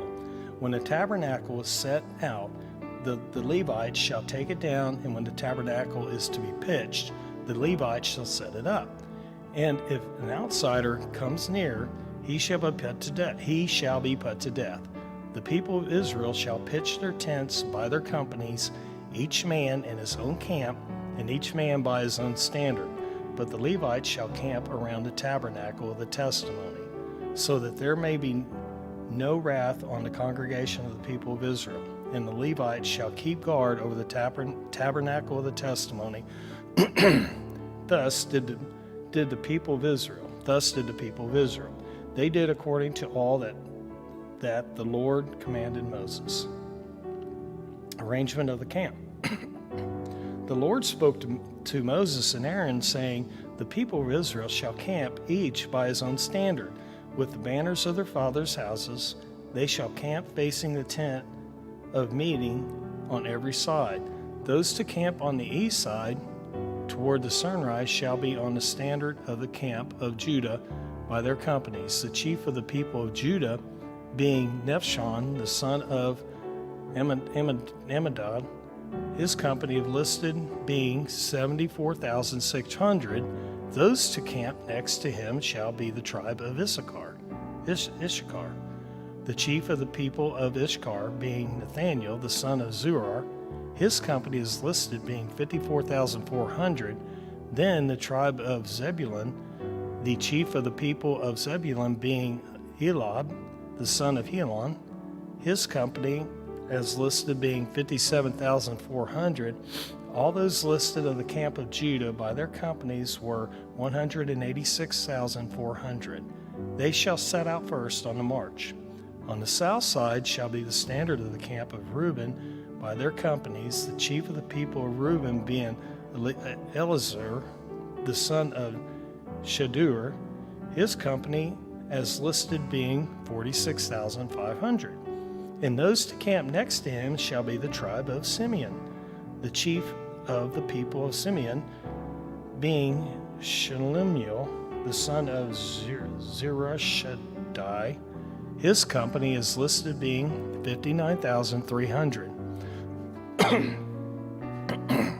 Then the tribe of Gad, the chief of the people of Gad being Elisaph, the son of Reuel, the company as listed being 45,650.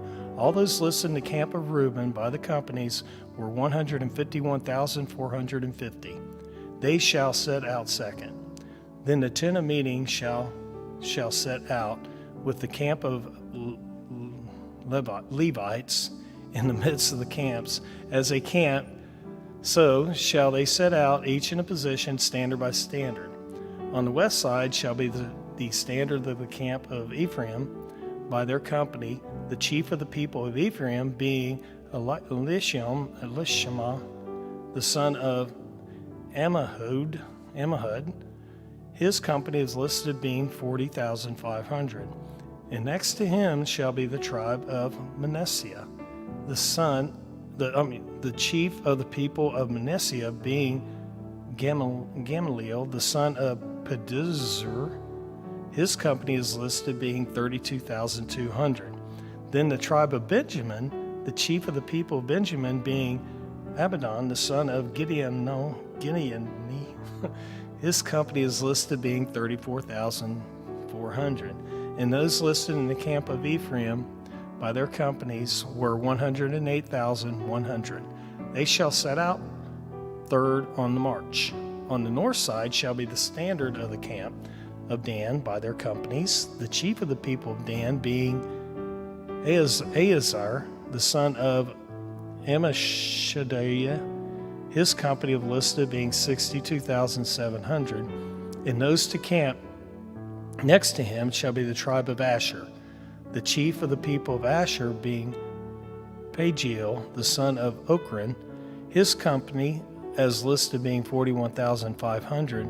Then the tribe of Naphtali, the chief of the people of Naphtali being Ahira, the son of Enan. His company as listed being 53,400. All those listed of the camp of Dan were 157,600. They shall set out last, standard by standard. These are the people of Israel as listed by their fathers' houses. All those listed in the camps by their companies were 603,550. But the Levites were not listed among the people of Israel, as the Lord commanded Moses. Thus did the people of Israel according to all that the Lord commanded Moses, and they camped by their standards, and so they set out, each one in his clan according to the father's house. Chapter 3. The sons of Aaron. These are the generations of Aaron and Moses at the time when the Lord spoke with Moses on Mount Sinai.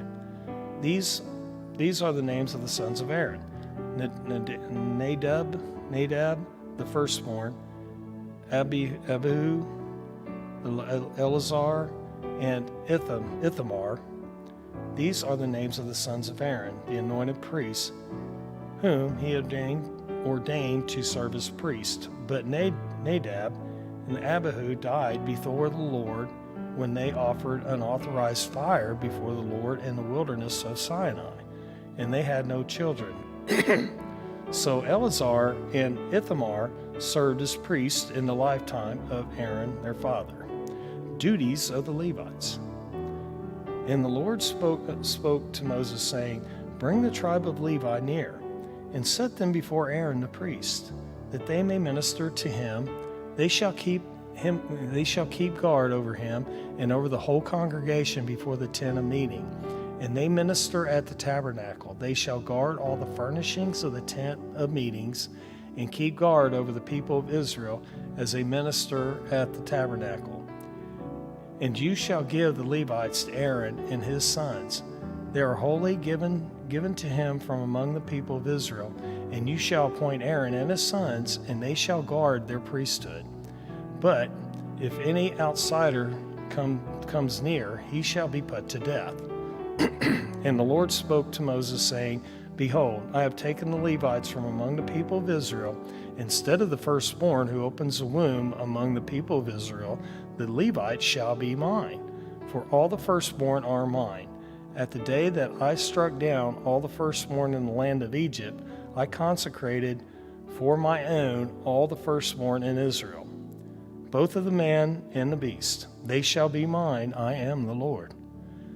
And the Lord spoke to Moses in the wilderness of Sinai, saying, List the sons of Levi by fathers' houses, by clans, every male from month old and upward you shall list. So Moses listed them according to the word of the Lord, and he was commanded, and these were the sons of Levi by their names: Gershon and Kohath, and Merari. And these are the names of the sons of Gershon by the clans: Libni, Shimei, and the sons of Kohath by their clans: Amram, Izhar, Hebron, and Uzziel. And the sons of Merari by their clans: Malai and Mushai. These are the clans of the Levites by their fathers' houses. To Gershon belonged the clan of Libnites and the clan of Shimonites. These were the clans of the Gershonites. Their listing according to the number of all the males from a month old and upward was 7,500. The clans of the Gershonites were a camp behind the tabernacle on the west, with Eliasaph, the son of Lael, as chief of the father's house of the Gershonites. And the guard duty of the sons of Gershon in the tent of meetings involved the tabernacle, the tent with its coverings, the screen from the entrance of the tent meeting, the hangings of the court, the screen for the door of the court is around the tabernacle, and the altar and its cords, all the service connected with these. A Kohath belonged to the clan of the Amorites, and the clan of the Israelites, and the clan of the Hebronites, and the clan of the Uzzielites. These are the clans of the Kohathites, according to the number of all the males from a month old and upward. There were 8,600 keeping guard over the sanctuary. The clans of the sons of the Kohath were to camp on the south side of the tabernacle, with Elisaphan and the son of Uzziel as chief of the father's house of the clan of the Kothites. And their guard duty involved the ark, the table, the lampstand,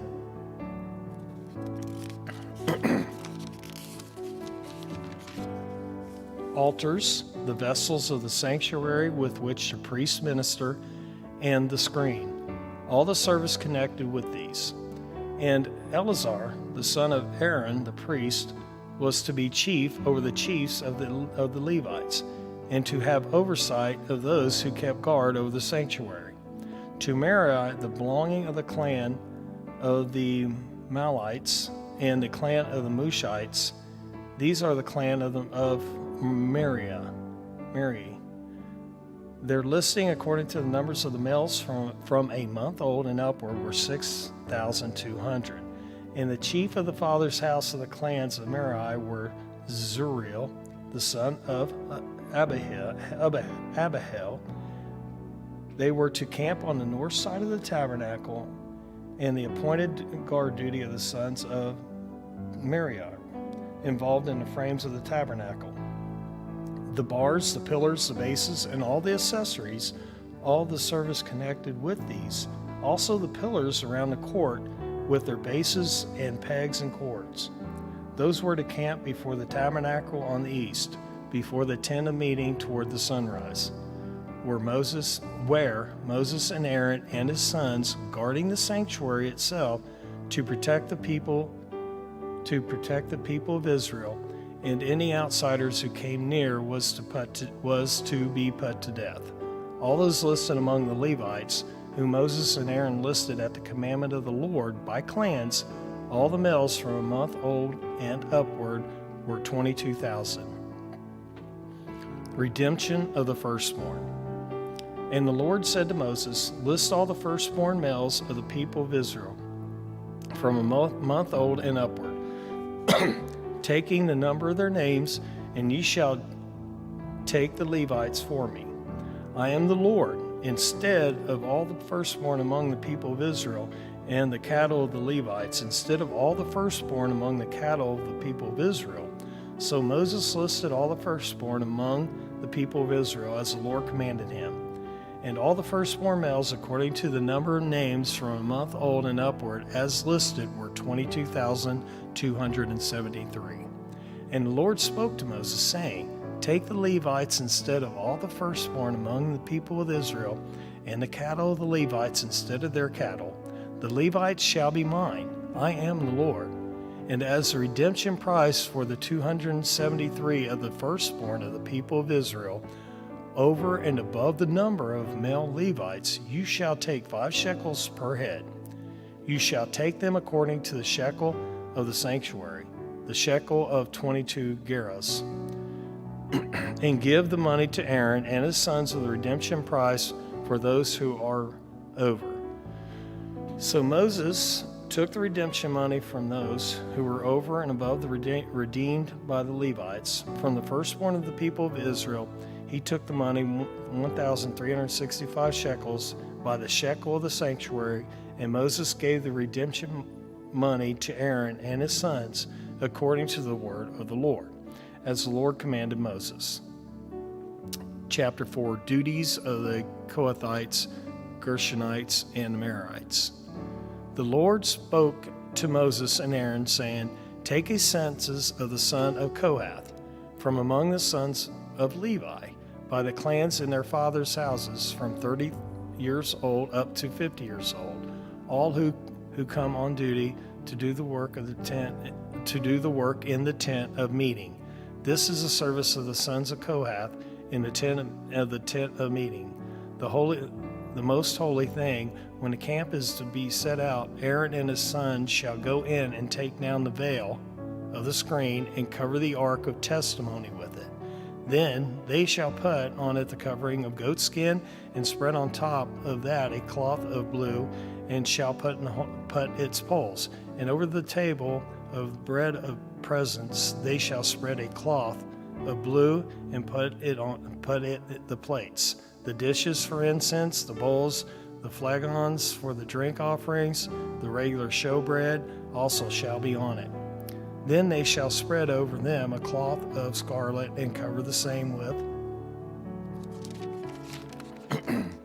a covering of goatskin, and shall put in its poles. And they shall take a cloth of blue, and cover the lampstand for the light, and its lamps, its tongs, its trays, and all the vessels of oil which it supplied.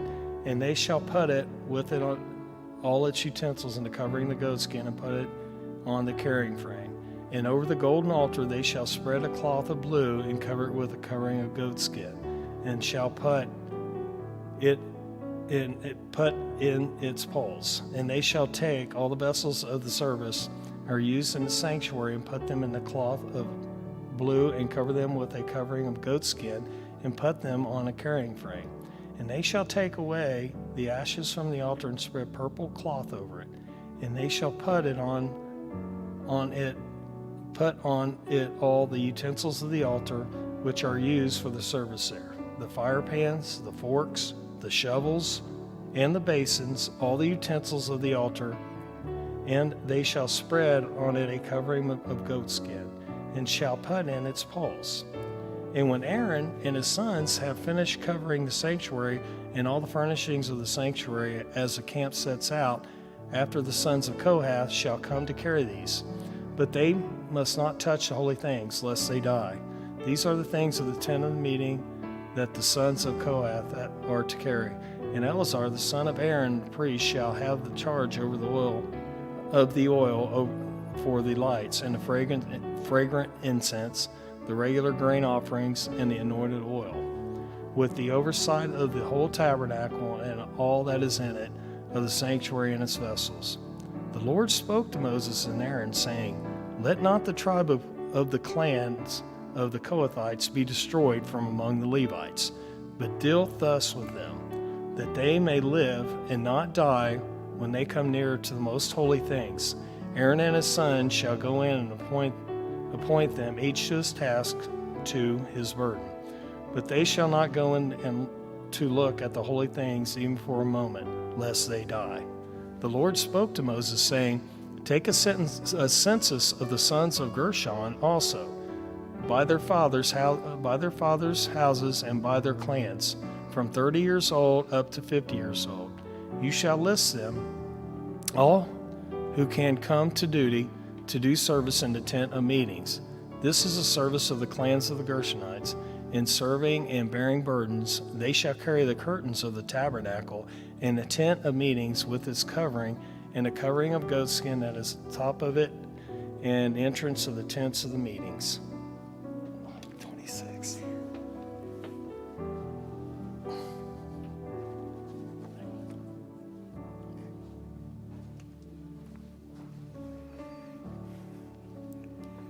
And the hangings, the frames of the tabor of the court, and the screen for the entrance of the gate of the court that is around the tabernacle and the altar, and their cords and all the equipment for their service. And they shall do all that needs to be done with regard to them. All the service of the sons of the Gershonites shall be at the command of Aaron and his sons, in all that they are to carry and in all that they have to do. And you shall assign to their charge all that they are to carry. This is the service of the clans of the sons of the Gershonites in the tent of the meeting. And their guard duty is to be under the direction of Ithamar, the son of Aaron the priest. As for the sons of Merari, you shall list them by their clans and their fathers' houses. From 30 years old up to 50 years old, you shall list them, everyone who can come on duty to do the service of the tent of meeting. And this is what they are charged to carry, as the whole of their service in the tent of the meeting: the frames of the tabernacle with its bars, pillars, and bases, and the pillars around the court with their bases, pegs, and cords, with all their equipment and all their accessories. And you shall list by name the objects that they are required to carry. This is the service of the clans of the sons of Merari, the whole of their service in the tent of meeting, under the direction of Ithamar, the son of Aaron the priest. And Moses and Aaron and the chiefs of the congregation listed the sons of the Kohathites by their clans and their fathers' houses, from 30 years old up to 50 years old, everyone who would come on duty for service in the tent of meeting. And those listed by clans were 2,750. This was the list of the clans of the Kohathites, all who served in the tent of meeting, whom Moses and Aaron listed according to the commandment of the Lord by Moses. Those listed of the sons by Gershon, by their clans and their fathers' houses, from 30 years old up to 50 years old, everyone who could come on duty for service in the tent of meeting. Those listed by their clans and their fathers' houses were 2,630. This was the list of the clans of the sons of Gershon, all those who served in the tent of meeting, whom Moses and Aaron listed according to the commandment of the Lord. Those listed of the clans of the sons of Merari, by their clans and their fathers' houses, from 30 years old up to 50 years old, everyone who could come on duty for service in the tent of meeting. Those listed by clans were 3,200. This was the list of the clans by the sons of Merari, whom Moses and Aaron listed according to the commandment of the Lord Moses. All those who were listed of by Levites, whom Moses and Aaron and the chiefs of Israel listed by their clans and their fathers' houses. From 30 years old up to 50 years old, everyone who could come to do the service of ministry and the service of bearing burdens in the tent of meeting. Those listed were 8,580. According to the commandment of the Lord, through Moses they were listed, each one with his task of serving or carrying. Thus they were listed by him, as the Lord commanded Moses. The Lord spoke to Moses, saying, Command the people of Israel that they put out of the camp everyone who is leprous or has a discharge, and everyone who is unclean through contact with the dead. You shall put out both male and female, putting them outside the camp, that they may not defile their camp, in the midst of which I dwell. And the people of Israel did so, and put them outside the camp, as the Lord said to Moses. So the people of Israel did. And the Lord spoke to Moses, saying, Speak to the people of Israel, when a man or woman commits any of the sins that people commit by breaking faith with the Lord, and that person realizes his guilt, he shall confess his sin that he has committed, and he shall make full restitution for his wrong, adding a fifth to it and giving it to him to whom he did wrong. But if the man has no next of kin to whom restitution may be made for the wrong, the restitution for wrong shall go to the Lord for the priest, in addition to the ram of atonement with which atonement is made for him, and every contribution, all the holy donations of the people of Israel, which they bring to the priest, shall be his. Each one shall keep his holy donations. Whatever anyone gives to the priest shall be his. And the Lord spoke to Moses, saying, Speak to the people of Israel. If any man's wife goes astray and breaks faith with him, if a man lies with her sexuality, and it is hidden from the eyes of her husband, and she is undetected, though she has defiled herself, and there is no witness against her, since she was not taken in the act. And if the spirit of jealousy comes over him, and he is jealous of his wife who has defiled herself, or if the spirit of jealousy comes over him, and he is jealous of his wife, though she has not defiled herself, then the man shall bring his wife to the priest, and bring the offering required of her, 1/10 of an ephah of barley flour. He shall pour no oil on it, and put no frankincense on it, for it is a grain offering of jealousy, a grain offering of remembrance, bringing iniquity to remembrance. And the priest shall bring her near, and set her before the Lord. And the priest shall take holy water in an earthenware vessel, and take some of the dust that is on the floor of the tabernacle, and put it into the water. And the priest shall set the woman before the Lord, and unbind the hair of the woman's head, and place in her hands the grain offering of remembrance, which is the grain offering of jealousy. And in his hand the priest shall have the water of bitterness that brings the curse. Then the priest shall make her take an oath, saying, If no man has lain with you, and if you have not turned aside to uncleanness while you were under your husband's authority, be free from this water of bitterness that brings the curse. But if you have gone astray, though you are under your husband's authority, and if you have defiled yourself, and some man other than your husband has lain with you, then let the priest make the woman take the oath of the curse, and say to the woman, The Lord make you a curse and an oath among your people when the Lord makes your thigh fall away and your body swell. May this water that brings the curse pass into your bowels and make your womb smell and your thigh fall away. And the woman shall say, Amen, Amen. Then the priest shall write these curses in a book and wash them off into the water of bitterness. And he shall make the woman drink the water of bitterness that brings the curse, and the water that brings the curse shall enter into her and cause bitter pain. And the priest shall take the grain offering of jealousy out of the woman's hand, and shall wave the grain offering before the Lord, and bring it to the altar. And the priest shall take a handful of the grain offering as its memorial portion, and burn it on the altar, and afterward shall make the woman drink the water. And when he has made her drink the water, then if she has defiled herself and has broken faith with her husband, the water that brings the curse shall enter into her and cause bitter pain, and her womb shall swell, and her thigh shall fall away, and the woman shall become a curse among her people. But if the woman has not defiled herself and is clean, then she shall be free and shall conceive children. This is the law in cases of jealousy, when a wife, though under her husband's authority, goes astray and defiles herself, or when the spirit of jealousy comes over a man and he is jealous of his wife. Then he shall set the woman before the Lord, and the priest shall carry out for all this law. The man shall be free from iniquity, but the woman shall bear her iniquity. And the Lord spoke to Moses, saying, Speak to the people of Israel, and say to them, When either a man or a woman makes a special vow, the vow of Nazirite, to separate himself to the Lord, he shall separate himself from wine and strong drink. He shall drink no vinegar made from wine or strong drink, and shall not drink any juice or grapes, or eat grapes, fresh or dried. All the days of his separation he shall eat nothing that is produced by the grapevine, not even the seeds or the skin. All the days of his vow of separation no razor shall touch his head, until the time is completed for which he separates himself to the Lord. He shall be holy. He shall let the locks of hair of his head grow long.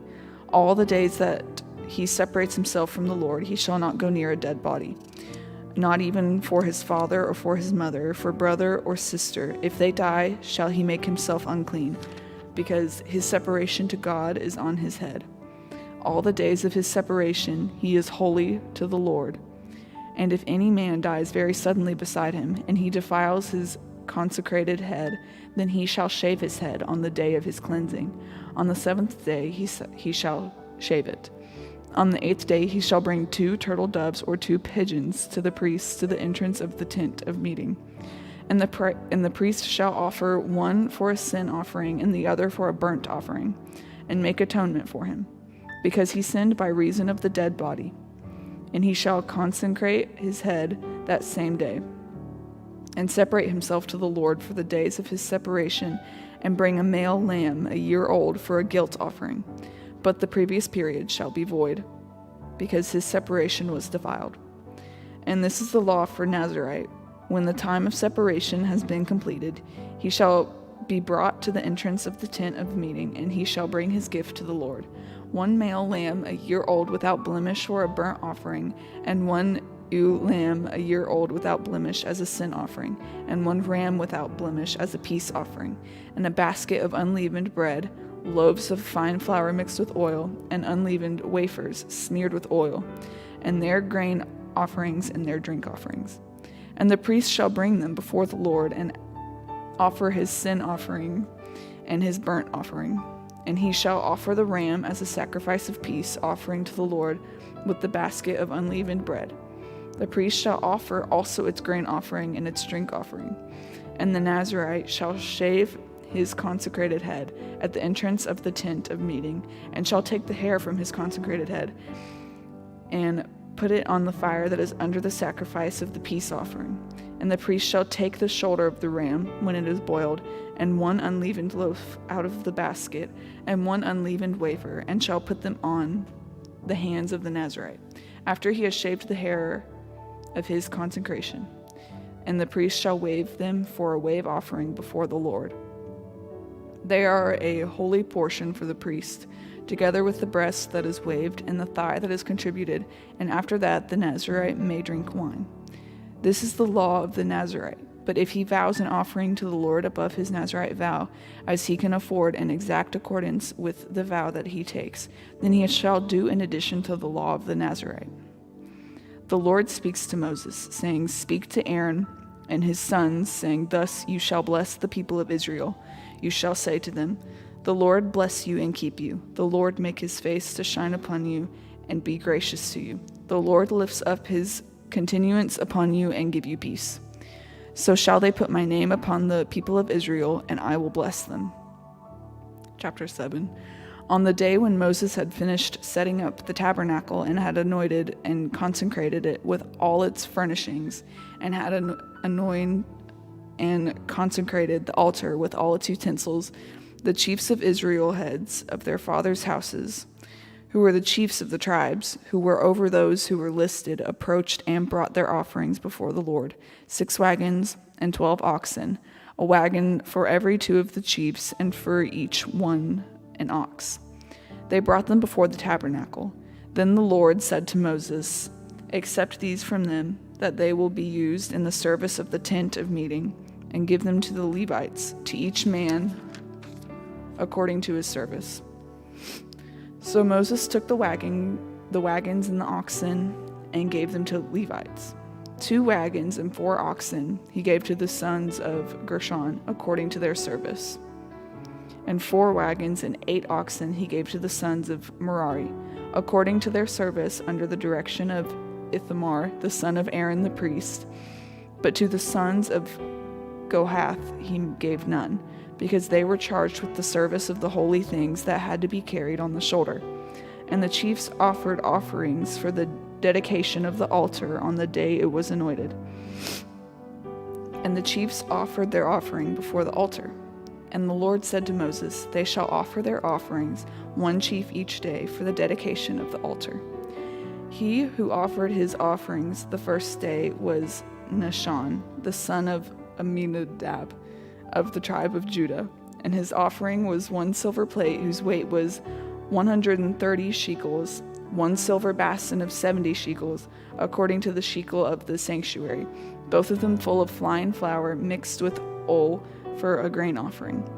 1 golden dish of 10 shekels, full of incense. 1 bull from the herd, 1 ram, 1 male lamb, a year old, for a burnt offering.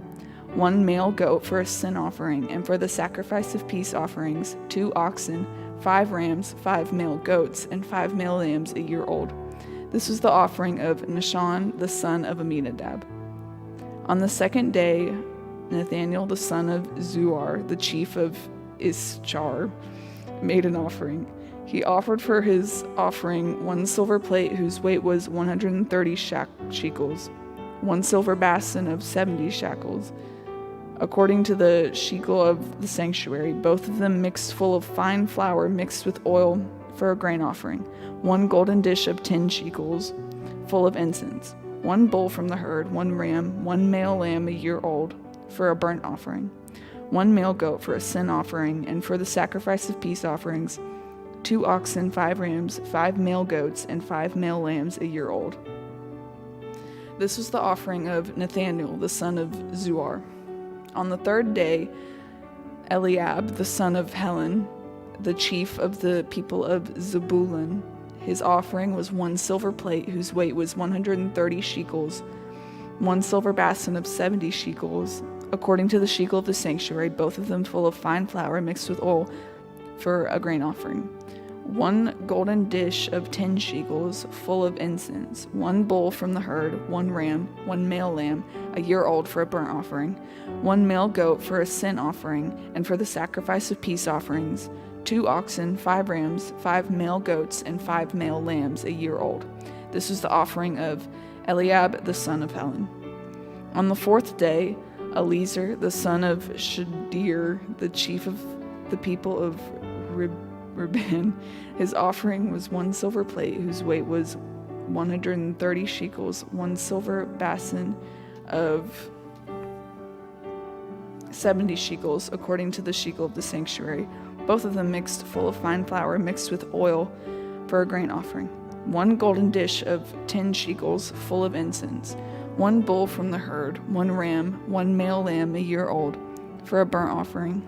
1 male goat for a sin offering, and for the sacrifice of peace offerings, 2 oxen, 5 rams, 5 male goats, and 5 male lambs a year old.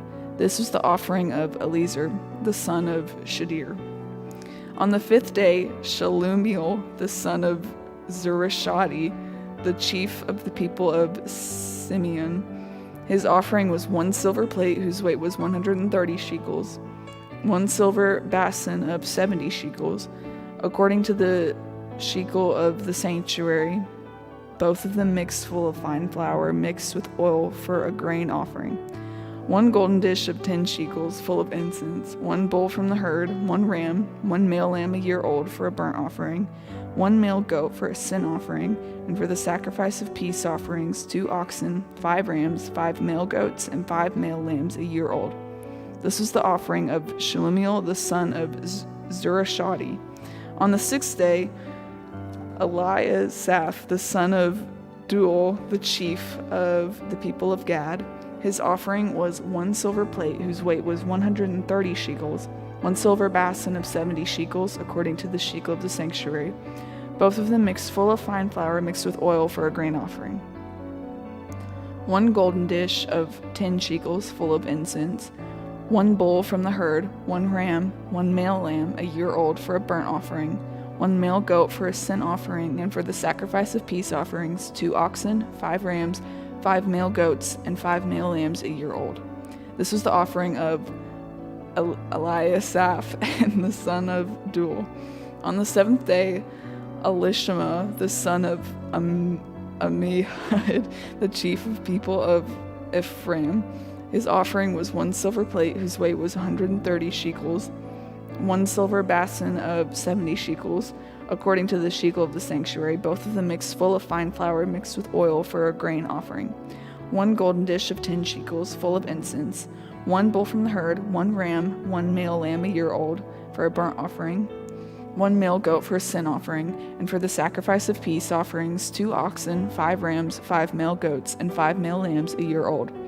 This is the offering of Elishama the son of Ammihud. On the eighth day, Gamaliel the son of Pedazur, the chief of people of Manasseh, his offering was 1 silver plate whose weight was 130 shekels, 1 silver basin of 70 shekels, according to the shekel of the sanctuary, both of them full of fine flour mixed with oil for a grain offering, 1 golden dish of 10 shekels full of incense, 1 bull from the herd, 1 ram, 1 male lamb a year old for a burnt offering, 1 male goat for a sin offering, and for the sacrifice of peace offerings 2 oxen, 5 rams, 5 male goats, and 5 male lambs a year old. This is the offering of Gamaliel the son of Pedazur. On the 9th day, Abidian the son of Gideodoni, the chief of the people of Benjamin. His offering was 1 silver plate whose weight was 130 shekels, 1 silver basin of 70 shekels, according to the shekel of the sanctuary, both of them full of fine flour mixed with oil for a grain offering, 1 golden dish of 10 shekels full of incense, 1 bull from the herd, 1 ram, 1 male lamb a year old for a burnt offering, 1 male goat for a sin offering, and for the sacrifice of peace offerings 2 oxen, 5 rams, 5 male goats, and 5 male lambs a year old. This was the offering of Abidan the son of Gideoni. On the 10th day, Ahiezer the son of Amishadi, the chief of the people of Dan. His offering was 1 silver plate whose weight was 130 shekels, 1 silver basin of 70 shekels, according to the shekel of the sanctuary, both of them full of fine flour mixed with oil for a grain offering, 1 golden dish of 10 shekels full of incense, 1 bull from the herd, 1 ram, 1 male lamb a year old for a burnt offering, 1 male goat for a sin offering, and for the sacrifice of peace offerings 2 oxen, 5 rams, 5 male goats, and 5 male lambs a year old. This was the offering of Ahiezer the son of Amishadi. On the 11th day, Pagiel the son of Ochran, the chief of the people of Asher. His offering was 1 silver plate whose weight was 130 shekels, 1 silver basin of 70 shekels, according to the shekel of the sanctuary, both of them full of fine flour mixed with oil for a grain offering, 1 golden dish of 10 shekels full of incense, 1 bull from the herd, 1 ram, 1 male lamb a year old for a burnt offering, 1 male goat for a sin offering, and for the sacrifice of peace offerings 2 oxen, 5 rams, 5 male goats, and 5 male lambs a year old. This is the offering of Pagiel the son of Ochran. On the 12th day of Ira the son of Enan, the chief of the people of Naphtali. His offering was 1 silver plate whose weight was 130 shekels, 1 silver basin of 70 shekels, according to the shekel of the sanctuary, both of them full of fine flour mixed with oil for a grain offering, 1 golden dish of 10 shekels full of incense, 1 bull from the herd, 1 ram, 1 male lamb a year old for a burnt offering, 1 male goat for a sin offering, and for the sacrifice of peace offerings 2 oxen, 5 rams, 5 male goats, and 5 male lambs a year old. This was the offering of Ahira the son of Enan. This was the dedication offering for the altar on the day when it was anointed, from the chiefs of Israel, 12 silver plates, 12 silver basins, 12 golden dishes, each silver plate weighing 130 shekels, and each basin 70. All the silver of the vessels 2,400 shekels, according to the shekel of the sanctuary. The 12 golden dishes full of incense weighing 10 shekels apiece, according to the shekel of the sanctuary. all the gold of the dishes being 120 shekels, all the cattle for the burnt offerings, 12 bulls, 12 rams, 12 male lambs a year old, with their grain offering, and 12 male goats for a sin offering. And all the cattle for the sacrifice of peace offerings, 24 bulls, the rams 60, the male goats 60, the male lambs a year old 60. This was the dedication offering for the altar after it was anointed. And when Moses went into the tent of meeting to speak with the Lord, he heard the voice speaking to him from above the mercy seat that was on the ark of testimony, from between the two cherubim, and it spoke to him. Chapter 8. Now the Lord spoke to Moses, saying, Speak to Aaron and say to him, When you set up the lamps, the 7 lamps shall give light in front of the lampstand. And Aaron did so. He set up its lamps in front of the lampstand, as the Lord commanded Moses. And this was the workmanship of the lampstand, hammered work of gold, from its base to its flowers. It was hammered work, according to the pattern that the Lord had shown Moses, and he made the lampstand. And the Lord spoke to Moses, saying, Take the Levites from among the people of Israel and cleanse them. Thus you shall not do to them to cleanse them. Sprinkle the water of purification upon them, and let them go with a razor over all their body, and wash their clothes and cleanse themselves. Then let them take a bull from the herd, and its grain offering of fine flour mixed with oil. And you shall take another bull from the herd of a sin offering. And you shall bring the Levites before the tent of meeting, and assemble the whole congregation of the people of Israel. When you bring the Levites before the Lord, the people of Israel shall lay their hands on the Levites. And Aaron shall offer the Levites before the Lord as a wave offering from the people of Israel, that they may do the service of the Lord. Then the Levites shall lay their hands on the heads of the bulls, and you shall offer the one for a sin offering, and the other for a burnt offering to the Lord, to make atonement for the Levites. And you shall set the Levites before Aaron and his sons, and shall offer them as a wave offering to the Lord. Thus you shall separate the Levites from among the people of Israel, and the Levites shall be mine. And after that the Levites shall go in to serve at the tent of meeting, when you have cleansed them and offered them as a wave offering. For they are wholly given to me from among the people of Israel. Instead of all who open the womb, the firstborn of all the people of Israel, I have taken them for myself. For all the firstborn among the people of Israel are mine, both of man and of beast.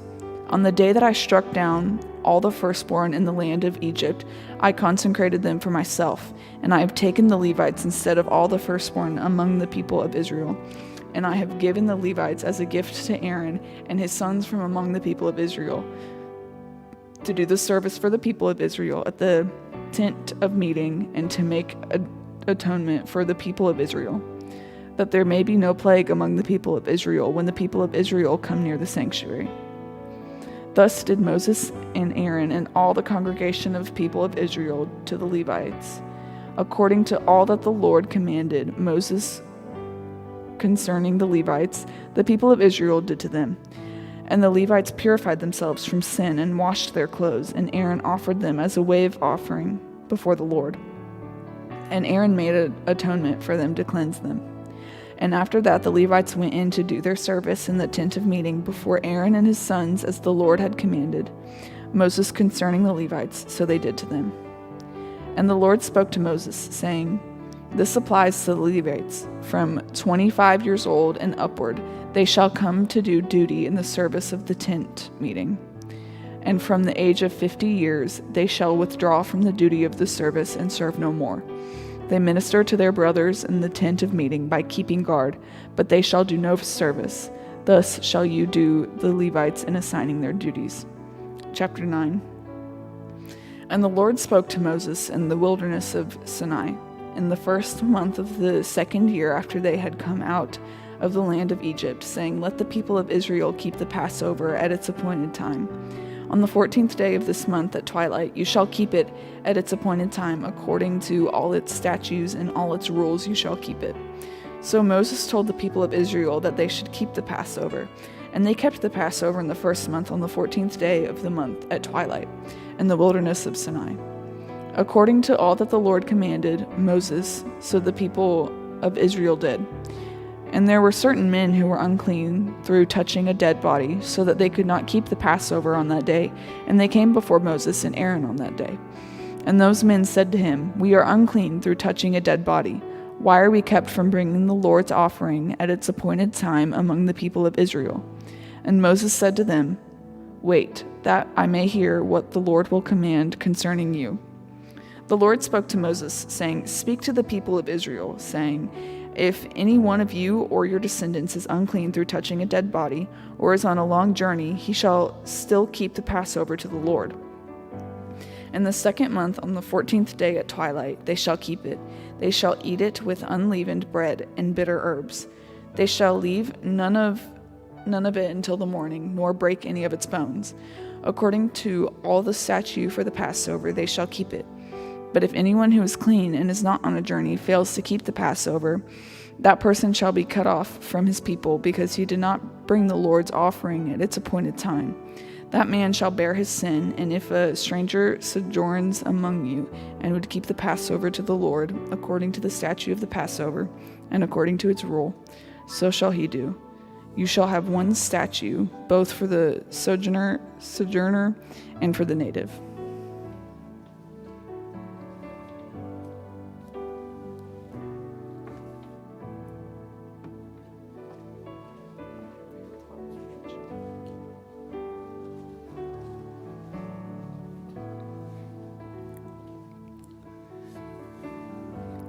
The cloud covering the tabernacle. On the day that the tabernacle was set up, the cloud covered the tabernacle, the tent of the testimony, and at the evening it was over, the tabernacle like the appearance of fire until morning. So it was always, the cloud covered it by day, and the appearance of fire by night. And whenever the cloud lifted from over the tent, after that the people of Israel set out, and in the place where the cloud settled down, there the people of Israel camped. At the command of the Lord, the people of Israel set out, and at the command of the Lord they camped. As long as the cloud rested over the tabernacle, they remained in camp. Even when the cloud continued over the tabernacle many days, the people of Israel kept the charge of the Lord and did not set out.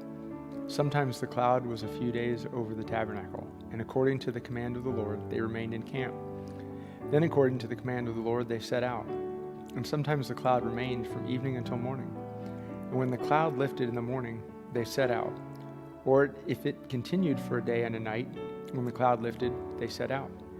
Whether it was 2 days or a month or a longer time that the cloud continued over the tabernacle, abiding there, the people of Israel remained in camp and did not set out. But when it lifted, they set out. At the command of the Lord they camped, and at the command of the Lord they set out. They kept the charge of the Lord at the command of the Lord by Moses. The Lord spoke to Moses, saying, "Make 2 silver trumpets. Of hammer work you shall make them. And you shall use them for summoning the congregation and for breaking camp. And when both are blown, all the congregation shall gather themselves to you at the entrance of the tent of meeting. But if they blow only one, then the chiefs, the heads of the tribes of Israel, shall gather themselves to you. When you blow an alarm, the camps that are on the east side shall set out.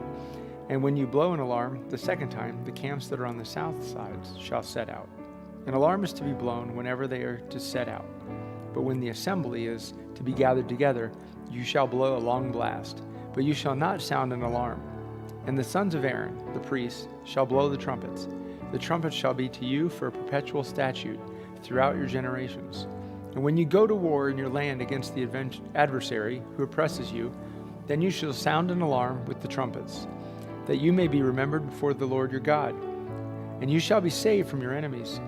On the day of your gladness also, and at your appointed feasts, and at the beginnings of your months, you shall blow the trumpets over your burnt offerings and over the sacrifices of your peace offerings.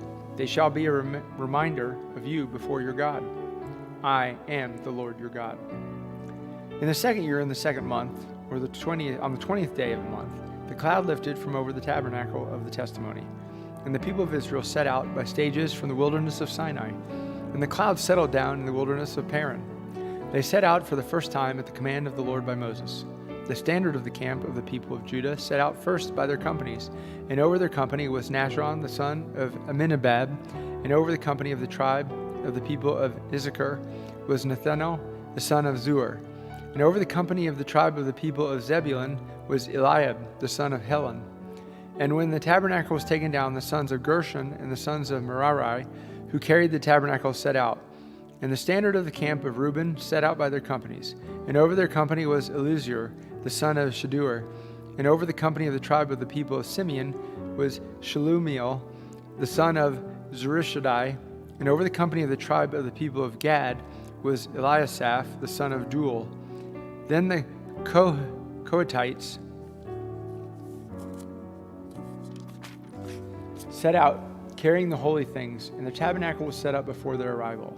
And the standard of the camp of the people of Ephraim set out by their companies, and over their company was Elishama, the son of Ammihud. And over the company of the tribe of the people of Manasseh was Gamaliel, the son of Pedahuzur. And over the company of the tribe of the people of Benjamin was Abidan, the son of Gideoni. Then the standard of the camp of the people of Dan, acting as the rear guard of all the camps, set out by their companies. And over their company was Ahiezer, the son of Ammishaddai. And over the company of the tribe of the people of Asher was Pagiel, the son of Ochran. And over the company of the tribe of the people of Naphtali was Ahira, the son of Enan. This was the order of march of the people of Israel by their companies when they set out. And Moses set out to Hobab, the son of Ruel the Midianite, Moses' father-in-law. We are setting out for the place of which the Lord said, I will give it to you. Come with us, and we will do good to you, for the Lord has promised good to Israel. But he said to him, I will not go. I will depart to my own land and to my kindred. And he said, Please do not leave us, for you know where we should camp in the wilderness, and you will serve as eyes for us. And if you do go with us, whatever good the Lord will do to us, the same we will do to you. So they set out from the mount of the Lord 3 days' journey, and the ark of the covenant of the Lord went before them 3 days' journey to seek out a resting place for them. And the cloud of the Lord was over them by day, whenever they set out from the camp.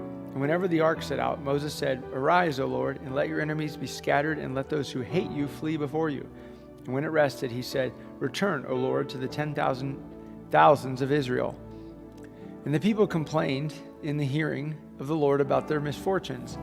And when the Lord heard it, his anger was kindled, and the fire of the Lord burned among them and consumed some outlying parts of the camp. Then the people cried out to Moses, and Moses prayed to the Lord, and the fire died down. So the name of that place was called Taberah, because the fire of the Lord burned among them.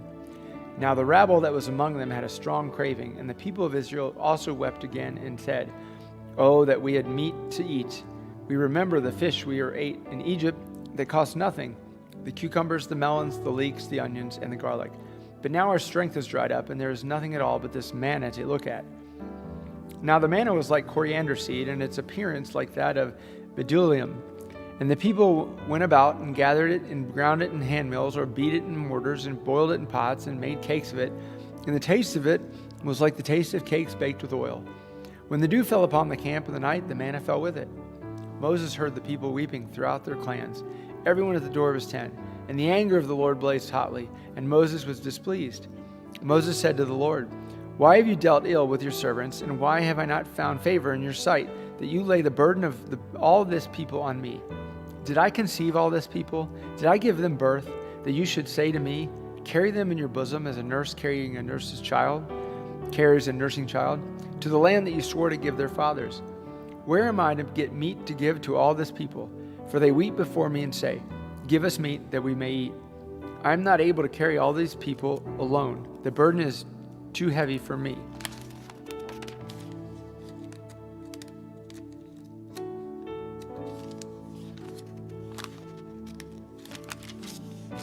If you will treat me like this, kill me at once, if I find favor in your sight, that I may not see my wretchedness. Then the Lord said to Moses, Gather for me 70 men of the elders of Israel, whom you know to be the elders of the people and officers over them, and bring them to the tent of meeting, and let them take their stand there with you. And I will come down and talk with you there, and I will take some of the spirit that is on you and put it on them, and they shall bear the burden of the people with you, so that you may not bear it yourself alone. And say to the people, Consecrate yourselves for tomorrow, and you shall eat meat, for you have wept in the hearing of the Lord, saying, Who will give us meat to eat? For it was better for us in Egypt. Therefore the Lord will give you meat, and you shall eat. You shall not eat just 1 day, or 2 days, or 5 days, or 10 days, or 20 days, but a whole month. until it comes out at your nostrils and becomes loathsome to you, because you have rejected the Lord who is among you and have wept before him, saying, why did we come out of Egypt? But Moses said, the people among whom I am numbered 600,000 on foot, and you have said, I will give them meat, that they may eat a whole month. Shall flocks and herds be slaughtered for them, and be enough for them? Or shall all the fish of the sea be gathered together for them, and be enough for them? And the Lord said to Moses, is the Lord's hand shortened? Now you shall see whether my word will come there true for you or not. So Moses went out and told the people the words of the Lord, and he gathered 70 men of the elders of the people and placed them around the tent. Then the Lord came down in the cloud and spoke to him, and took some of the Spirit that was on him and put it on the 70 elders. And as soon as the Spirit rested on them, they prophesied, but they did not continue doing it. Now 2 men remained in the camp, one named Eldad and the other named Medad, and the Spirit rested on them. They were among those registered, but they had not gone out to the tent, and so they prophesied in the camp. And a young man ran and told Moses, Eldad and Medad are prophesying in the camp. And Joshua the son of Nun, the assistant of Moses from his youth, said, my lord Moses, stop them. But Moses said to him, are you jealous for my sake? Would that all the Lord's people were prophets, that the Lord would put his Spirit on them? And Moses and the elders of Israel returned to the camp. Then a wind from the Lord sprang up, and it brought quail from the sea and let them fall beside the camp, about a day's journey on this side and a day's journey on the other side, around the camp and about 2 cubits above the ground. And the people rose all that day and all night and all the next day and gathered the quail. Those who gathered least gathered 10 homers, and they spread them out for themselves all around the camp. While the meat was yet between their teeth before it was consumed, the anger of the Lord was kindled against the people, and the Lord struck down the people with a very great plague. Therefore the name of the place was called Kilbroth Hadavah, because there they buried the people who had the craving. From Kibroth Hadavah, and the people journeyed to Hazeroth, and they remained at Hazeroth. Miriam and Aaron spoke against Moses because of the Cushite woman whom he had married, for he had married a Cushite woman. And they said, has the Lord indeed spoken only through Moses? Has he not spoken through us also? And the Lord heard it. Now the man Moses was very meek, more than all the people who were on the face of the earth. And suddenly the Lord said to Moses and to Aaron and Miriam, come out, you 3, to the tent of meeting. And the 3 of them came out. And the Lord came down in a pillar of cloud and stood at the entrance of the tent and called Aaron and Miriam. And they both came forward. And he said, hear my words. If there is a prophet among you, I, the Lord, make myself known to him in a vision. I speak with him in a dream. Not so my servant Moses. Not so with my servant Moses. He is faithful in all my house. With him I speak mouth to mouth, clearly and not in riddles, and he beholds the form of the Lord. Why then were you not afraid to speak against my servant Moses? And the anger of the Lord was kindled against them, and he departed. When the cloud removed from over the tent, behold, Miriam was leprous, like snow. And Aaron turned toward Miriam, and behold, she was leprous. And Aaron said to Moses, O my Lord, do not punish us because we have done foolishly and have sinned. Let her not be as one dead, whose flesh is half eaten away when he comes out of his mother's womb. And Moses cried to the Lord, O God, please heal her, please. But the Lord said to Moses, if her father had but spit in her face, should she not be shamed 7 days? Let her be shut outside the camp 7 days, and after that she may be brought in again. So Miriam was shut outside the camp 7 days, and the people did not set out on the march till Miriam was brought in again. After that the people set out from Hazeroth and camped in the wilderness of Paran. The Lord spoke to Moses, saying, send men to spy out the land of Canaan, which I am giving to the people of Israel. From each tribe of their fathers you shall send a man, every one a chief among them. So Moses sent them from the wilderness of Paran, according to the command of the Lord, all of them men who were heads of the people of Israel. And these were their names. From the tribe of Reuben, Shemua the son of Zachar.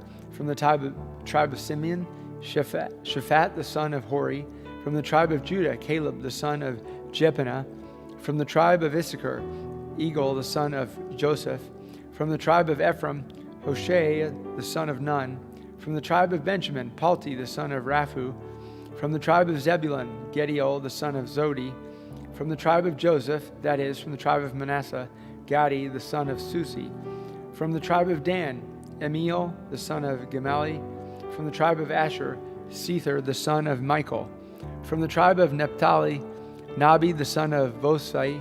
From the tribe of Gad, Gul the son of Maki. These were the names of the men whom Moses set out to spy out the land. And Moses called Hoshea, the son of Nun, Joshua.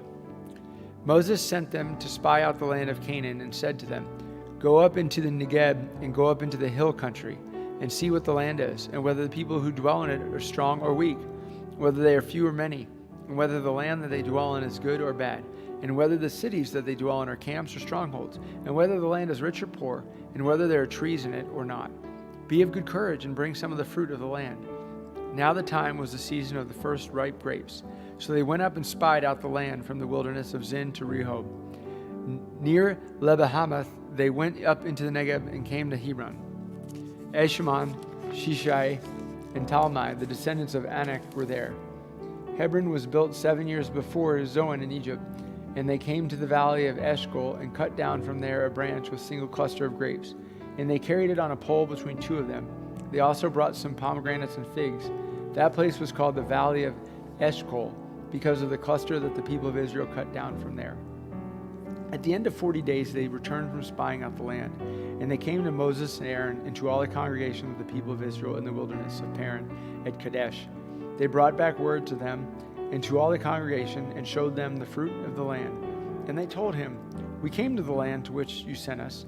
It flows with milk and honey, and this is its fruit. However, the people who dwell in the land are strong, and the cities are fortified and very large. And besides, we saw the descendants of Anak there.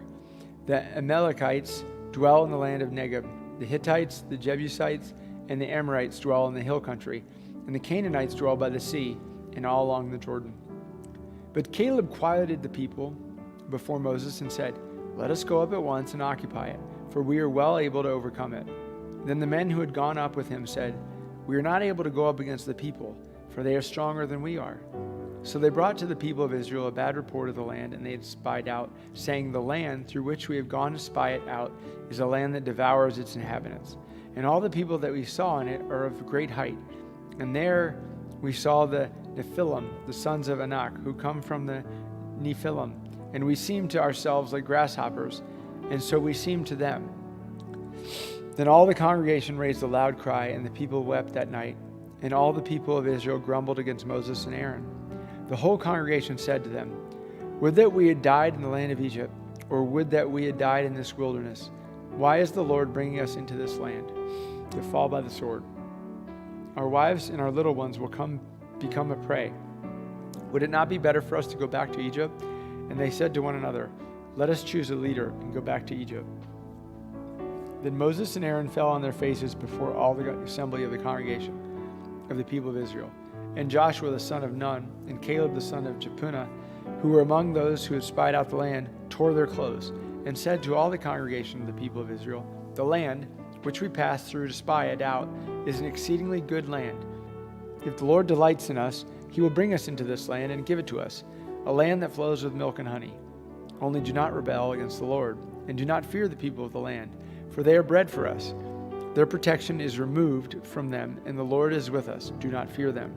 Then all the congregation said to stone them with stones. But the glory of the Lord appeared at the tent of meeting to all the people of Israel.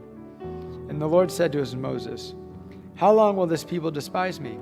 And how long will they not believe in me, in spite of all the signs I have done among them?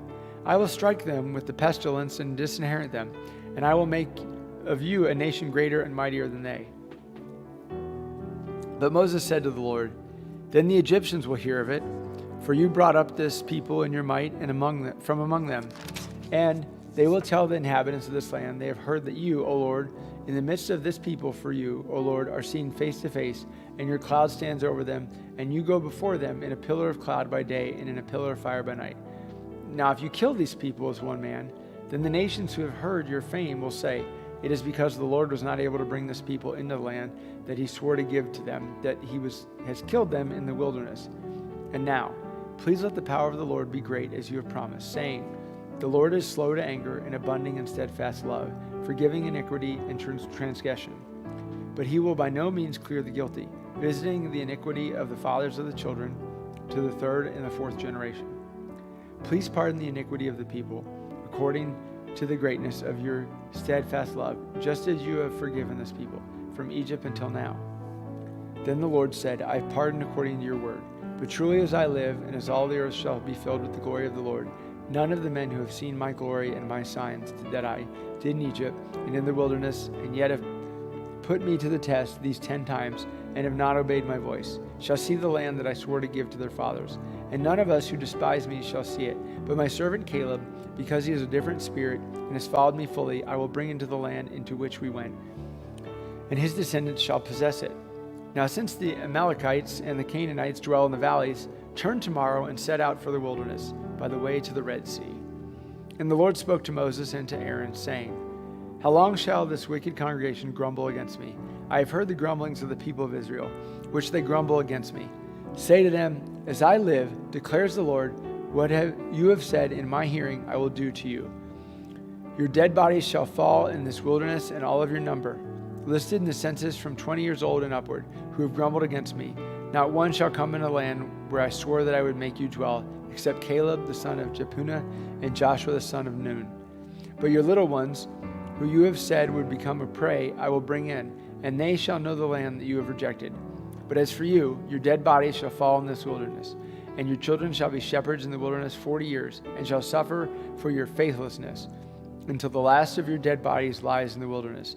According to the number of the days in which you spied out the land, 40 days, a year for each day, you shall bear your iniquity 40 years, and you shall know my displeasure.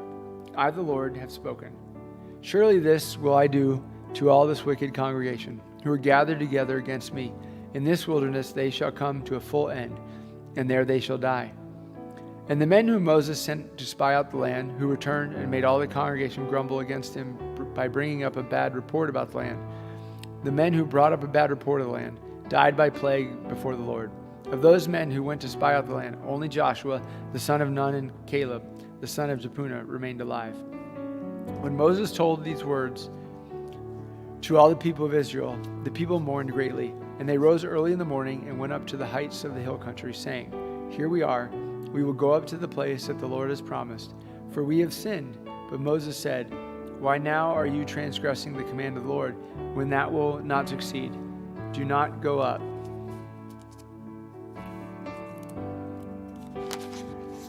For the Lord is not among you, lest you be struck down before your enemies. For there the Amalekites and the Canaanites are facing you, and you shall fall by the sword. Because you have turned back from following the Lord will not be with you. But they presumed to go up to the heights of the hill country, although neither the ark of the covenant of the Lord nor Moses departed out of the camp. Then the Amalekites and the Canaanites who lived in that hill country came down and defeated them, and pursued them even to Hormah.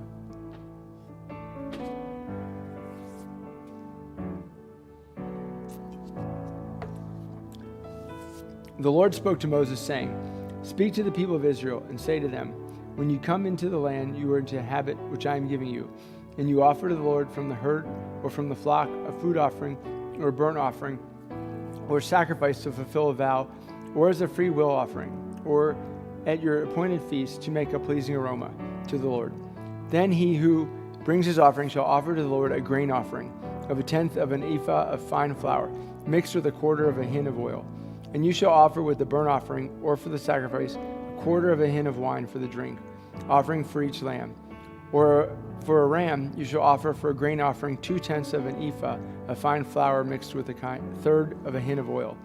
And for the drink offering, you shall offer 1/3 of a hin of wine, a pleasing aroma to the Lord. And when you offer a bull as a burnt offering or sacrifice to fulfill a vow, or for peace offerings to the Lord, then one shall offer with the bull a grain offering of 3/10 of an ephah of fine flour, mixed with 1/2 of a hin of oil. And you shall offer for the drink offering 1/2 a hin of wine as a food offering, a pleasing aroma to the Lord. Thus it shall be done for each bull or ram, or for each lamb or young goat, as many as you offer. You shall do with each one as many as there are. Every native Israelite shall do these things in this way in offering a food offering, with a pleasing aroma to the Lord. And if a stranger is sojourning with you, or anyone is living permanently among you, and he wishes to offer a food offering with a pleasing aroma to the Lord, he shall do as you do. For the assembly there shall be one statute for you and for the stranger who sojourns with you, a statute forever throughout your generations. You and the sojourner shall be alike before the Lord. One law and one rule shall be for you and for the stranger who sojourns with you. The Lord spoke to Moses, saying, Speak to the people of Israel and say to them, When you come into the land to which I bring you, and when you eat of the bread of the land, you shall present a contribution to the Lord. Of the first of your dough you shall present a loaf as a contribution, like a contribution from the threshing floor. So shall you present it. Some of the first of your dough you shall give to the Lord as a contribution throughout your generations. But if you sin unintentionally and do not observe all these commandments that the Lord has spoken to Moses, all that the Lord has commanded you by Moses, from the day that the Lord gave commandment and onward throughout your generations, then if it was done and unintentionally without the knowledge of the congregation, all the congregation shall offer one bull from the herd for a burnt offering, a pleasing aroma to the Lord, with its grain offering and its drink offering, according to the rule, and one male goat for a sin offering. And the priest shall make atonement for all the congregation of the people of Israel, and they shall be forgiven, because it was a mistake, and they have brought their offering, a food offering to the Lord, and their sin offering before the Lord for their mistake. And all the congregation of the people of Israel shall be forgiven, and the stranger who sojourns among them, because the whole population was involved in the mistake. If one person sins unintentionally, he shall offer a female goat, a year old, for a sin offering. And the priest shall make atonement before the Lord for the person who makes a mistake, when he sins unintentionally, to make atonement for him, and he shall be forgiven. You shall have one law for him who does anything unintentionally, for him who is native among the people of Israel, and for the stranger who sojourns among them. But the person who does anything with a high hand, whether he is native or a sojourner, reviles the Lord, and that person shall be cut off from among his people.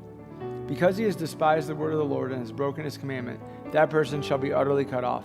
His iniquity shall be on him. While the people of Israel were in the wilderness, they found a man gathering sticks on the Sabbath day. And those who found him gathering sticks brought him to Moses and Aaron and to all the congregation. They put him in custody because it had not been made clear what should be done to him. And the Lord said to Moses, The man shall be put to death. All the congregation shall stone him with stones outside the camp. And all the congregation brought him outside the camp and stoned him to death with stones, as the Lord commanded Moses.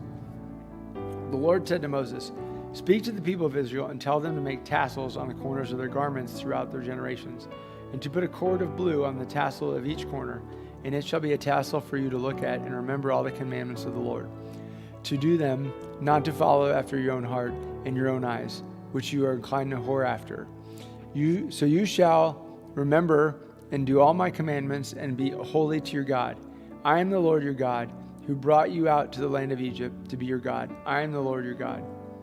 Now Korah, the son of Isar, son of Kohath, son of Levi, and Dathan, and Abiram, the sons of Eliab, and the son of Peleth, sons of Reuben, took men, and they rose up before Moses with a number of the people of Israel, 250 chiefs of the congregation, chosen from the assembly, well-known men.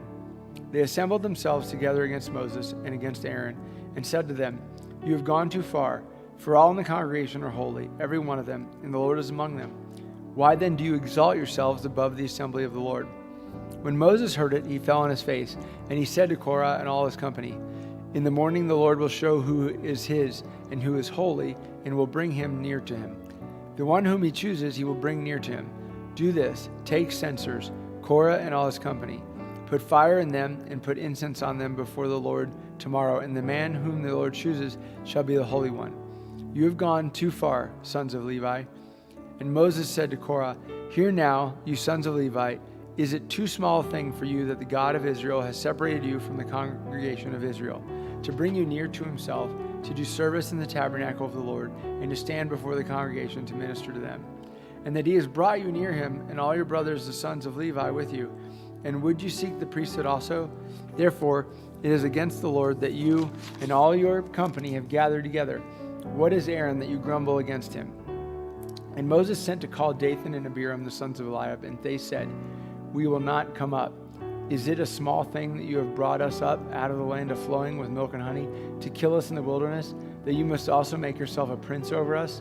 Moreover, you have not brought us into a land flowing with milk and honey, nor given us inheritance of fields and vineyards. Will you put out the eyes of these men? We will not come up. And Moses was very angry and said to the Lord, Do not respect their offering. I have not taken one donkey from them, and I have not harmed one of them. And Moses said to Korah, be present, you and all your company before the Lord, you and they, and Aaron tomorrow. And let every one of you take his censer and put incense on it. And every one of you bring before the Lord his censer, 250 censers. You also and Aaron, each his censer. So every man took his censer and put fire on them and laid incense on them, and stood at the entrance of the tent of meeting with Moses and Aaron. Then Korah assembled all the congregation against them at the entrance of the tent of meeting, and the glory of the Lord appeared to all the congregation. And the Lord spoke to Moses and to Aaron, saying, Separate yourselves from among this congregation, that I may consume them in a moment. And they fell on their faces and said, O God, the God of the spirits of all flesh, shall one man sin, and will you be angry with all the congregation? And the Lord spoke to Moses, saying, Say to the congregation, Get away from the dwelling of Korah, Dathan, and Abiram. Then Moses rose and went to Dathan and Abiram, and the elders of Israel followed him. And he spoke to the congregation, saying, Depart, please, from the tents of these wicked men, and touch nothing of theirs, lest you be swept away with all their sins. So they got away from the dwelling of Korah, Dathan, and Abiram, and Dathan and Abiram came out and stood at the door of their tents, together with their wives, their sons, and their little ones. And Moses said, Hereby you shall know that the Lord has sent me to do all these works, and that it has not been of my own accord. If these men die as all men die, or if they are visited by the fate of all mankind, then the Lord has not sent me. But if the Lord creates something new, and the ground opens its mouth, and swallows them up with all that belongs to them, and they go down alive into Sheol, then you shall know that these men have despised the Lord. And as soon as he had finished speaking all these words, the ground under them split apart, and the earth opened its mouth and swallowed them up, with their households and all the people who belonged to Korah and their good deeds. So they and all that belonged to them went down alive into Sheol, and the earth closed over them. And they perished from the midst of the assembly, and all Israel who were around them fled at their cry. For they said, Lest the earth swallow us up. And fire came out from the Lord and consumed the 250 men offering the incense.